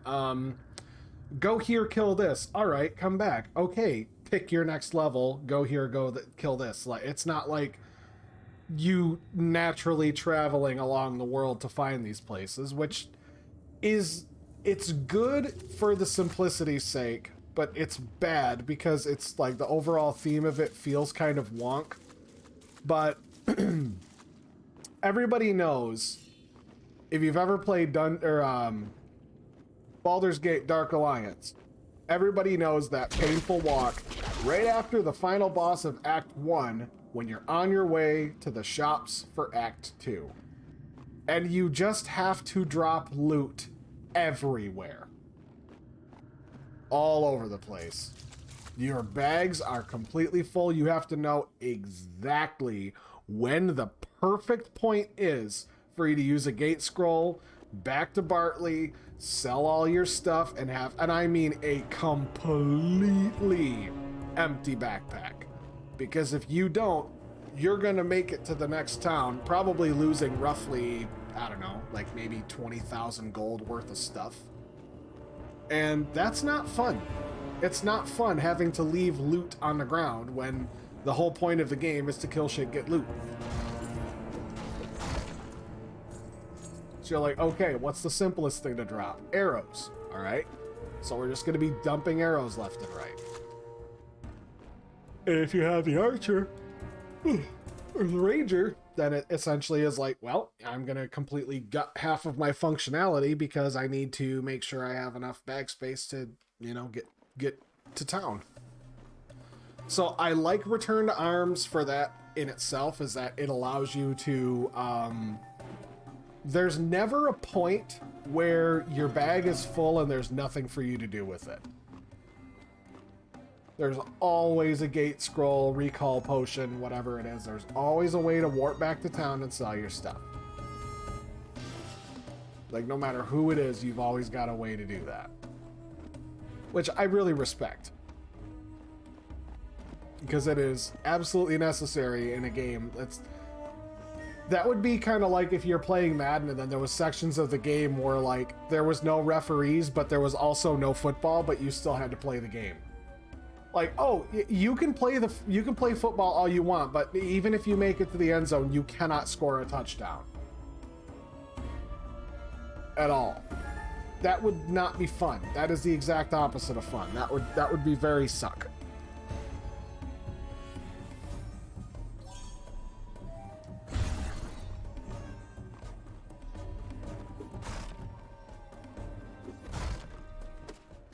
I have too much in my pack already.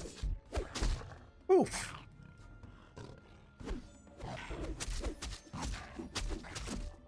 Ow.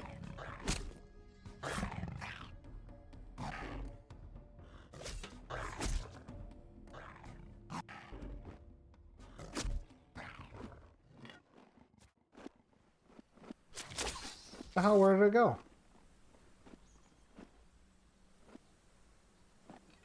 Get back here, you coward. Come take your lumps.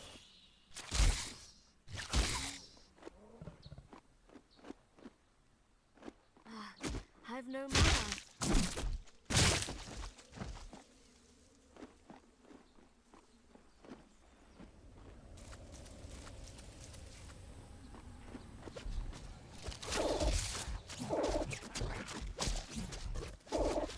I've got no mana.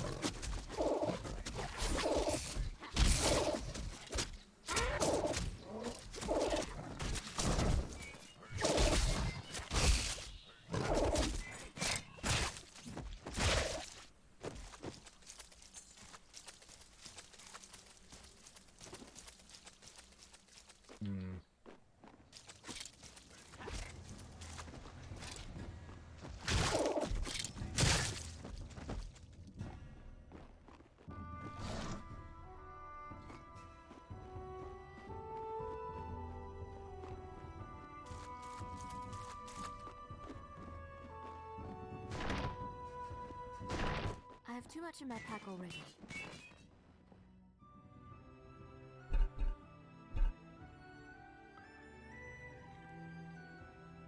Oh, that looks good.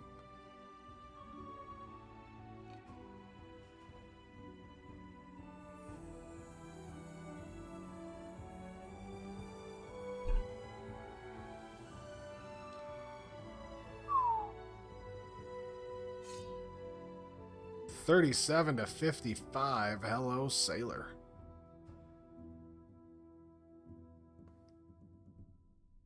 No, I'm not going to be as smart.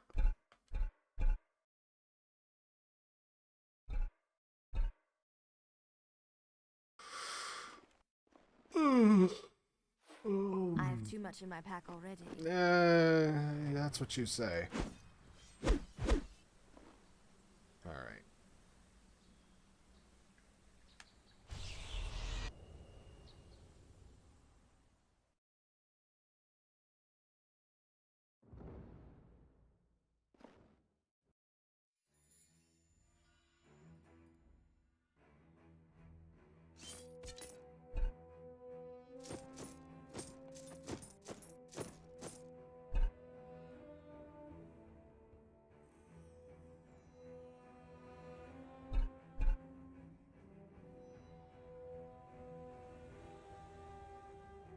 Poison, fire, poison, poison, poison, poison.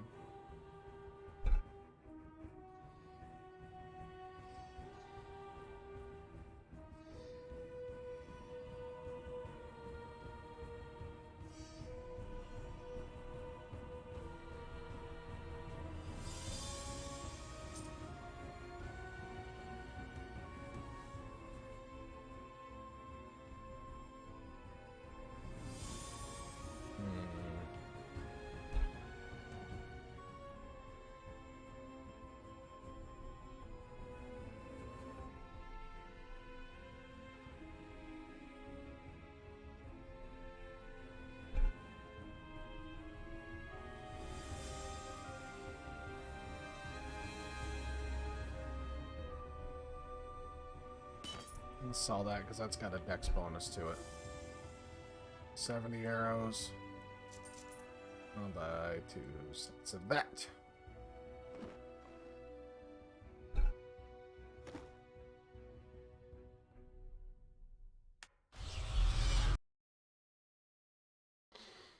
Okay.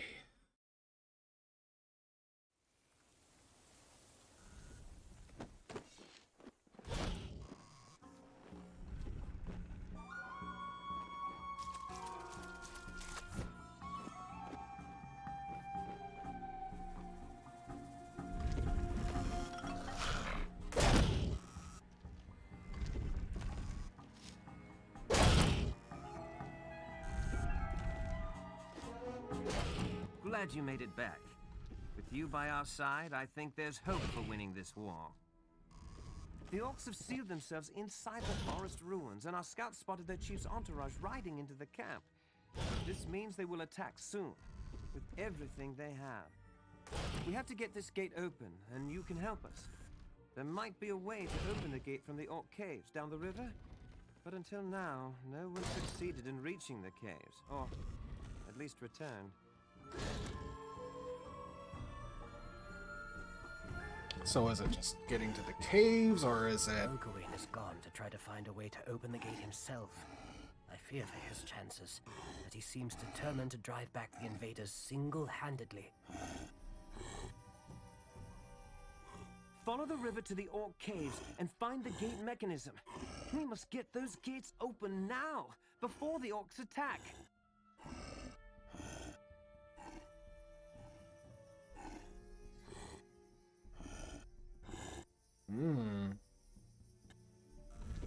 Open the gates, and we'll show you how we elves, the true Feydark champions, deal with orcs and goblins. Kind of like all your friends who are back there laying on the ground for standing in their own fire.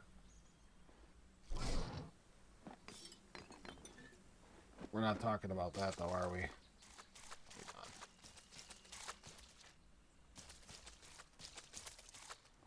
Alright. Before I get started going over there, I need to take a break for a minute, because I have been sitting here for, like, what feels like hours, and I need to get up and move around. So I will be back in just a few minutes.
Anyway, so go down, head downstairs, and when I get down there, I'm like, oh, well, you know, the trash is a little full, so I go to take that out. And on my way out to the road, it's pretty desolate on my street at the moment. Like, we live in town. And, you know, it's all well lit and everything. We got streetlights, and I look off to the left because I hear a car driving down the road. And I turn and look, and as I'm, like, walking up the driveway towards the road to where, because trash is tomorrow, I'm going to go take trash out to the street. As I'm walking up, I hear this car coming, and it's going like a normal speed limit, but then as I'm walking up, it's like the car slows down as I'm like approaching the end of the driveway. So it's like, you know how like when you're approaching somewhere walking and then somebody's coming to pick you up and then like they slow down in front of you, like that sort of thing, like that sort of like distant speed, like you can just feel like they might be about to stop or they're going to stop. Well, I started having that feeling, and I'm like, well, this is really odd, you know, like why would somebody do that? And I'm getting like really close to the end of the road now, and as they're driving up,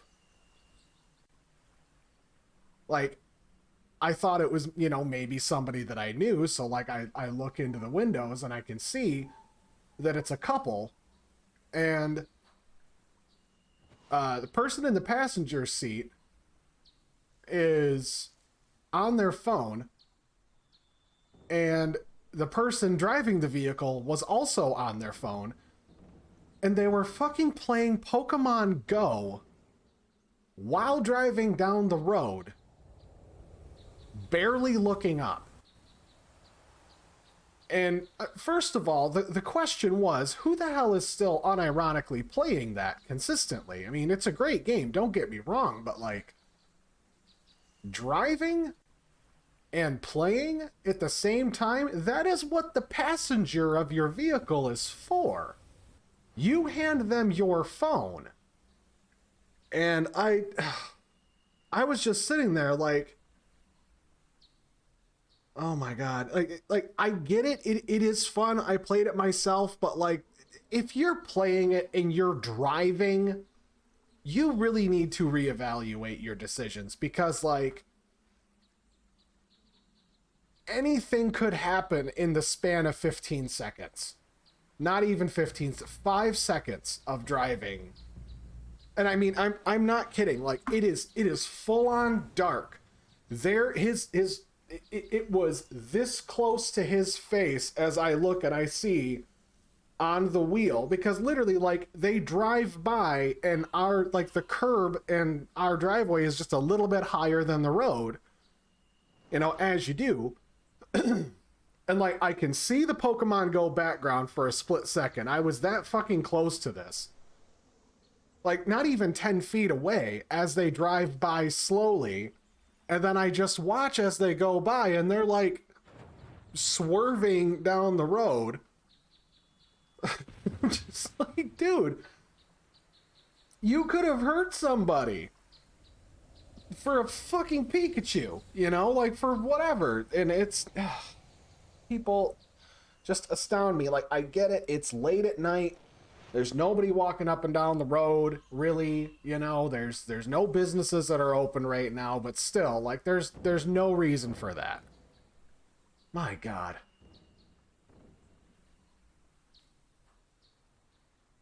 Don't mean to sound like a boomer about it, but, you know,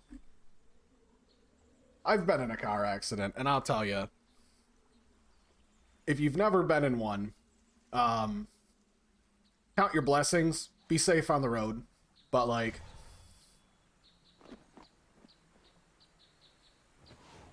ooh, that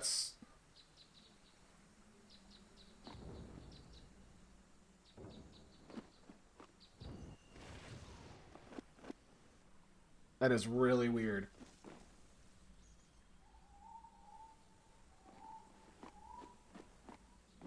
Like, I'm looking at my playback on my second monitor here, and that's fine, but on my monitor, I'm getting, like, a quarter of a frame a second, so,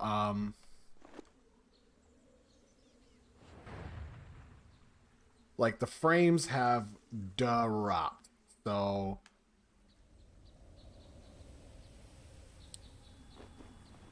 Yeah, give me a second. I'm going to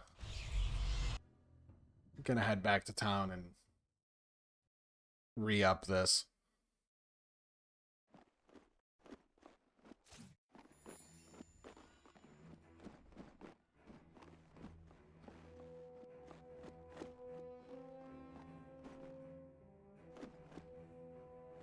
Yeah, it's so crazy. Like, I'm looking at my other monitor and it's playing better on the video playback than it is on, like, the actual screen itself. Yeah, that is one thing about the emulator itself. Like, it's apparently letting it sit idle for too long, it goes wonky. So give me just a second and I'm gonna get this.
All right.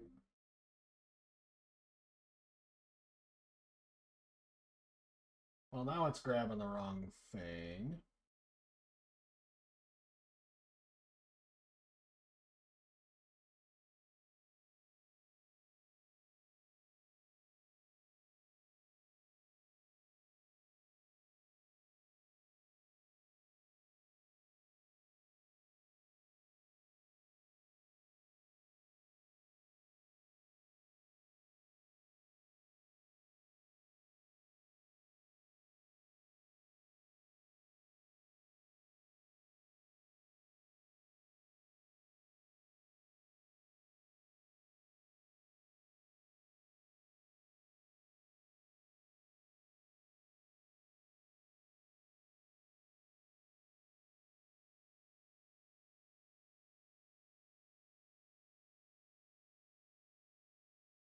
Is it just me or the scan lines? Yeah, they're on.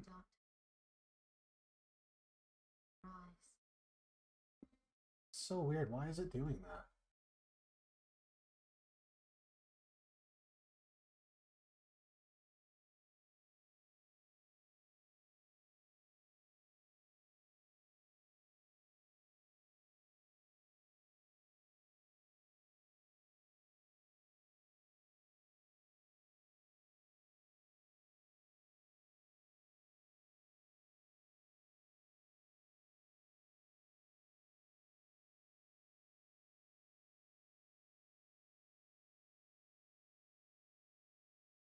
There we go. Much better. So weird. Anyway, yeah, I guess I was just more surprised that I'm like, I'm more surprised that somebody would be so, I guess, careless to, like, you have somebody else in your vehicle as a passenger right now that has all the ability to use your phone to do with it whatever it is that you wish. you know, and like it just that feels so unbelievably careless. It's kind of like whenever like I guess sometimes whenever the missus and I are heading over to her mom's and like we're going to be like taking care of the horses and we're taking back roads to get to her mom's house because they live out in the country, and then it's like you can see beer bottles and beer cans, like empty cans and bottles laying on the side of the road, like people just casually drinking and driving constantly.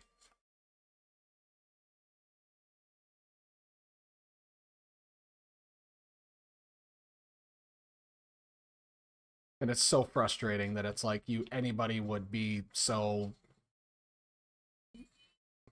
I guess, so flippant with other people's lives. Like, oh, nothing bad will ever happen. I'm careful.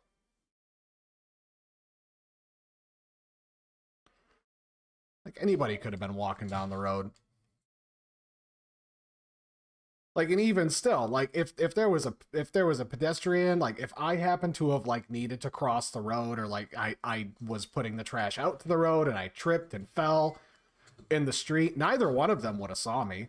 Like both of them had their faces directly in their phone, and I don't care like how good of eyes you have, no matter what, like no matter what, if you're looking down at a light source and then you have to look up, your eyes have to adjust for just enough time to completely change someone else's life. I just don't get it. Like there's like public parking all over the place. Like there's no reason for you to be driving and playing on your phone at all.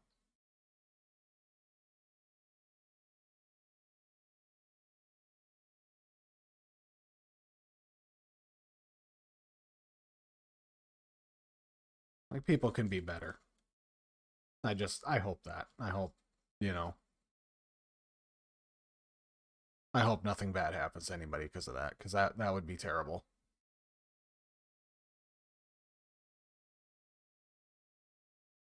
Oh, shush.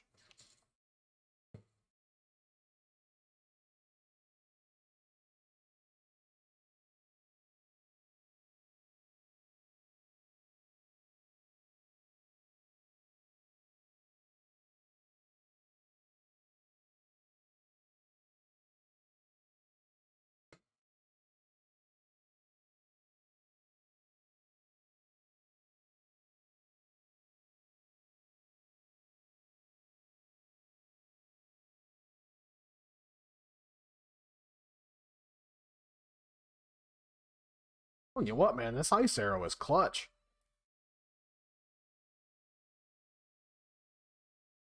And these orcs are not wearing any clothes, like, at all. They're like, bandolier, loincloth, good.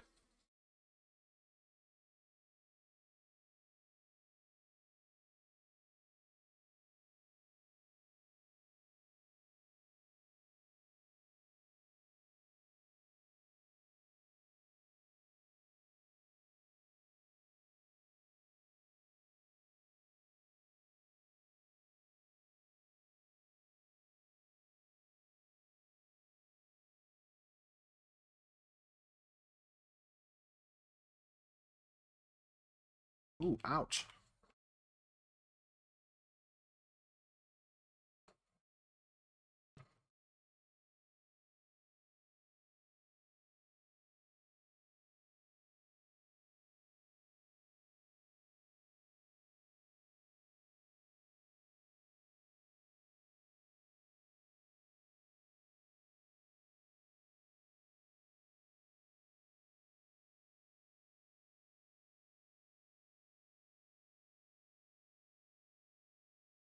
Well, looks like we got another little dungeon over here. Yeah, that's right. I had to follow my way up the river.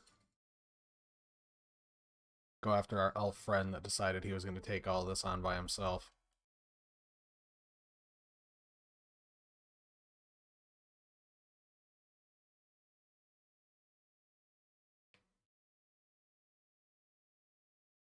Yeah, that is a hell of a good sword.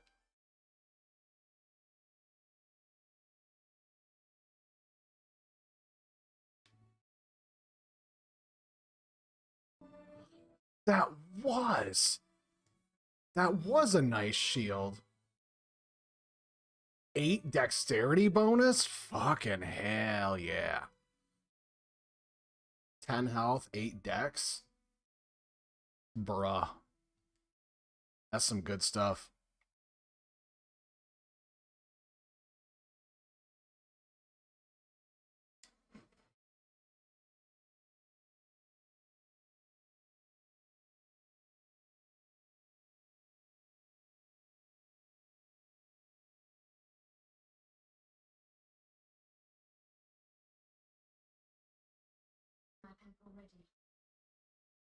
Sure you do.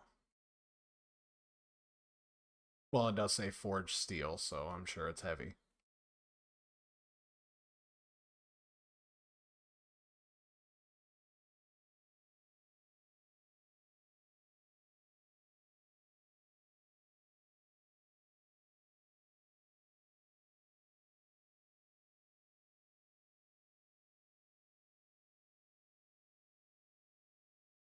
You can buy all of my garbage for a fair price. Wonder if he's actually got gold or if it's in-store credit.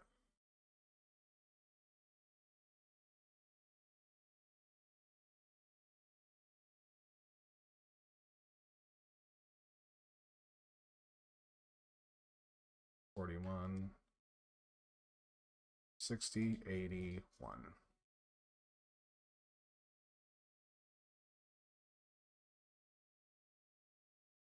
Spell scaling? What's that? What's that? That doesn't exist, huh? Except whenever somebody hits you with a really powerful spell. There was a goblin earlier that apparently had enchanted his little buddy there. And like I've been hit by a frost spell before, like a frost arrow, but this one was literally like I was so like frozen cold I literally couldn't move.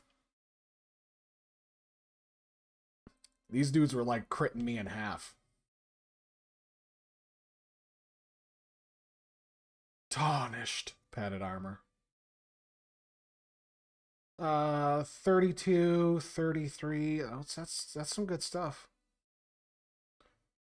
Health regen, fire resist.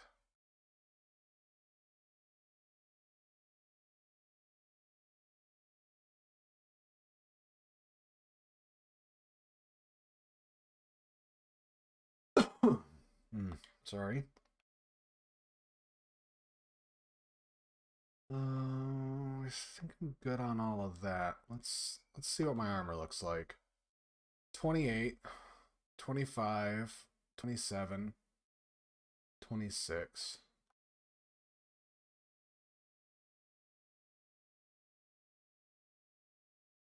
That's 32 and 33.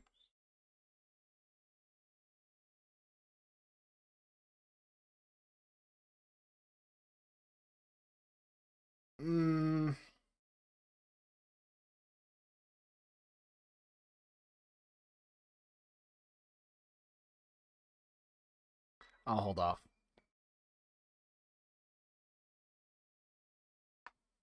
I seem to be doing okay for myself right now. I'm not going to go blowing a bunch of money on stuff that's not like a huge upgrade. Like, yes, it's better, but at the same time, I'm about to level up and I'm about to enter the orc cave. So they gotta have some good stuff in here somewhere.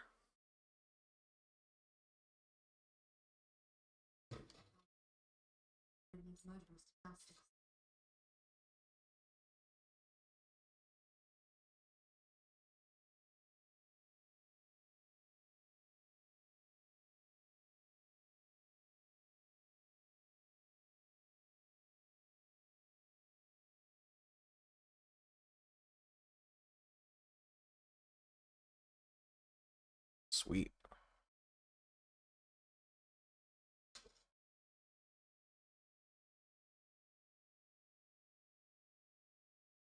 Oof, that was a lot of gold. 11, 15. Bah, it's junk.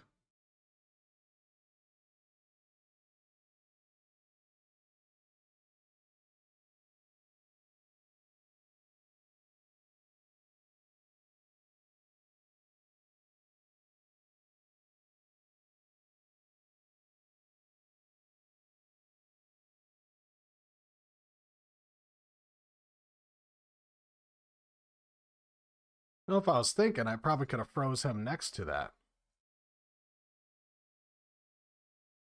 Fire in the hole.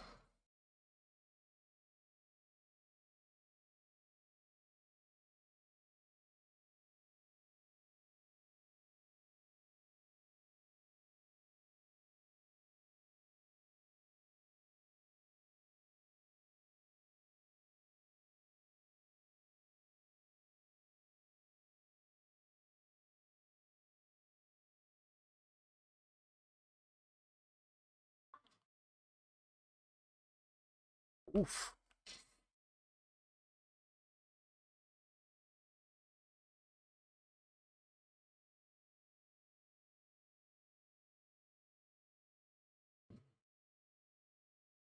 Eat it.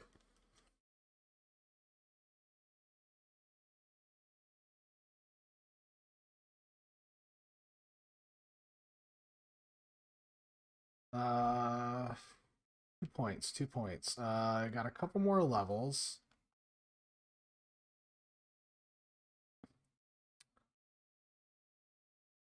Ooh, this is tough.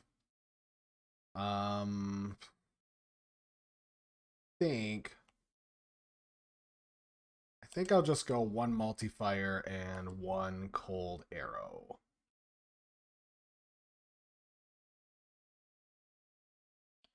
Yeah, because that multi-arrow is like, as it is right now, like the level that I did have it at, like if both of my arrows hit my target, it'd be like 1 to like 5 more damage than a single shot that I normally do. But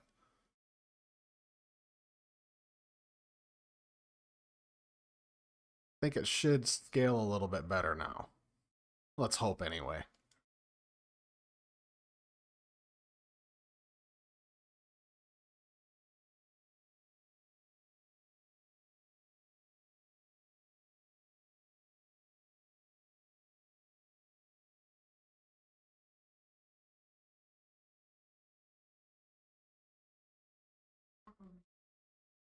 Already?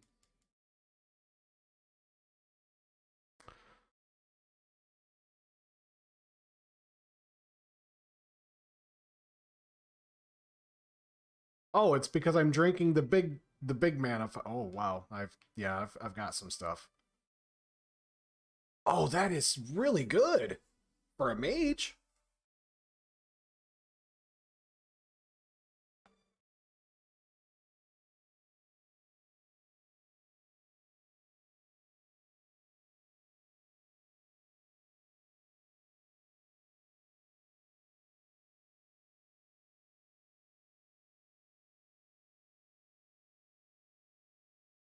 Yeah, I've noticed that. Like for the most part, like the wizard is like it's so complicated because like in order to get to the spells that really matter, like you really have to invest into them and like I think the by the time I reached the end of it, like I put all of my points into like the blizzard move where it just like puts the icicles down and it just kind of it travels along a path for a minute where it, like every point increases the AoE and increases the damage and blah blah blah. But the thing was uh as I would be putting more points into it, yes, it would do more damage, but like I was trading off between them. I'd put my points into Blizzard and then I would use Lightning Orb. Or like the Thunderball that shoots out that would like it would just travel along and like do arcing damage to like the enemies. But it was like it literally reached a point where it's like that spell was so freaking expensive in terms of mana that I had to essentially like I could not I would have to have 5 times the amount of mana potions on my wizard that I like it was a 5 to 1 of health potions because legitimately in order for me to go out and do any combat at all in order to kill enemies and actually survive I had to like I had to just click click click click click click click click completely spamming my buttons to make sure that I was always full up on mana because my mana regeneration was high but it was even faster if I was like chugging potions so it's like that's the only way I could reasonably get through shit. It's so sad having to sell these like awesome weapons. Goodbye. So what I would like is for there to be the higher grade health potions and stuff, so that way I could actually like have all of my potions stack. Because right now I've still got the minor potions that are kicking around.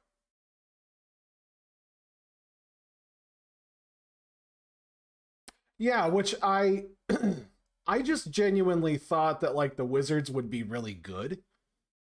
Because, you know, obviously any old school RPGs, like if you pick the magic caster, people are like, oh, barbarian goes brrr, and you know, they can just one shot everything throughout the game. But then like later on, if you are careful, then wizards become like the gods. Like they are so fucking powerful that nothing can stand up to them.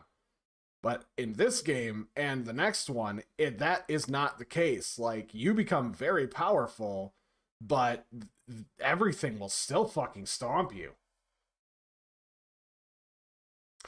Yeah. Which I think would be kind of nice because it's like, I guess the whole point is like, it's supposed to be an RPG, so it's like you essentially.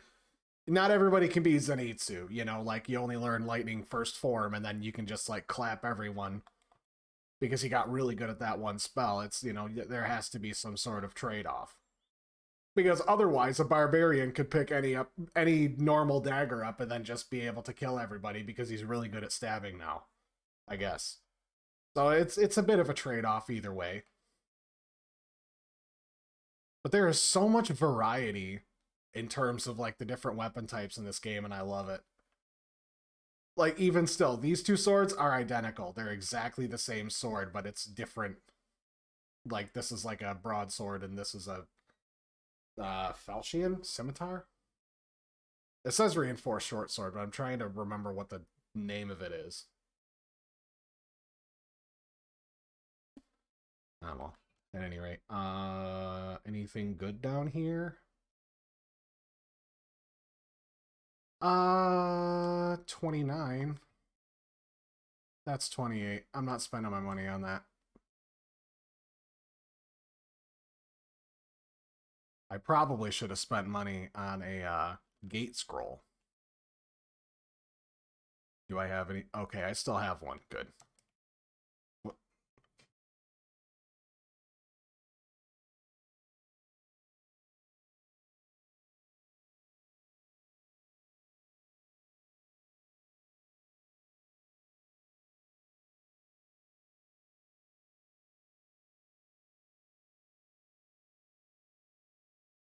Oh wow, those were treasure chests. Not quite treasure chests, it's just a hole in the ground.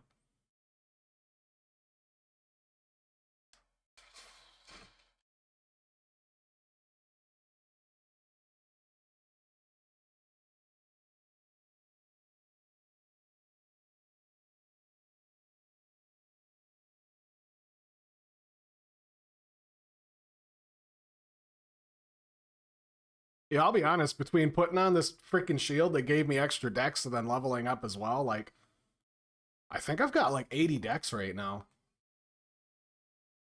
Yeah, my dexterity's at 80 and I'm level 8. This is wild. So like my melee weapons are okay, but like my fucking bow it's clapping.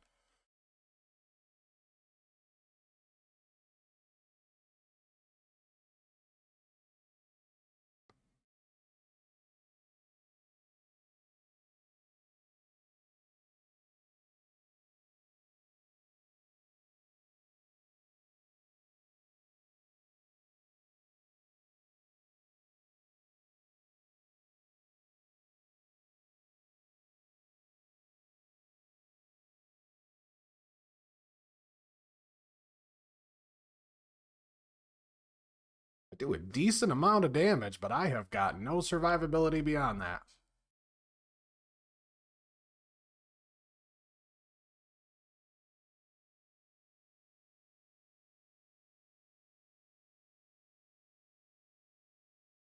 Slurp.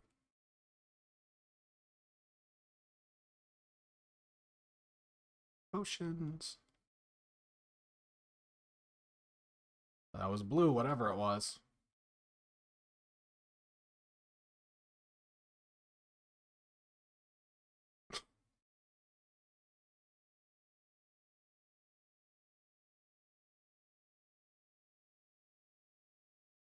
Why would a ranger not be able to use a pole arm?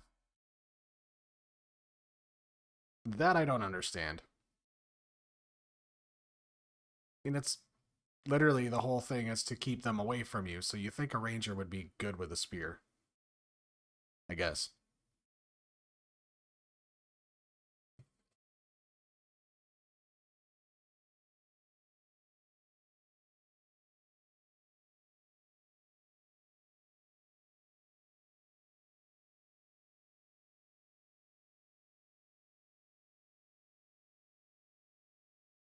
Let's head back here in the top left there of the map.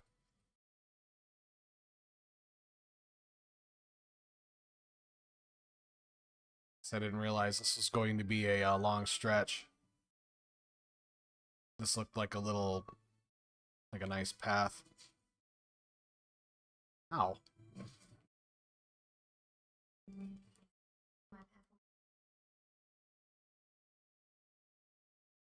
Okay, gate scroll, gate scroll. You need to buy a gate scroll.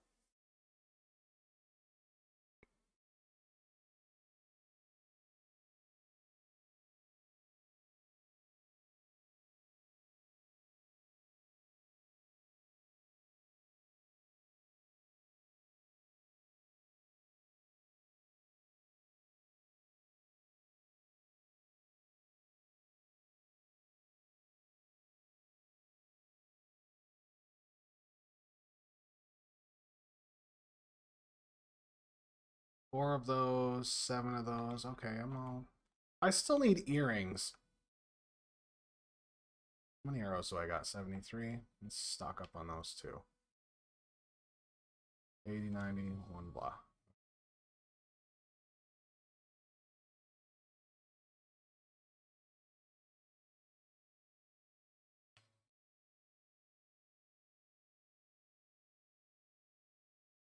Nothing really good here. Still the same stuff. Fire resist, magic, poison.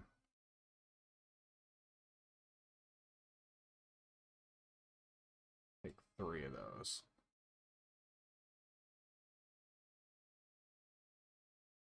There.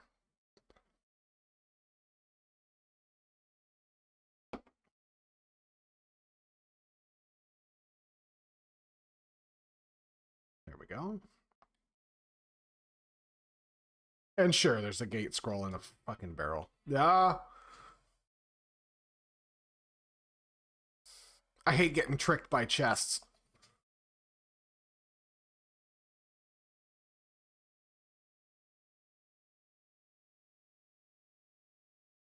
It's all your guys' fault, you bastards. The real treasure was the friends you made along the way.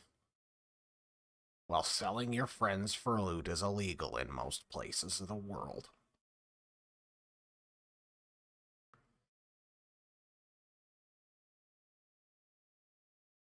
What did I get? Morning Star, Circlet, junk.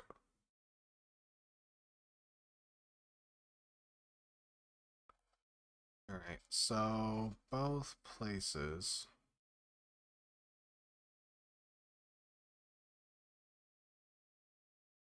Alright, so I will continue on this way, because the path on the left there looks like it's... I don't know, maybe they're both connected, who knows?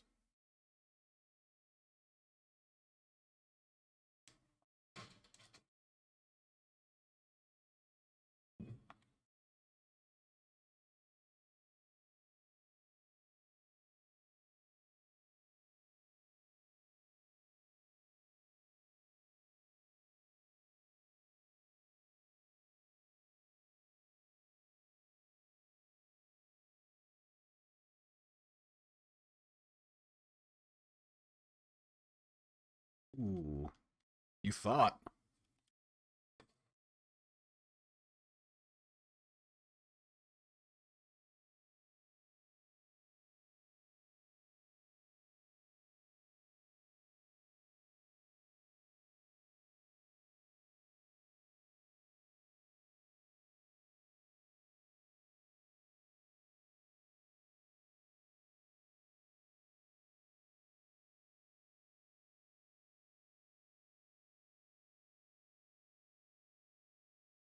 Oh, wow. I almost died, and I wasn't even paying attention to that.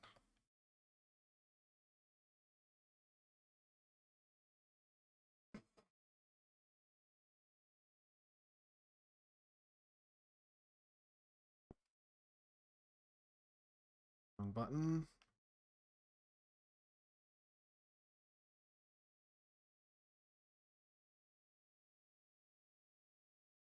What's that look like? It's... Even that is huge.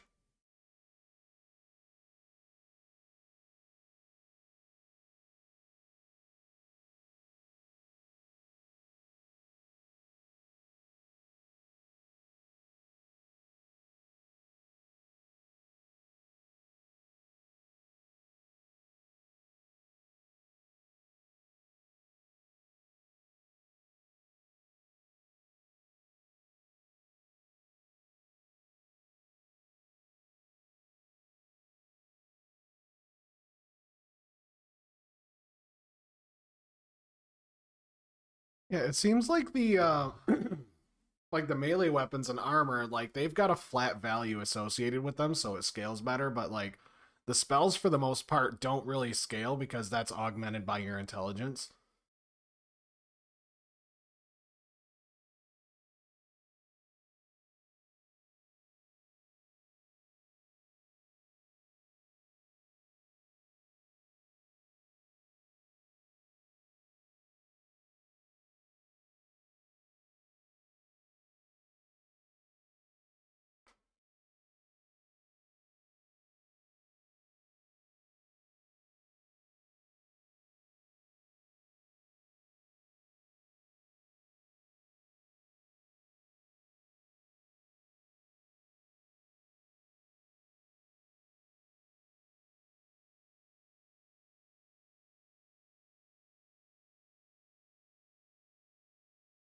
Now it's kind of a hit and miss, but the Dark Alliance that they came out with just recently, not the remasters, but like the actual one that had like it was like the four heroes. It was Dungeons and Dragons Dark Alliance, not Baldur's Gate, but you know. Um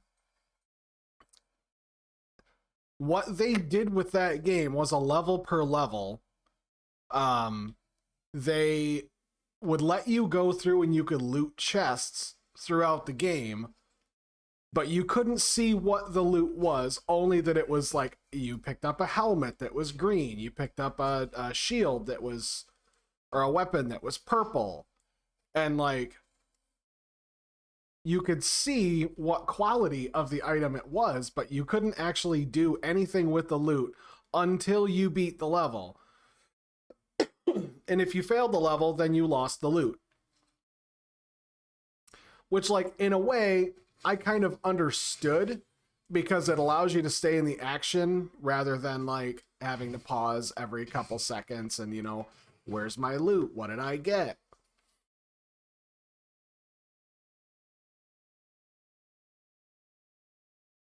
Which really, in, like, a multiplayer setting, really takes you away from the action. But, like, for this sort of a game, especially early on, it's like most of that gear is like it changes immensely how you play.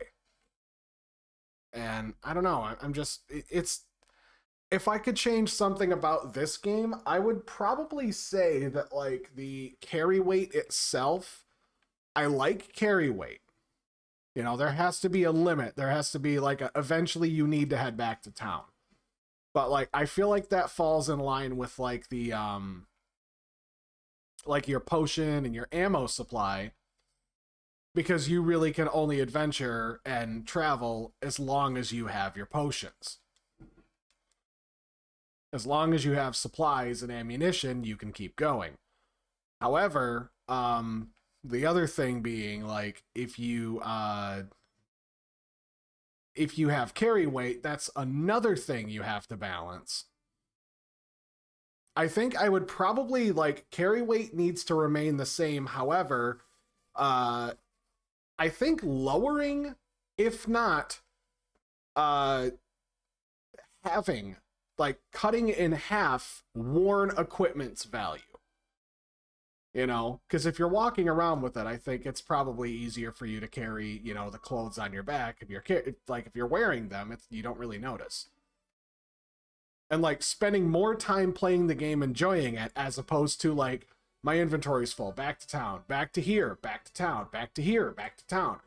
I do that in Diablo 2. Because, like, I pick up everything because, like, I like money. I like getting gold, so that way I can, you know, gamble at what's-his-face and be able to afford, you know, better equipment.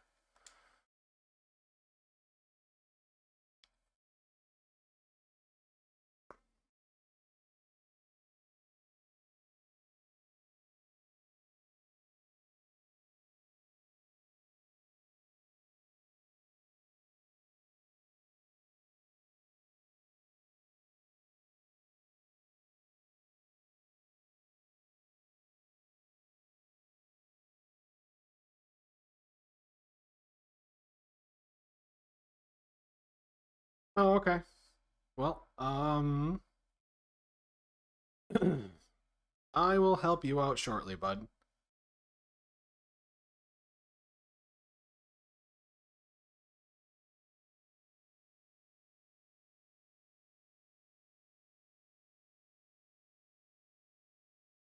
Yeah, I mean, and it is quite a lot, but like I understand what they're kind of going with. Like, I'm a ranger. I'm supposed to be wearing very light armor and, you know, bow and arrow. Like, but who says I don't like loot, you know?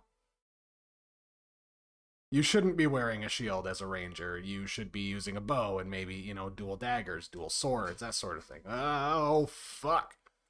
It's a lot of orcs.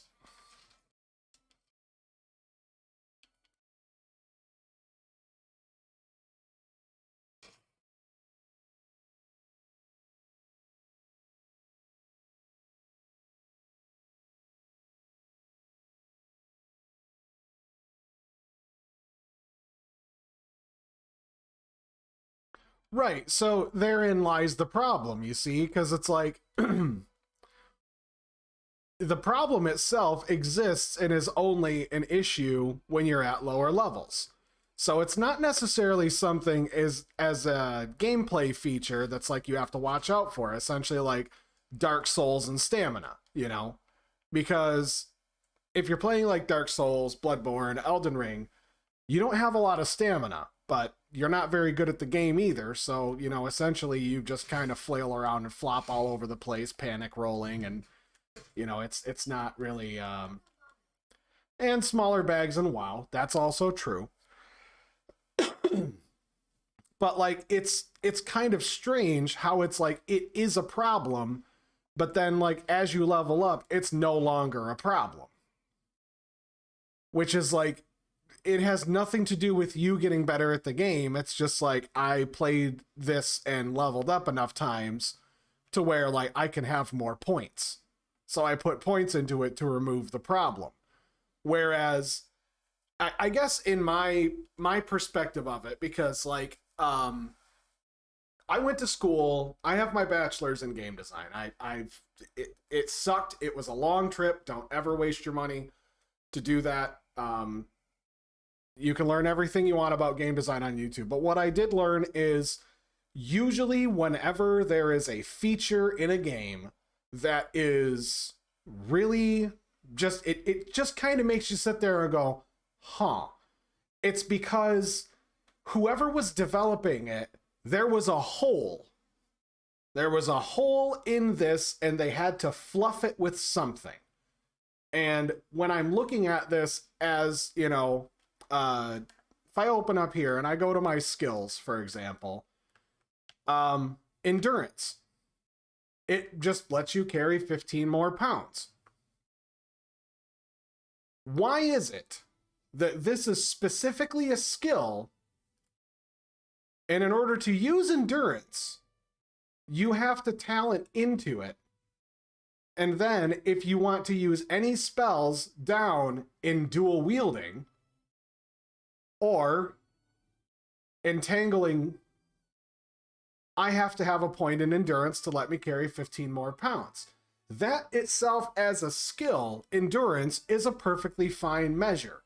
However, if you come over here to strength, strength also increases your carry weight by how many points you have into it. So why would you need both? Why does both need to happen? You could just have one or the other, or you could have the endurance feat be doubled in value for every point that you put into it, and that's for everybody. You know, like, make it more valuable, make it something you really want to put points into, rather than like, do I want to kill enemies for less amount of time, or do I want to be able to hold more stuff but still have to kill enemies slowly? You know, it's like, so they can choose not to invest in endurance. That's absolutely true. And really, you could go back and forth on it for like a while, but I think essentially the endurance itself, yes, being baked into strength is fine, you know, in terms of the carry weight, but I think this as a skill, I feel like the game would value greatly if it was natively put in as a passive skill. Like, because as you said, as you level up, it's no longer a problem, because eventually, you know, in a perfect world, your tree's full. You know, you have all of the points. And you can't really like level up anymore. There's nothing else for you to really do. You know, you can restart the game and then play through and play through and play through, but eventually you reach the cap and there's nothing left to do. So why is it that it's not a threshold skill? You know, like that's entirely my point. Like, just putting endurance, like, oh, you can carry 15 more pounds. No, that's something you already want to do. That's something that as you level up in adventure, roleplay perspective, you would already get better at this. You would already have more stamina. You would already just be stronger from all the fighting.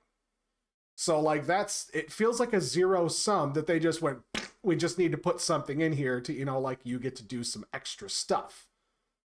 Now that could be set up to where like, for the Ranger, do what Baldur's Gate did. Your arrows, you know, reduce the weight of your arrows by X sum for every point you put in. Now that is an interesting choice, because it's not like reduce arrows by, you know, cut it in half, cut it in 3/4. Arrows weigh nothing now. Like that's zero, that's bull. But like, cut it down by like a small amount, you know, like your total arrows will be, you know, like reduce the weight of an arrow by, you know, however much arrows weigh. I don't know how much each like stack of arrows weighs itself, but like having that be a point that it's like that is where you put your stacking points into. So essentially like that is where you can put your weight. And then for wizards, all of your mana potions weigh less. For barbarians, all of your health potions weigh less. And, you know, like that sort of thing where it's like, it now becomes an interesting choice as opposed to just fuck it. You know what I mean? Like that's kind of where like I look at it and it's like, it's a strange choice that they made. Oh, this is so much weaker, but it's 5 dex equip. Now my melee is garbage, but my bow is out of this world.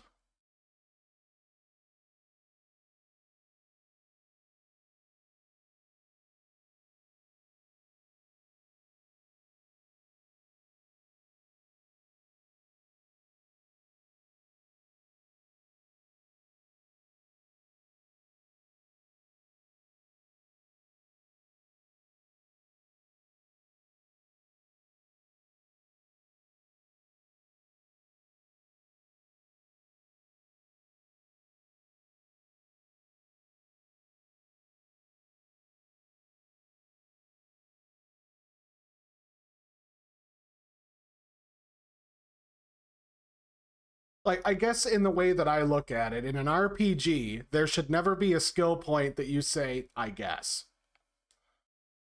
It should always be a choice that we're like, it's tough.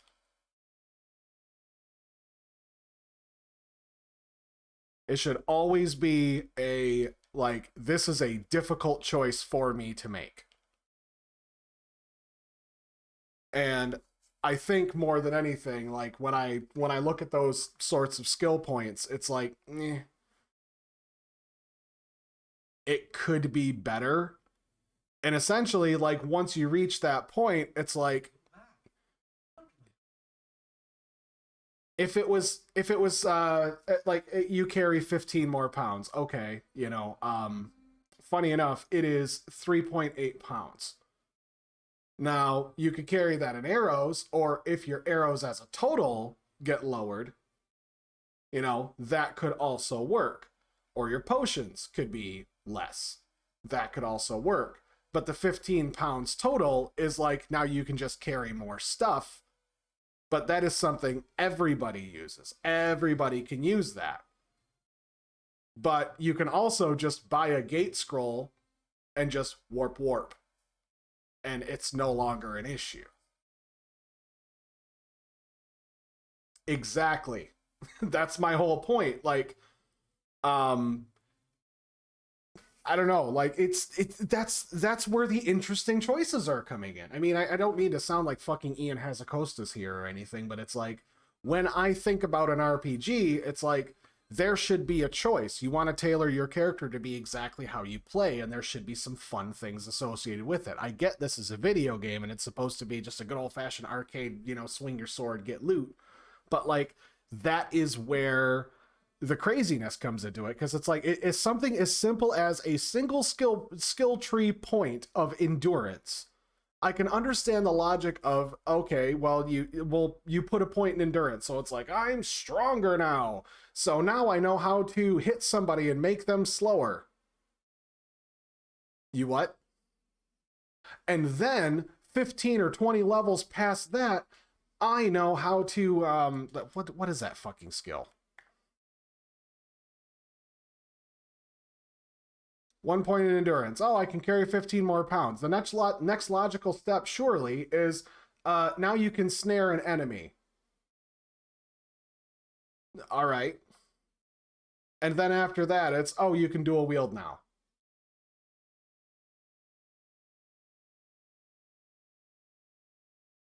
Wouldn't it be entangle first, then dual wield, and from all of that training you've done, now you're stronger? You know, like, to me, it's very strange. And also, like, this should be over on this side. Minor healing, regeneration, and critical hit are all things that have to do with fortitude. That has to do with, like, your inner strength, your inner will, like your healthiness, your physique. So why is endurance over here, and it's entangled with entangle, and also dual wield? Like, something about it just feels off. Like, they had to put it in there somewhere for some reason, you know? And that's where it's just kind of, it's bizarre more than anything, because, like, there are some skills that just, like, it feels like that they were running out of ideas, and they were just like, throw this at it. It should be fine.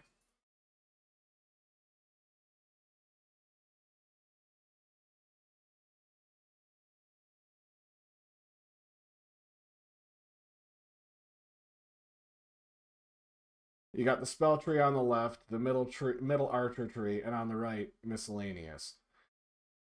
Yeah, you do have a point.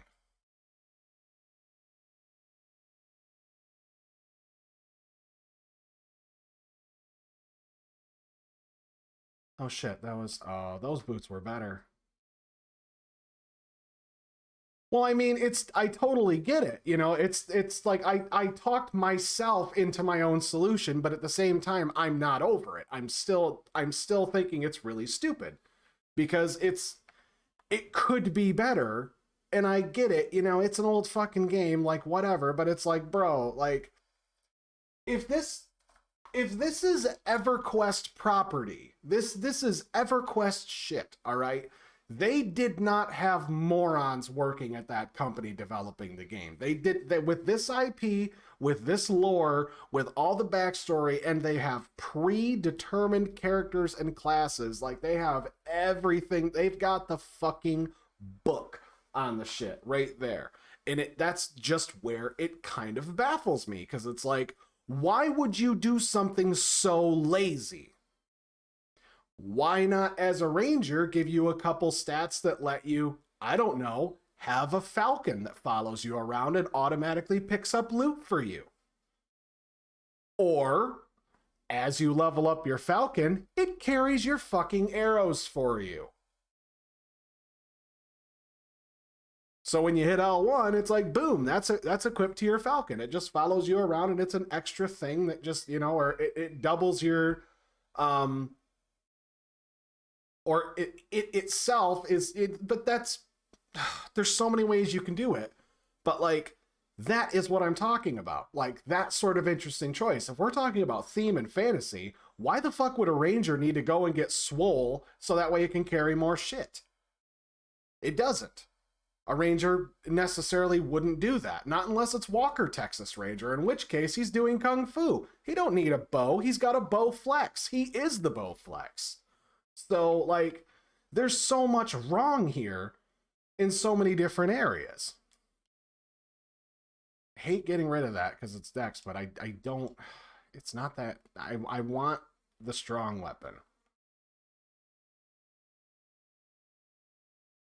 But, like, there should always be a real grip when you're leveling up your character. Where do I want this to go? How do I want to build this? You know, there should never be a, well, there's nothing else. I guess I'll get more carry weight. Wee! It's boring. Choosing between whether or not I want multi-shot, cold arrow, fire arrow, explosive arrow, poison arrow, even as you level those up, it's like your AoE on them gets bigger, the damage over time gets better, the spell cost goes up, but the attack power does too. Points in dual wielding, so that way you can, you know, be able to be a force to be reckoned with in melee combat if you run out of arrows. And it's like everything about the ranger class is, I mean, you think of fucking Strider, Aragorn, you know, that's who you think about. Drizzt Do'Urden, Ranger, you know, like that's who you're thinking about. I'm pretty sure he's got a fucking cat that follows him around everywhere. However, this is not a Dungeons and Dragons property. This is EverQuest. But it's an RPG. It's fantasy, elves, and butt cheeks, all right? That's what this is all about, and booba. So, like, you could definitely have it go any way that you want, but, like, I don't know, a ghost bow that, like, shoots shit with you, like, 15 pounds. There's so much more that could be done.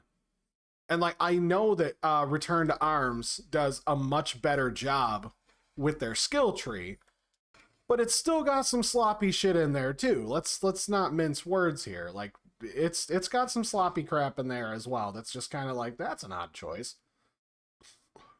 Like, if you think about it,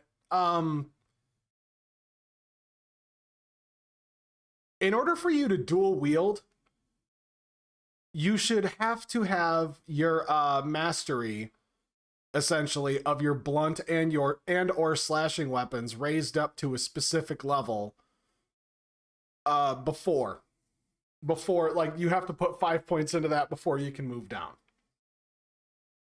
And realistically speaking, it's because you would have to get really good with the weapon using one of them before you can effectively use two at once. You gotta learn to walk before you can run. You gotta learn to crawl before you can walk. So, like,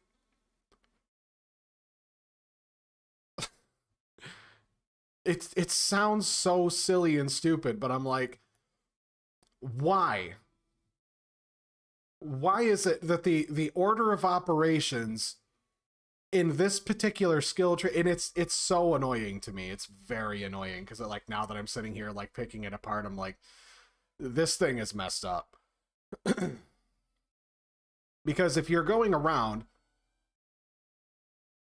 I have gotten so fortuitous and strong that I am able to hold 15 more pounds now on my person. I have trained in the military. I've been fighting elves and kicking dwarves and slapping goblins. So now I know how to hit one person and make them slow. Hi, darling.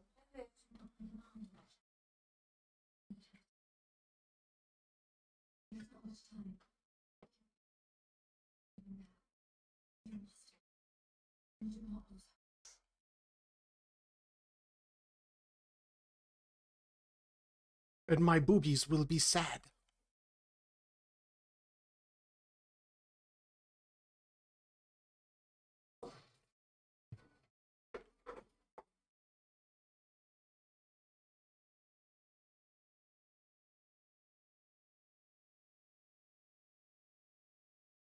And here orcs.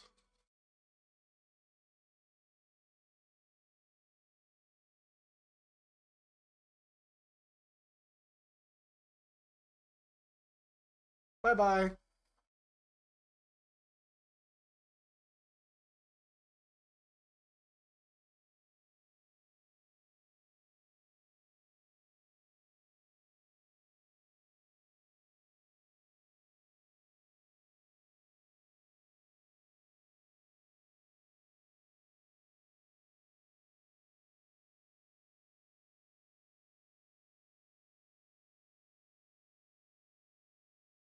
You missed. No, I'm out of arrows?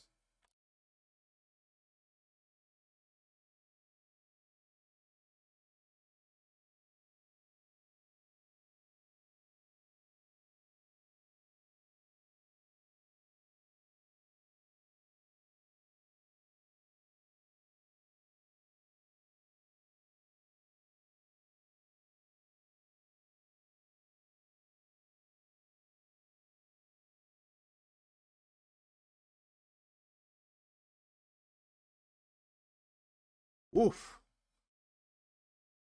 Those guys hit like a Mack truck.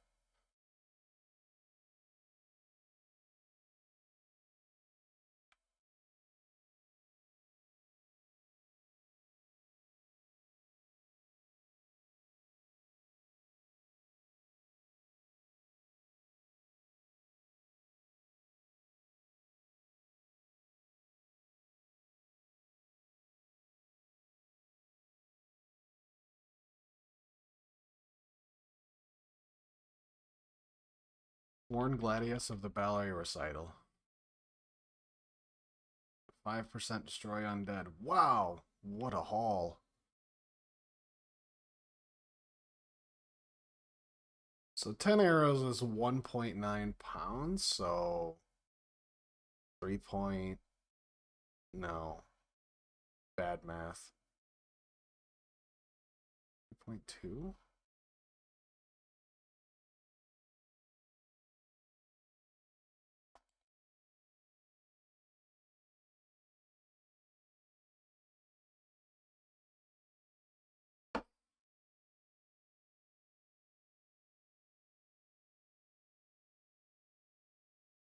Stuff it, guy. You know why I'm here. Junk, junk.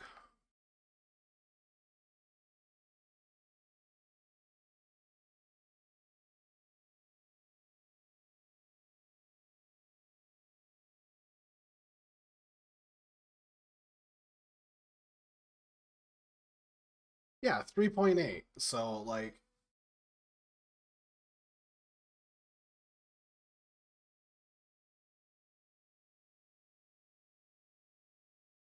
Maybe that's what they were trying to do, was like have it affect only the arrow's weight, but then they're like, well, you know, what if they just wanted to carry more stuff in general? But it's like, I guess just thematically, to me, it doesn't make sense. Doesn't make sense why they would do that. 4.7 lesser mana. That is less damage than the default bow.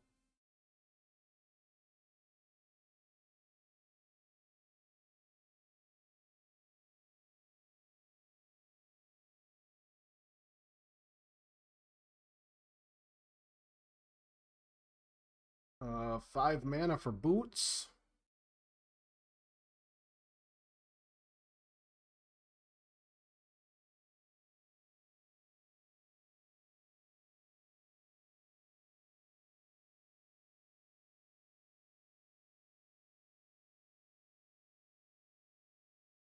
So it's like, as it is right now, essentially, like, I have, which is just ridiculous, like, I'm literally carrying just shy of 100 pounds worth of equipment. And again, like, the arrows themselves, you know, I have 130 arrows and it's 24.4 pounds. That's not much, but 24 pounds out of a total of 160, I mean, that's a good amount. 10 here, 16, 8, 5. Like, having a skill point that's like worn equipment that, you know, first point is worn equipment is reduced in weight, and then the next point is like your I don't know, thrown weapons or potions are reduced in their weight. So it's like, you know, individually, like, the things you usually carry a ton of eventually become lighter. Just feels like it would have been a more like a less sloppy approach.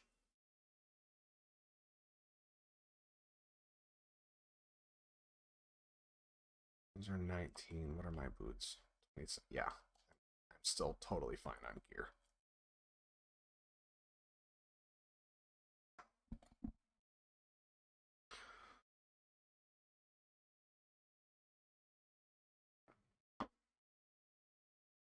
I've been here 5 minutes and I'm already getting shot at.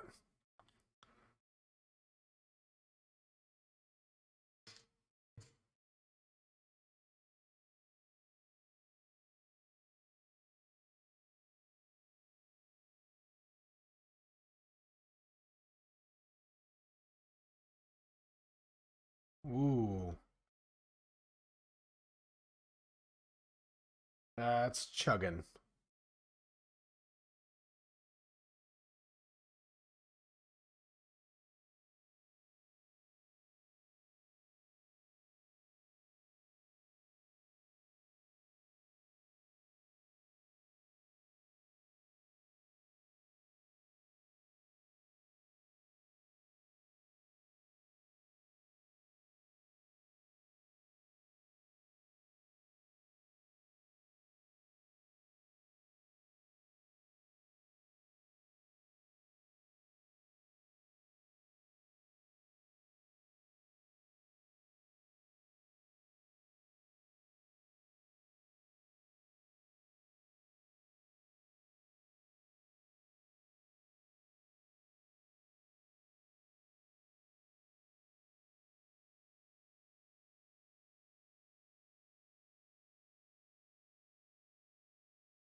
Out of here, scuffed Gul'dan.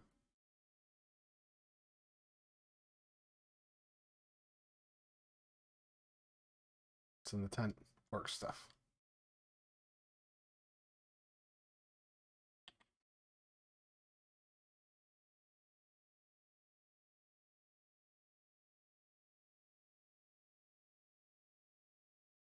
Yeah, it certainly does do a lot of flickering, and I know why, because it's the way that the these flames.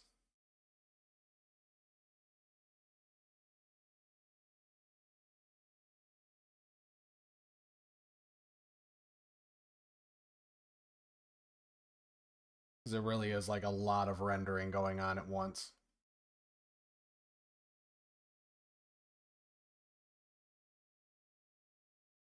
wasn't really one of the most graceful engines they ever came out with.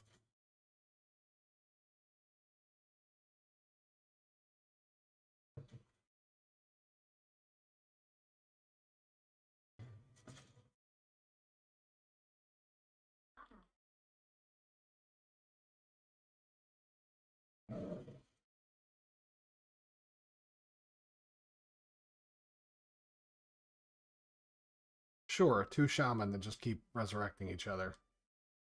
That's fair.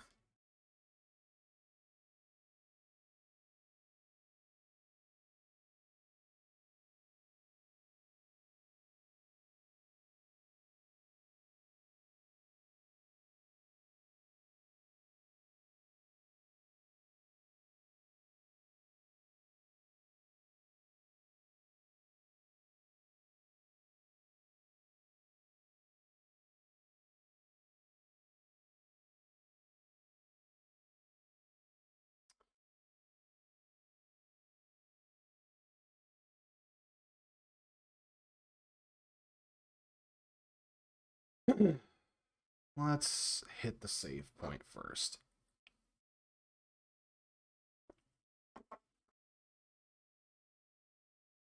So I don't think I've ever had the emulator crash, but it is it has happened. Like, I've seen forum posts about it.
You guys out. Your stupid shields.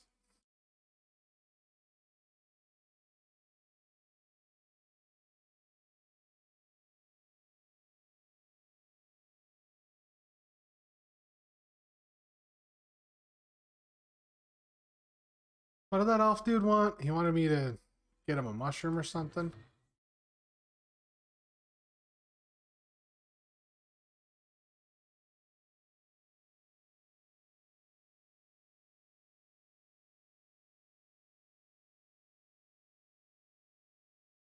Killed you once, you son of a bitch. I'll kill you again.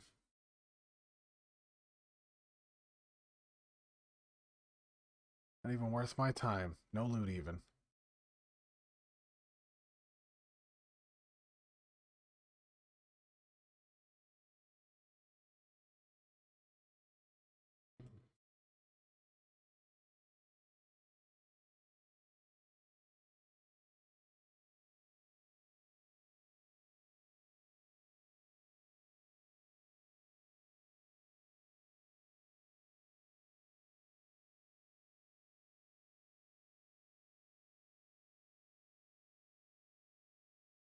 Okay, that worried me for a second. I thought I was stuck. Because there's no jumping in this game. If you get stuck in the terrain, that's it.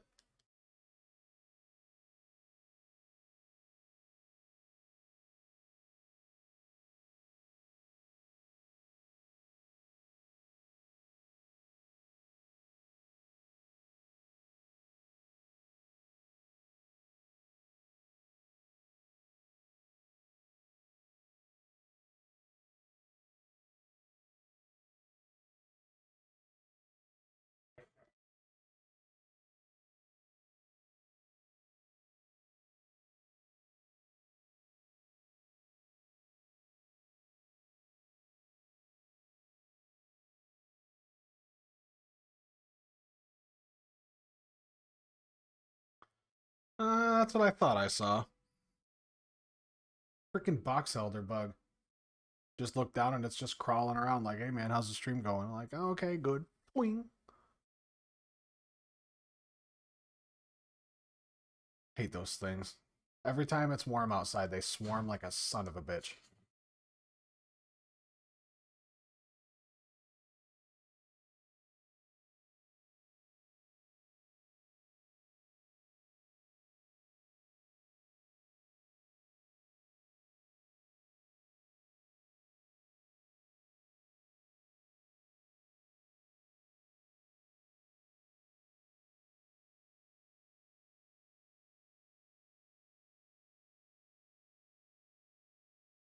All your friends are dead and so are you.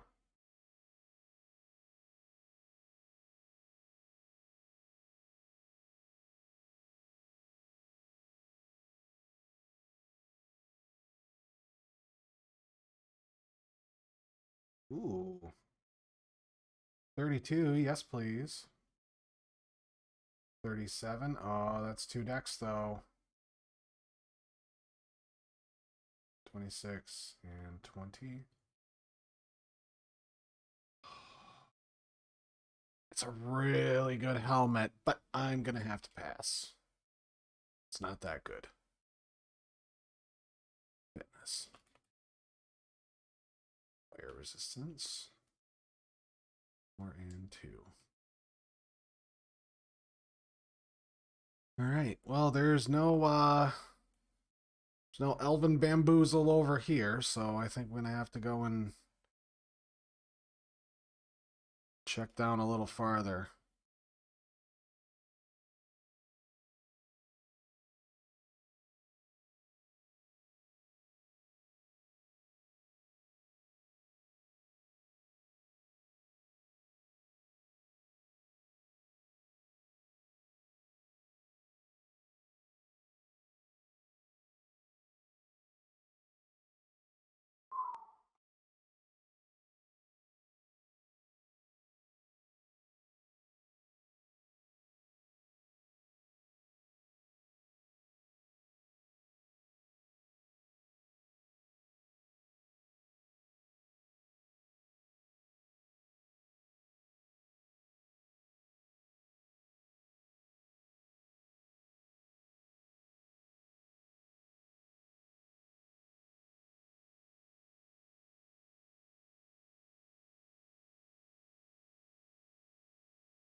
Made it.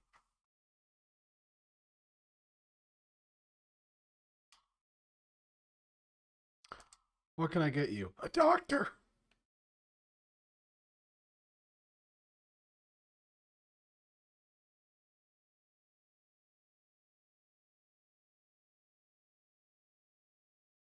I feel my legs. 50 arrows.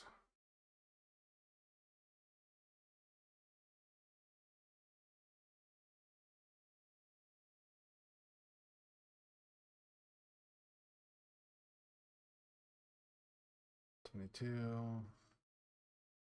Any blues? Nothing good.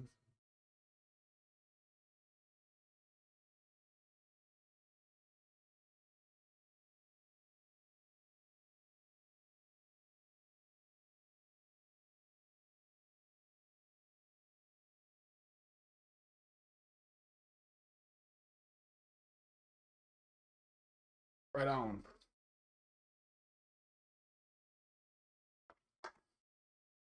Whoa!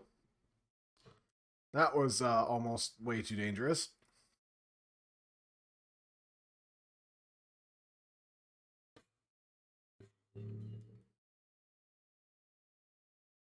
Thought for some reason I was fully healed. I was wrong.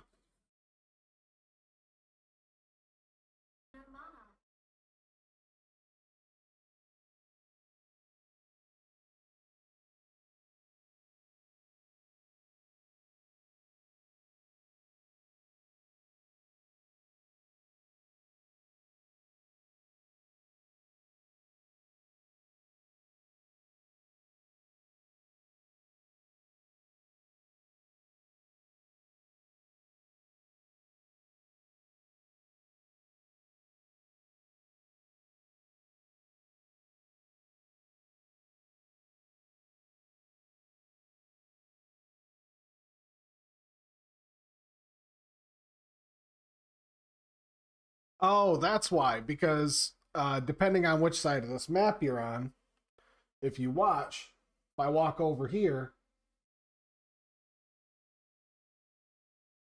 now if you look on the left, you can see that it's loading and unloading. This is right in between two load areas. That's why it lags so much. So if I run to the right, you can see little patches of the ground popping in and out. Run to the left, on the other side, you can see little patches like pop, pop, pop, pop, pop all over the place. Because it's right in between two load points. That makes perfect sense.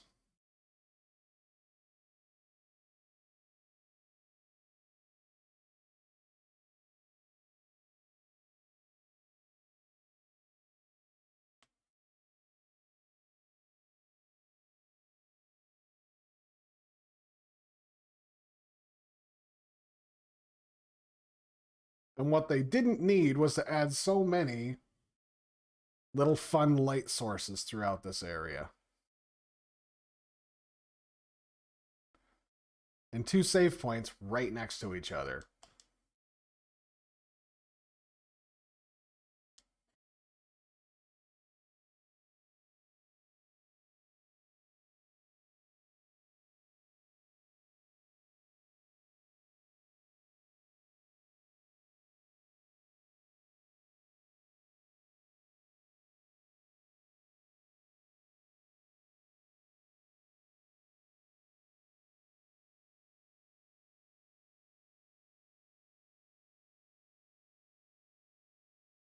I wonder if my friend up there is going to be happy to see me and my butt cheeks.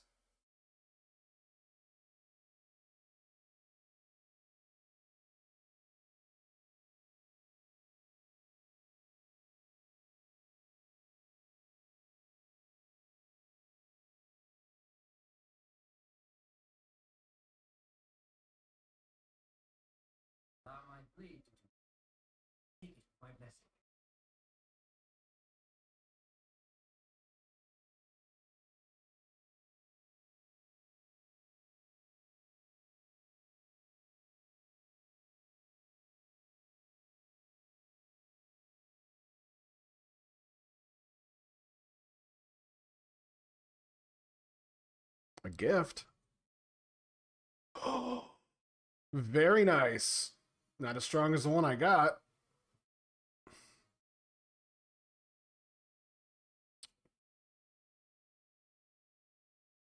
I've gotten very lucky with drops, apparently.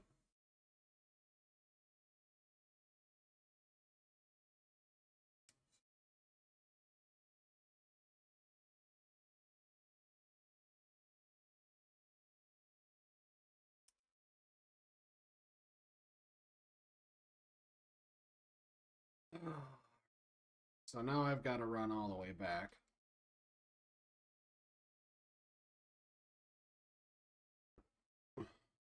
Got a little bit of extra dex. That's okay. How much do I have now? It's 85. Wow.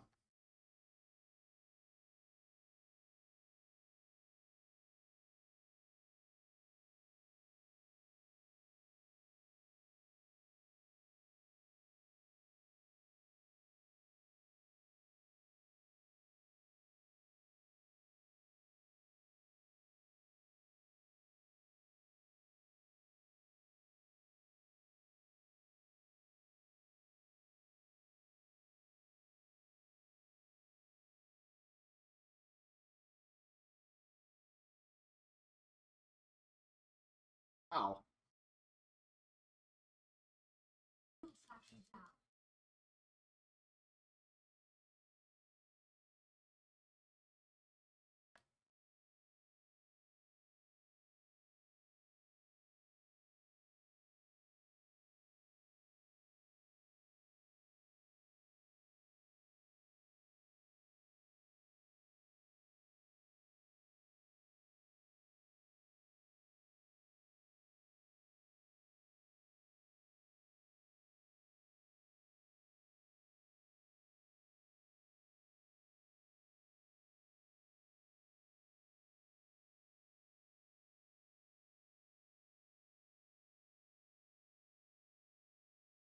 feel like I just took the complete right way. Now let's backtrack and make all the wrong choices.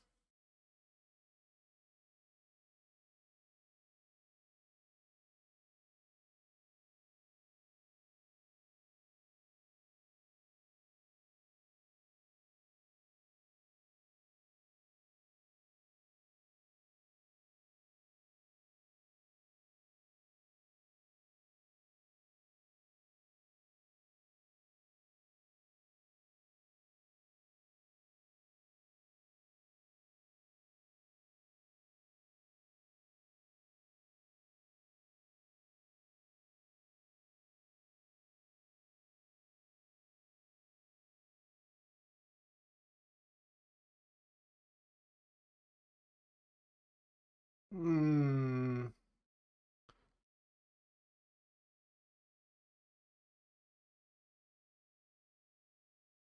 Nah, I'll keep it.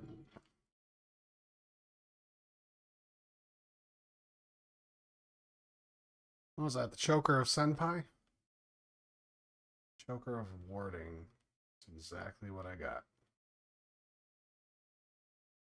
Well, it takes less real estate room, so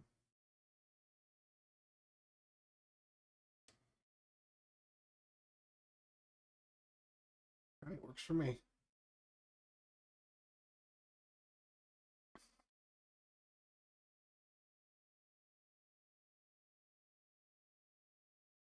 You wish you could handle me, Orc. You wish you could. But Gertie's butt cheeks of justice are coming on through.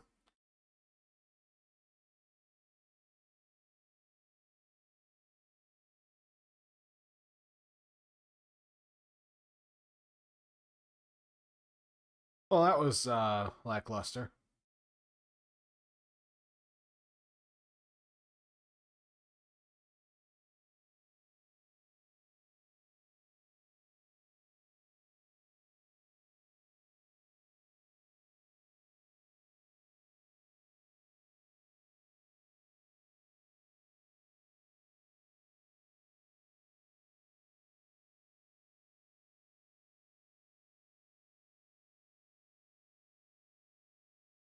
I feel like there's a boss in here.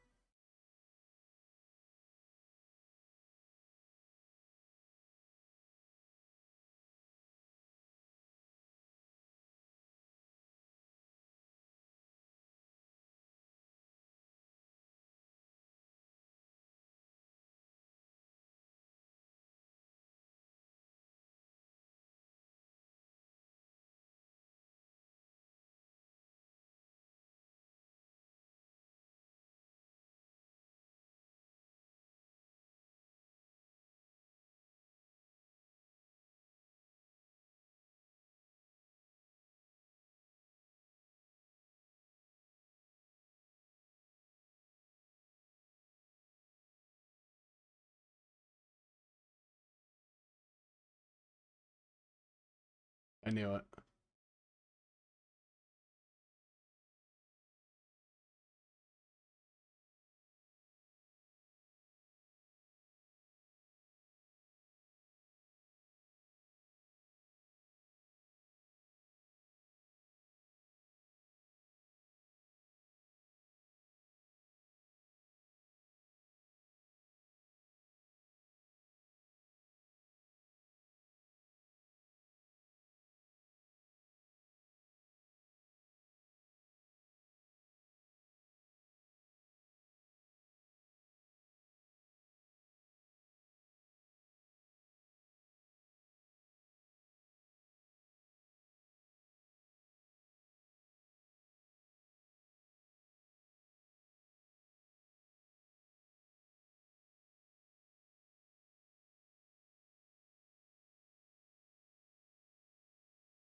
Ouch. That's spicy.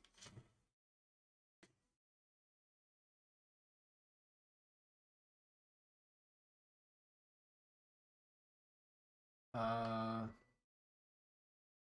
Total mana and regeneration. Yeah, probably.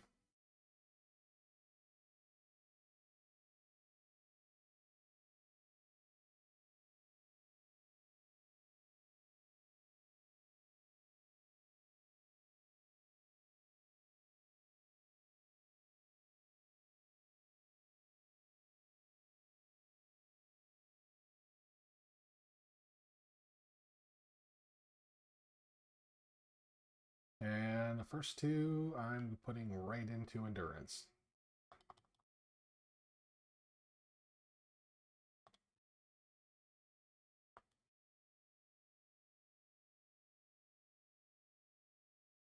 Adds a shock bonus.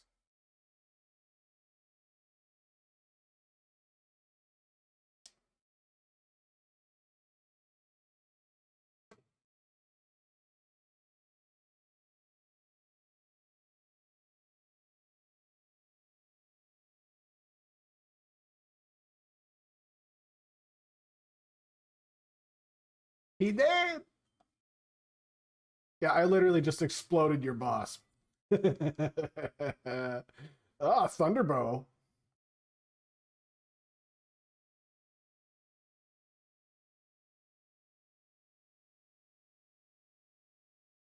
Ah, beautiful. All right.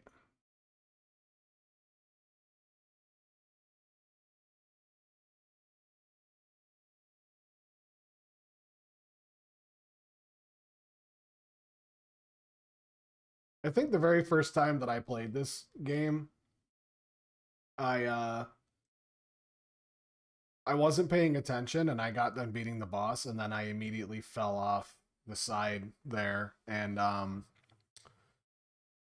yeah, that didn't go so well. I was very angry. Huh? Go open gate.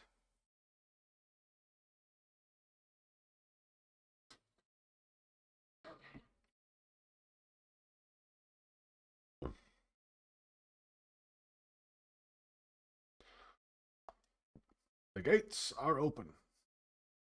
The gates are the gates. I will track you down. That's right.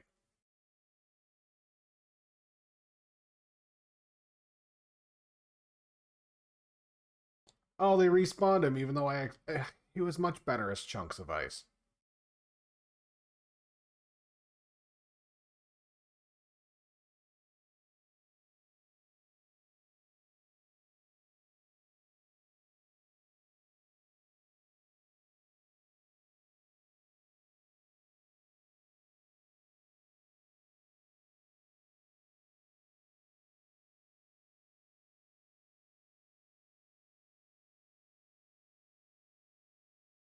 Whoosh.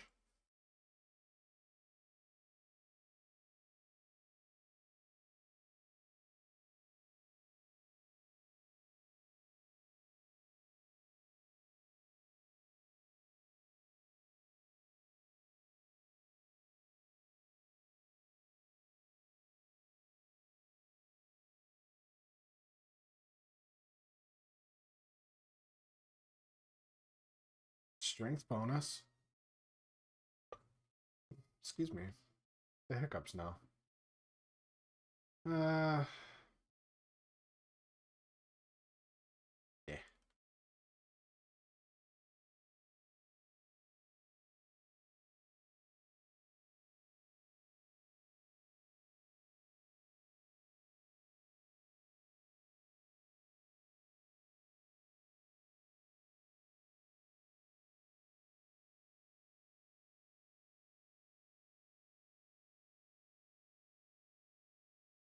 Now it's time for them damn catapults. Oh shit.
No!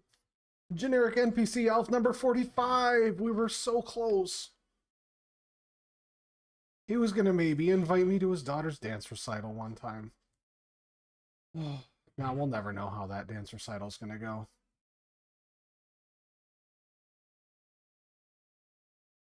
That's for generic elf NPC 45.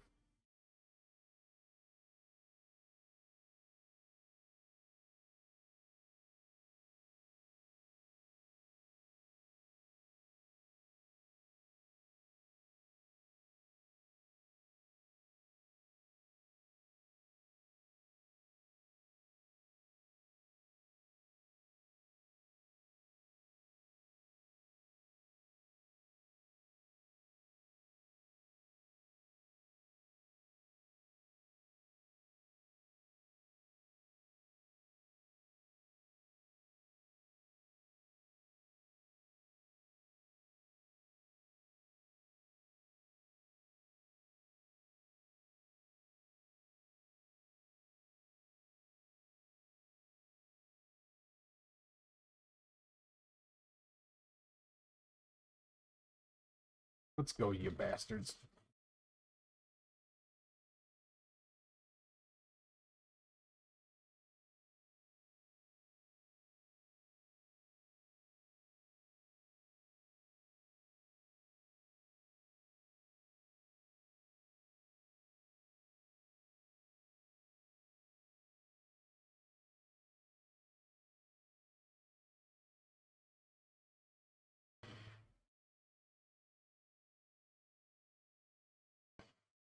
No! Generic elf NPC number 46!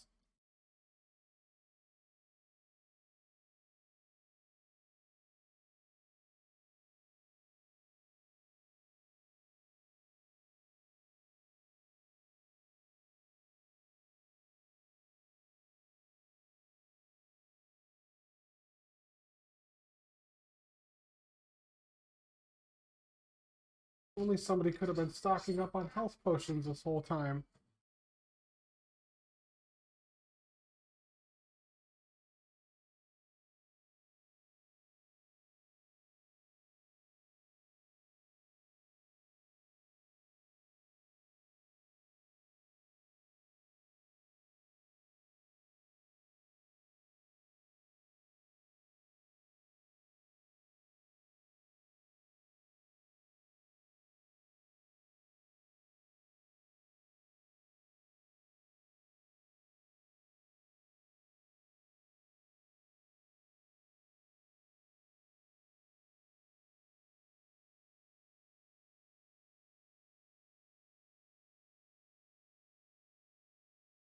Very good.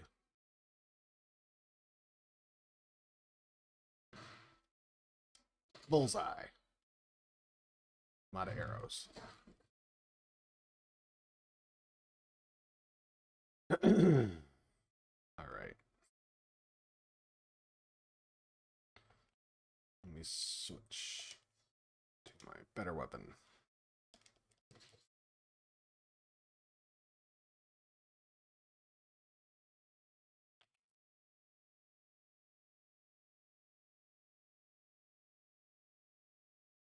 Alright, time to go sell shit.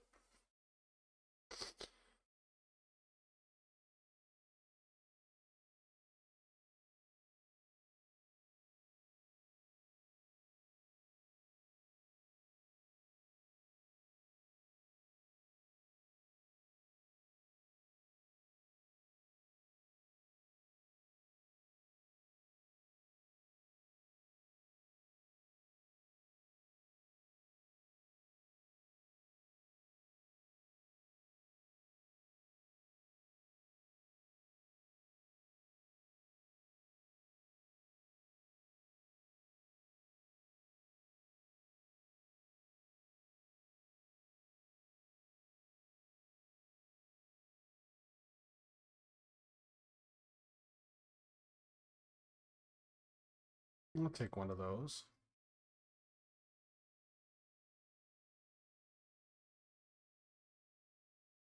Five, 1, 3, 1.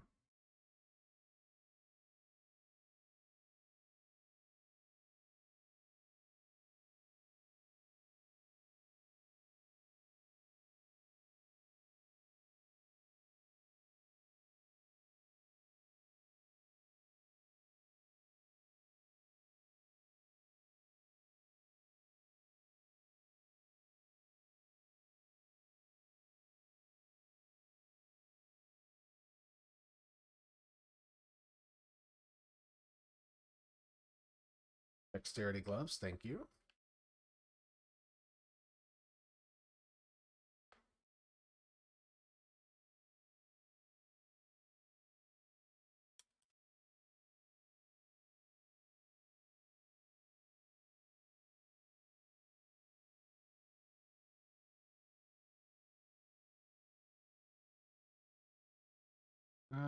That's crit, but I don't think that's...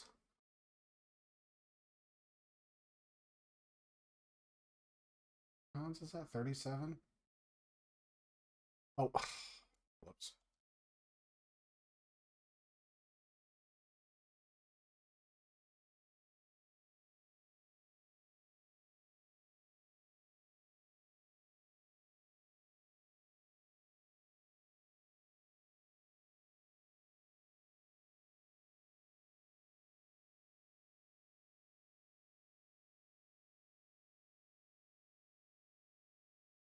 Of arrows, but now I can just focus on shooting my bow.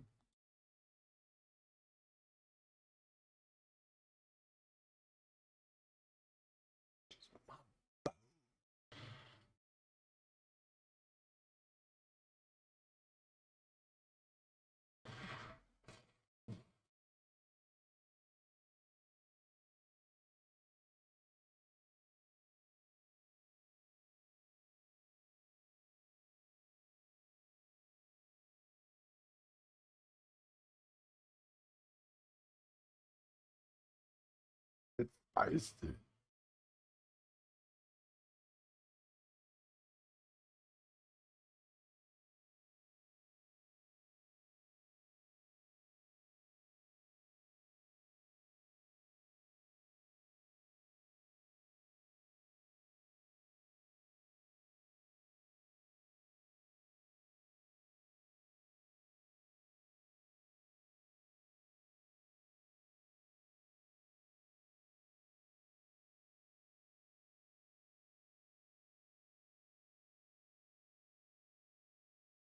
Well, if only there was somebody over here actually manning these catapults.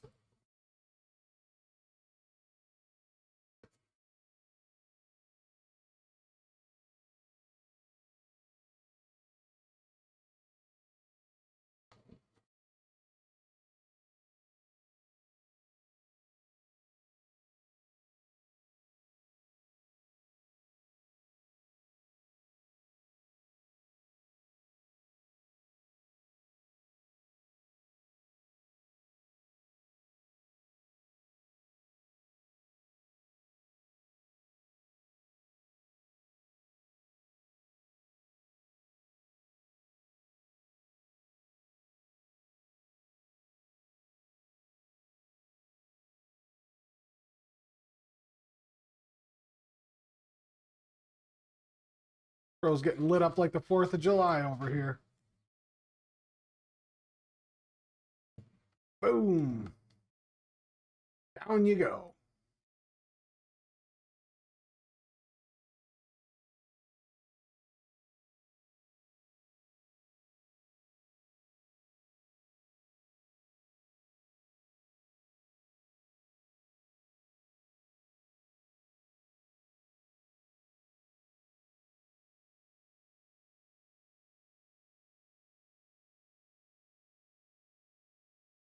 Or more.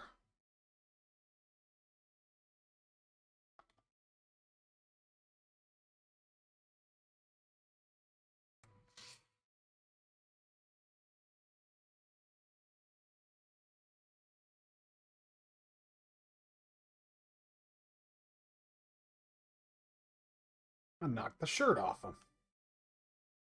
19, 28.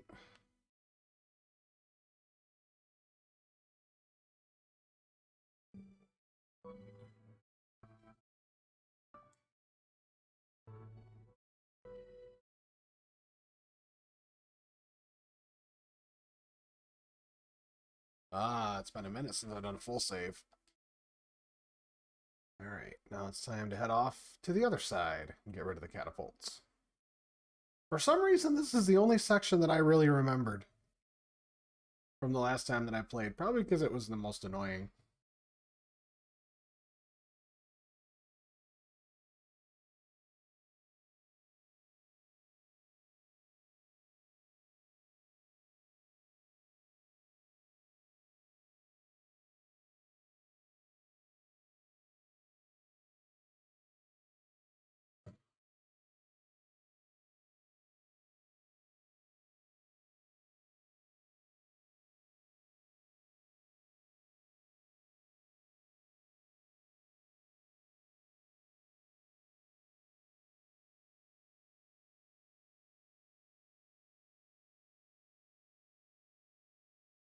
Probably one more back here, and that'll be it.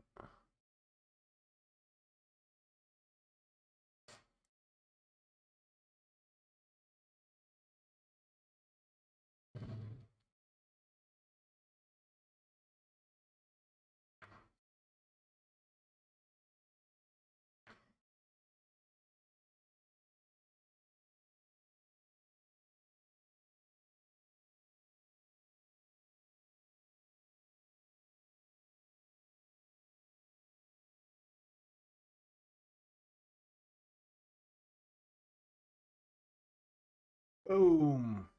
Down you go.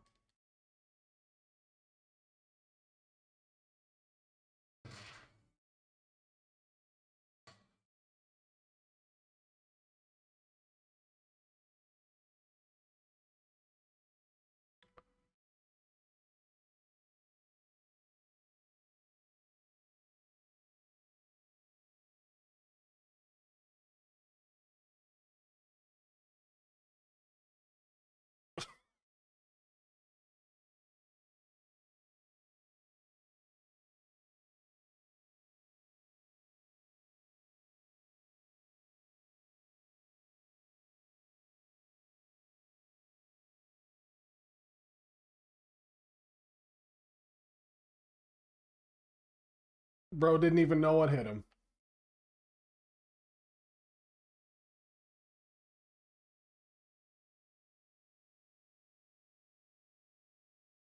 Very good. That's amazing, just adding a little elemental damage to your attacks here, how much better it actually everything works.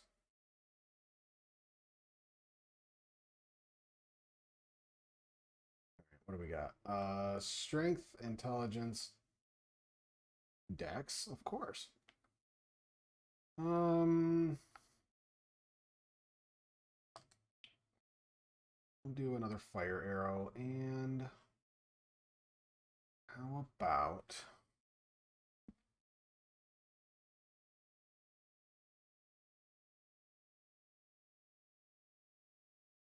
ooh, that's tough.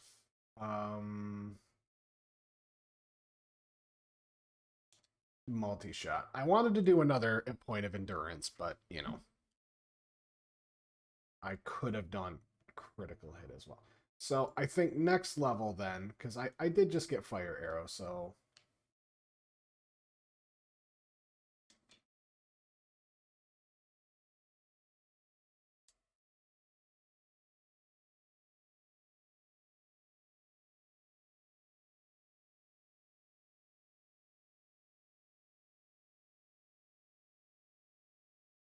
very good.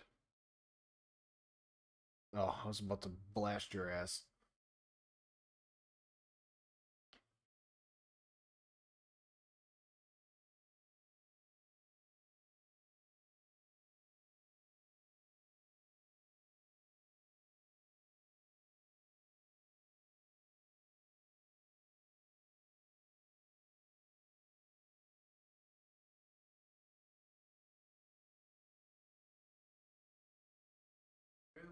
Good to see you, mate. You should speak to Commander Church. One in chat. Already told them about what you've done. Warns you with. Thank me.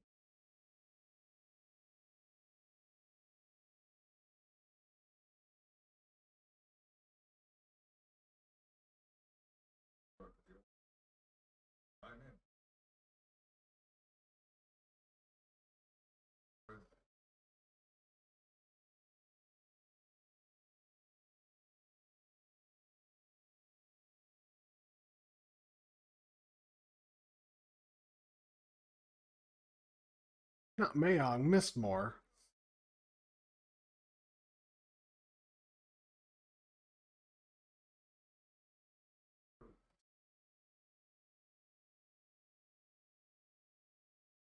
No, not Kelethin.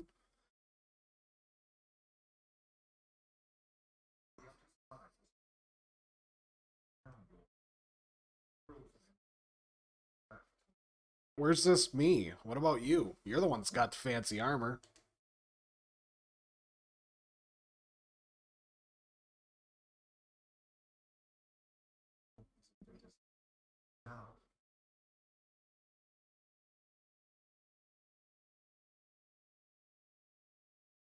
Alright. You got it, dude. Alright, let's see. Where should I go now?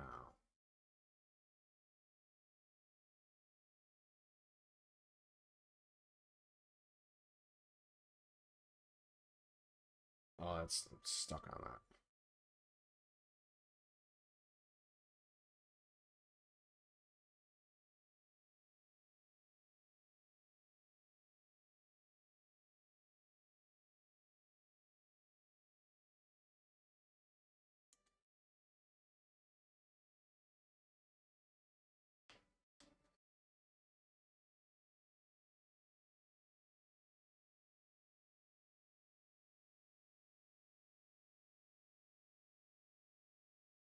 Oh, so I can't do anything else until I help him. Okay.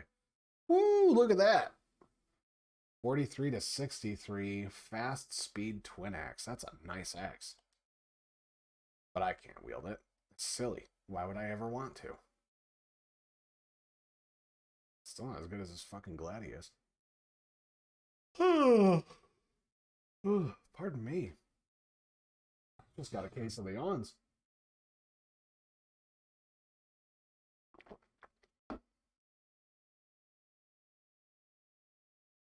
Whoops. Hello, what can I get you? Not a doctor for the arrow in your shoulder, sir. Don't worry about it.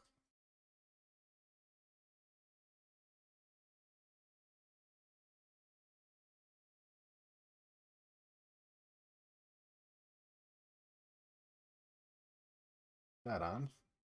Mana regen. I've got 167 heroes.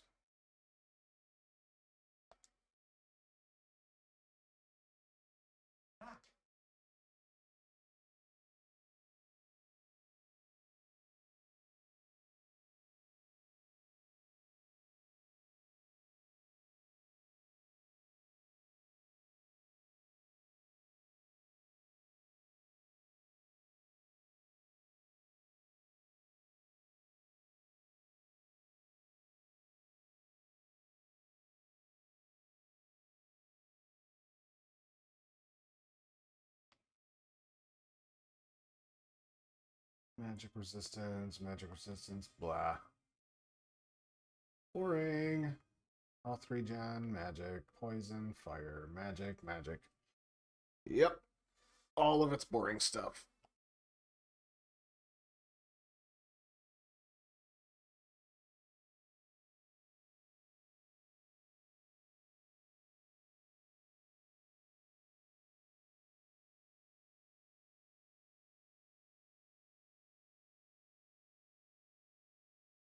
I think, now that I think about it, it is 1 o'clock in the morning, and I'm pretty tired. So we're going to find out what happens at Fate Arc Ruins next time on this exciting episode of this shit. So,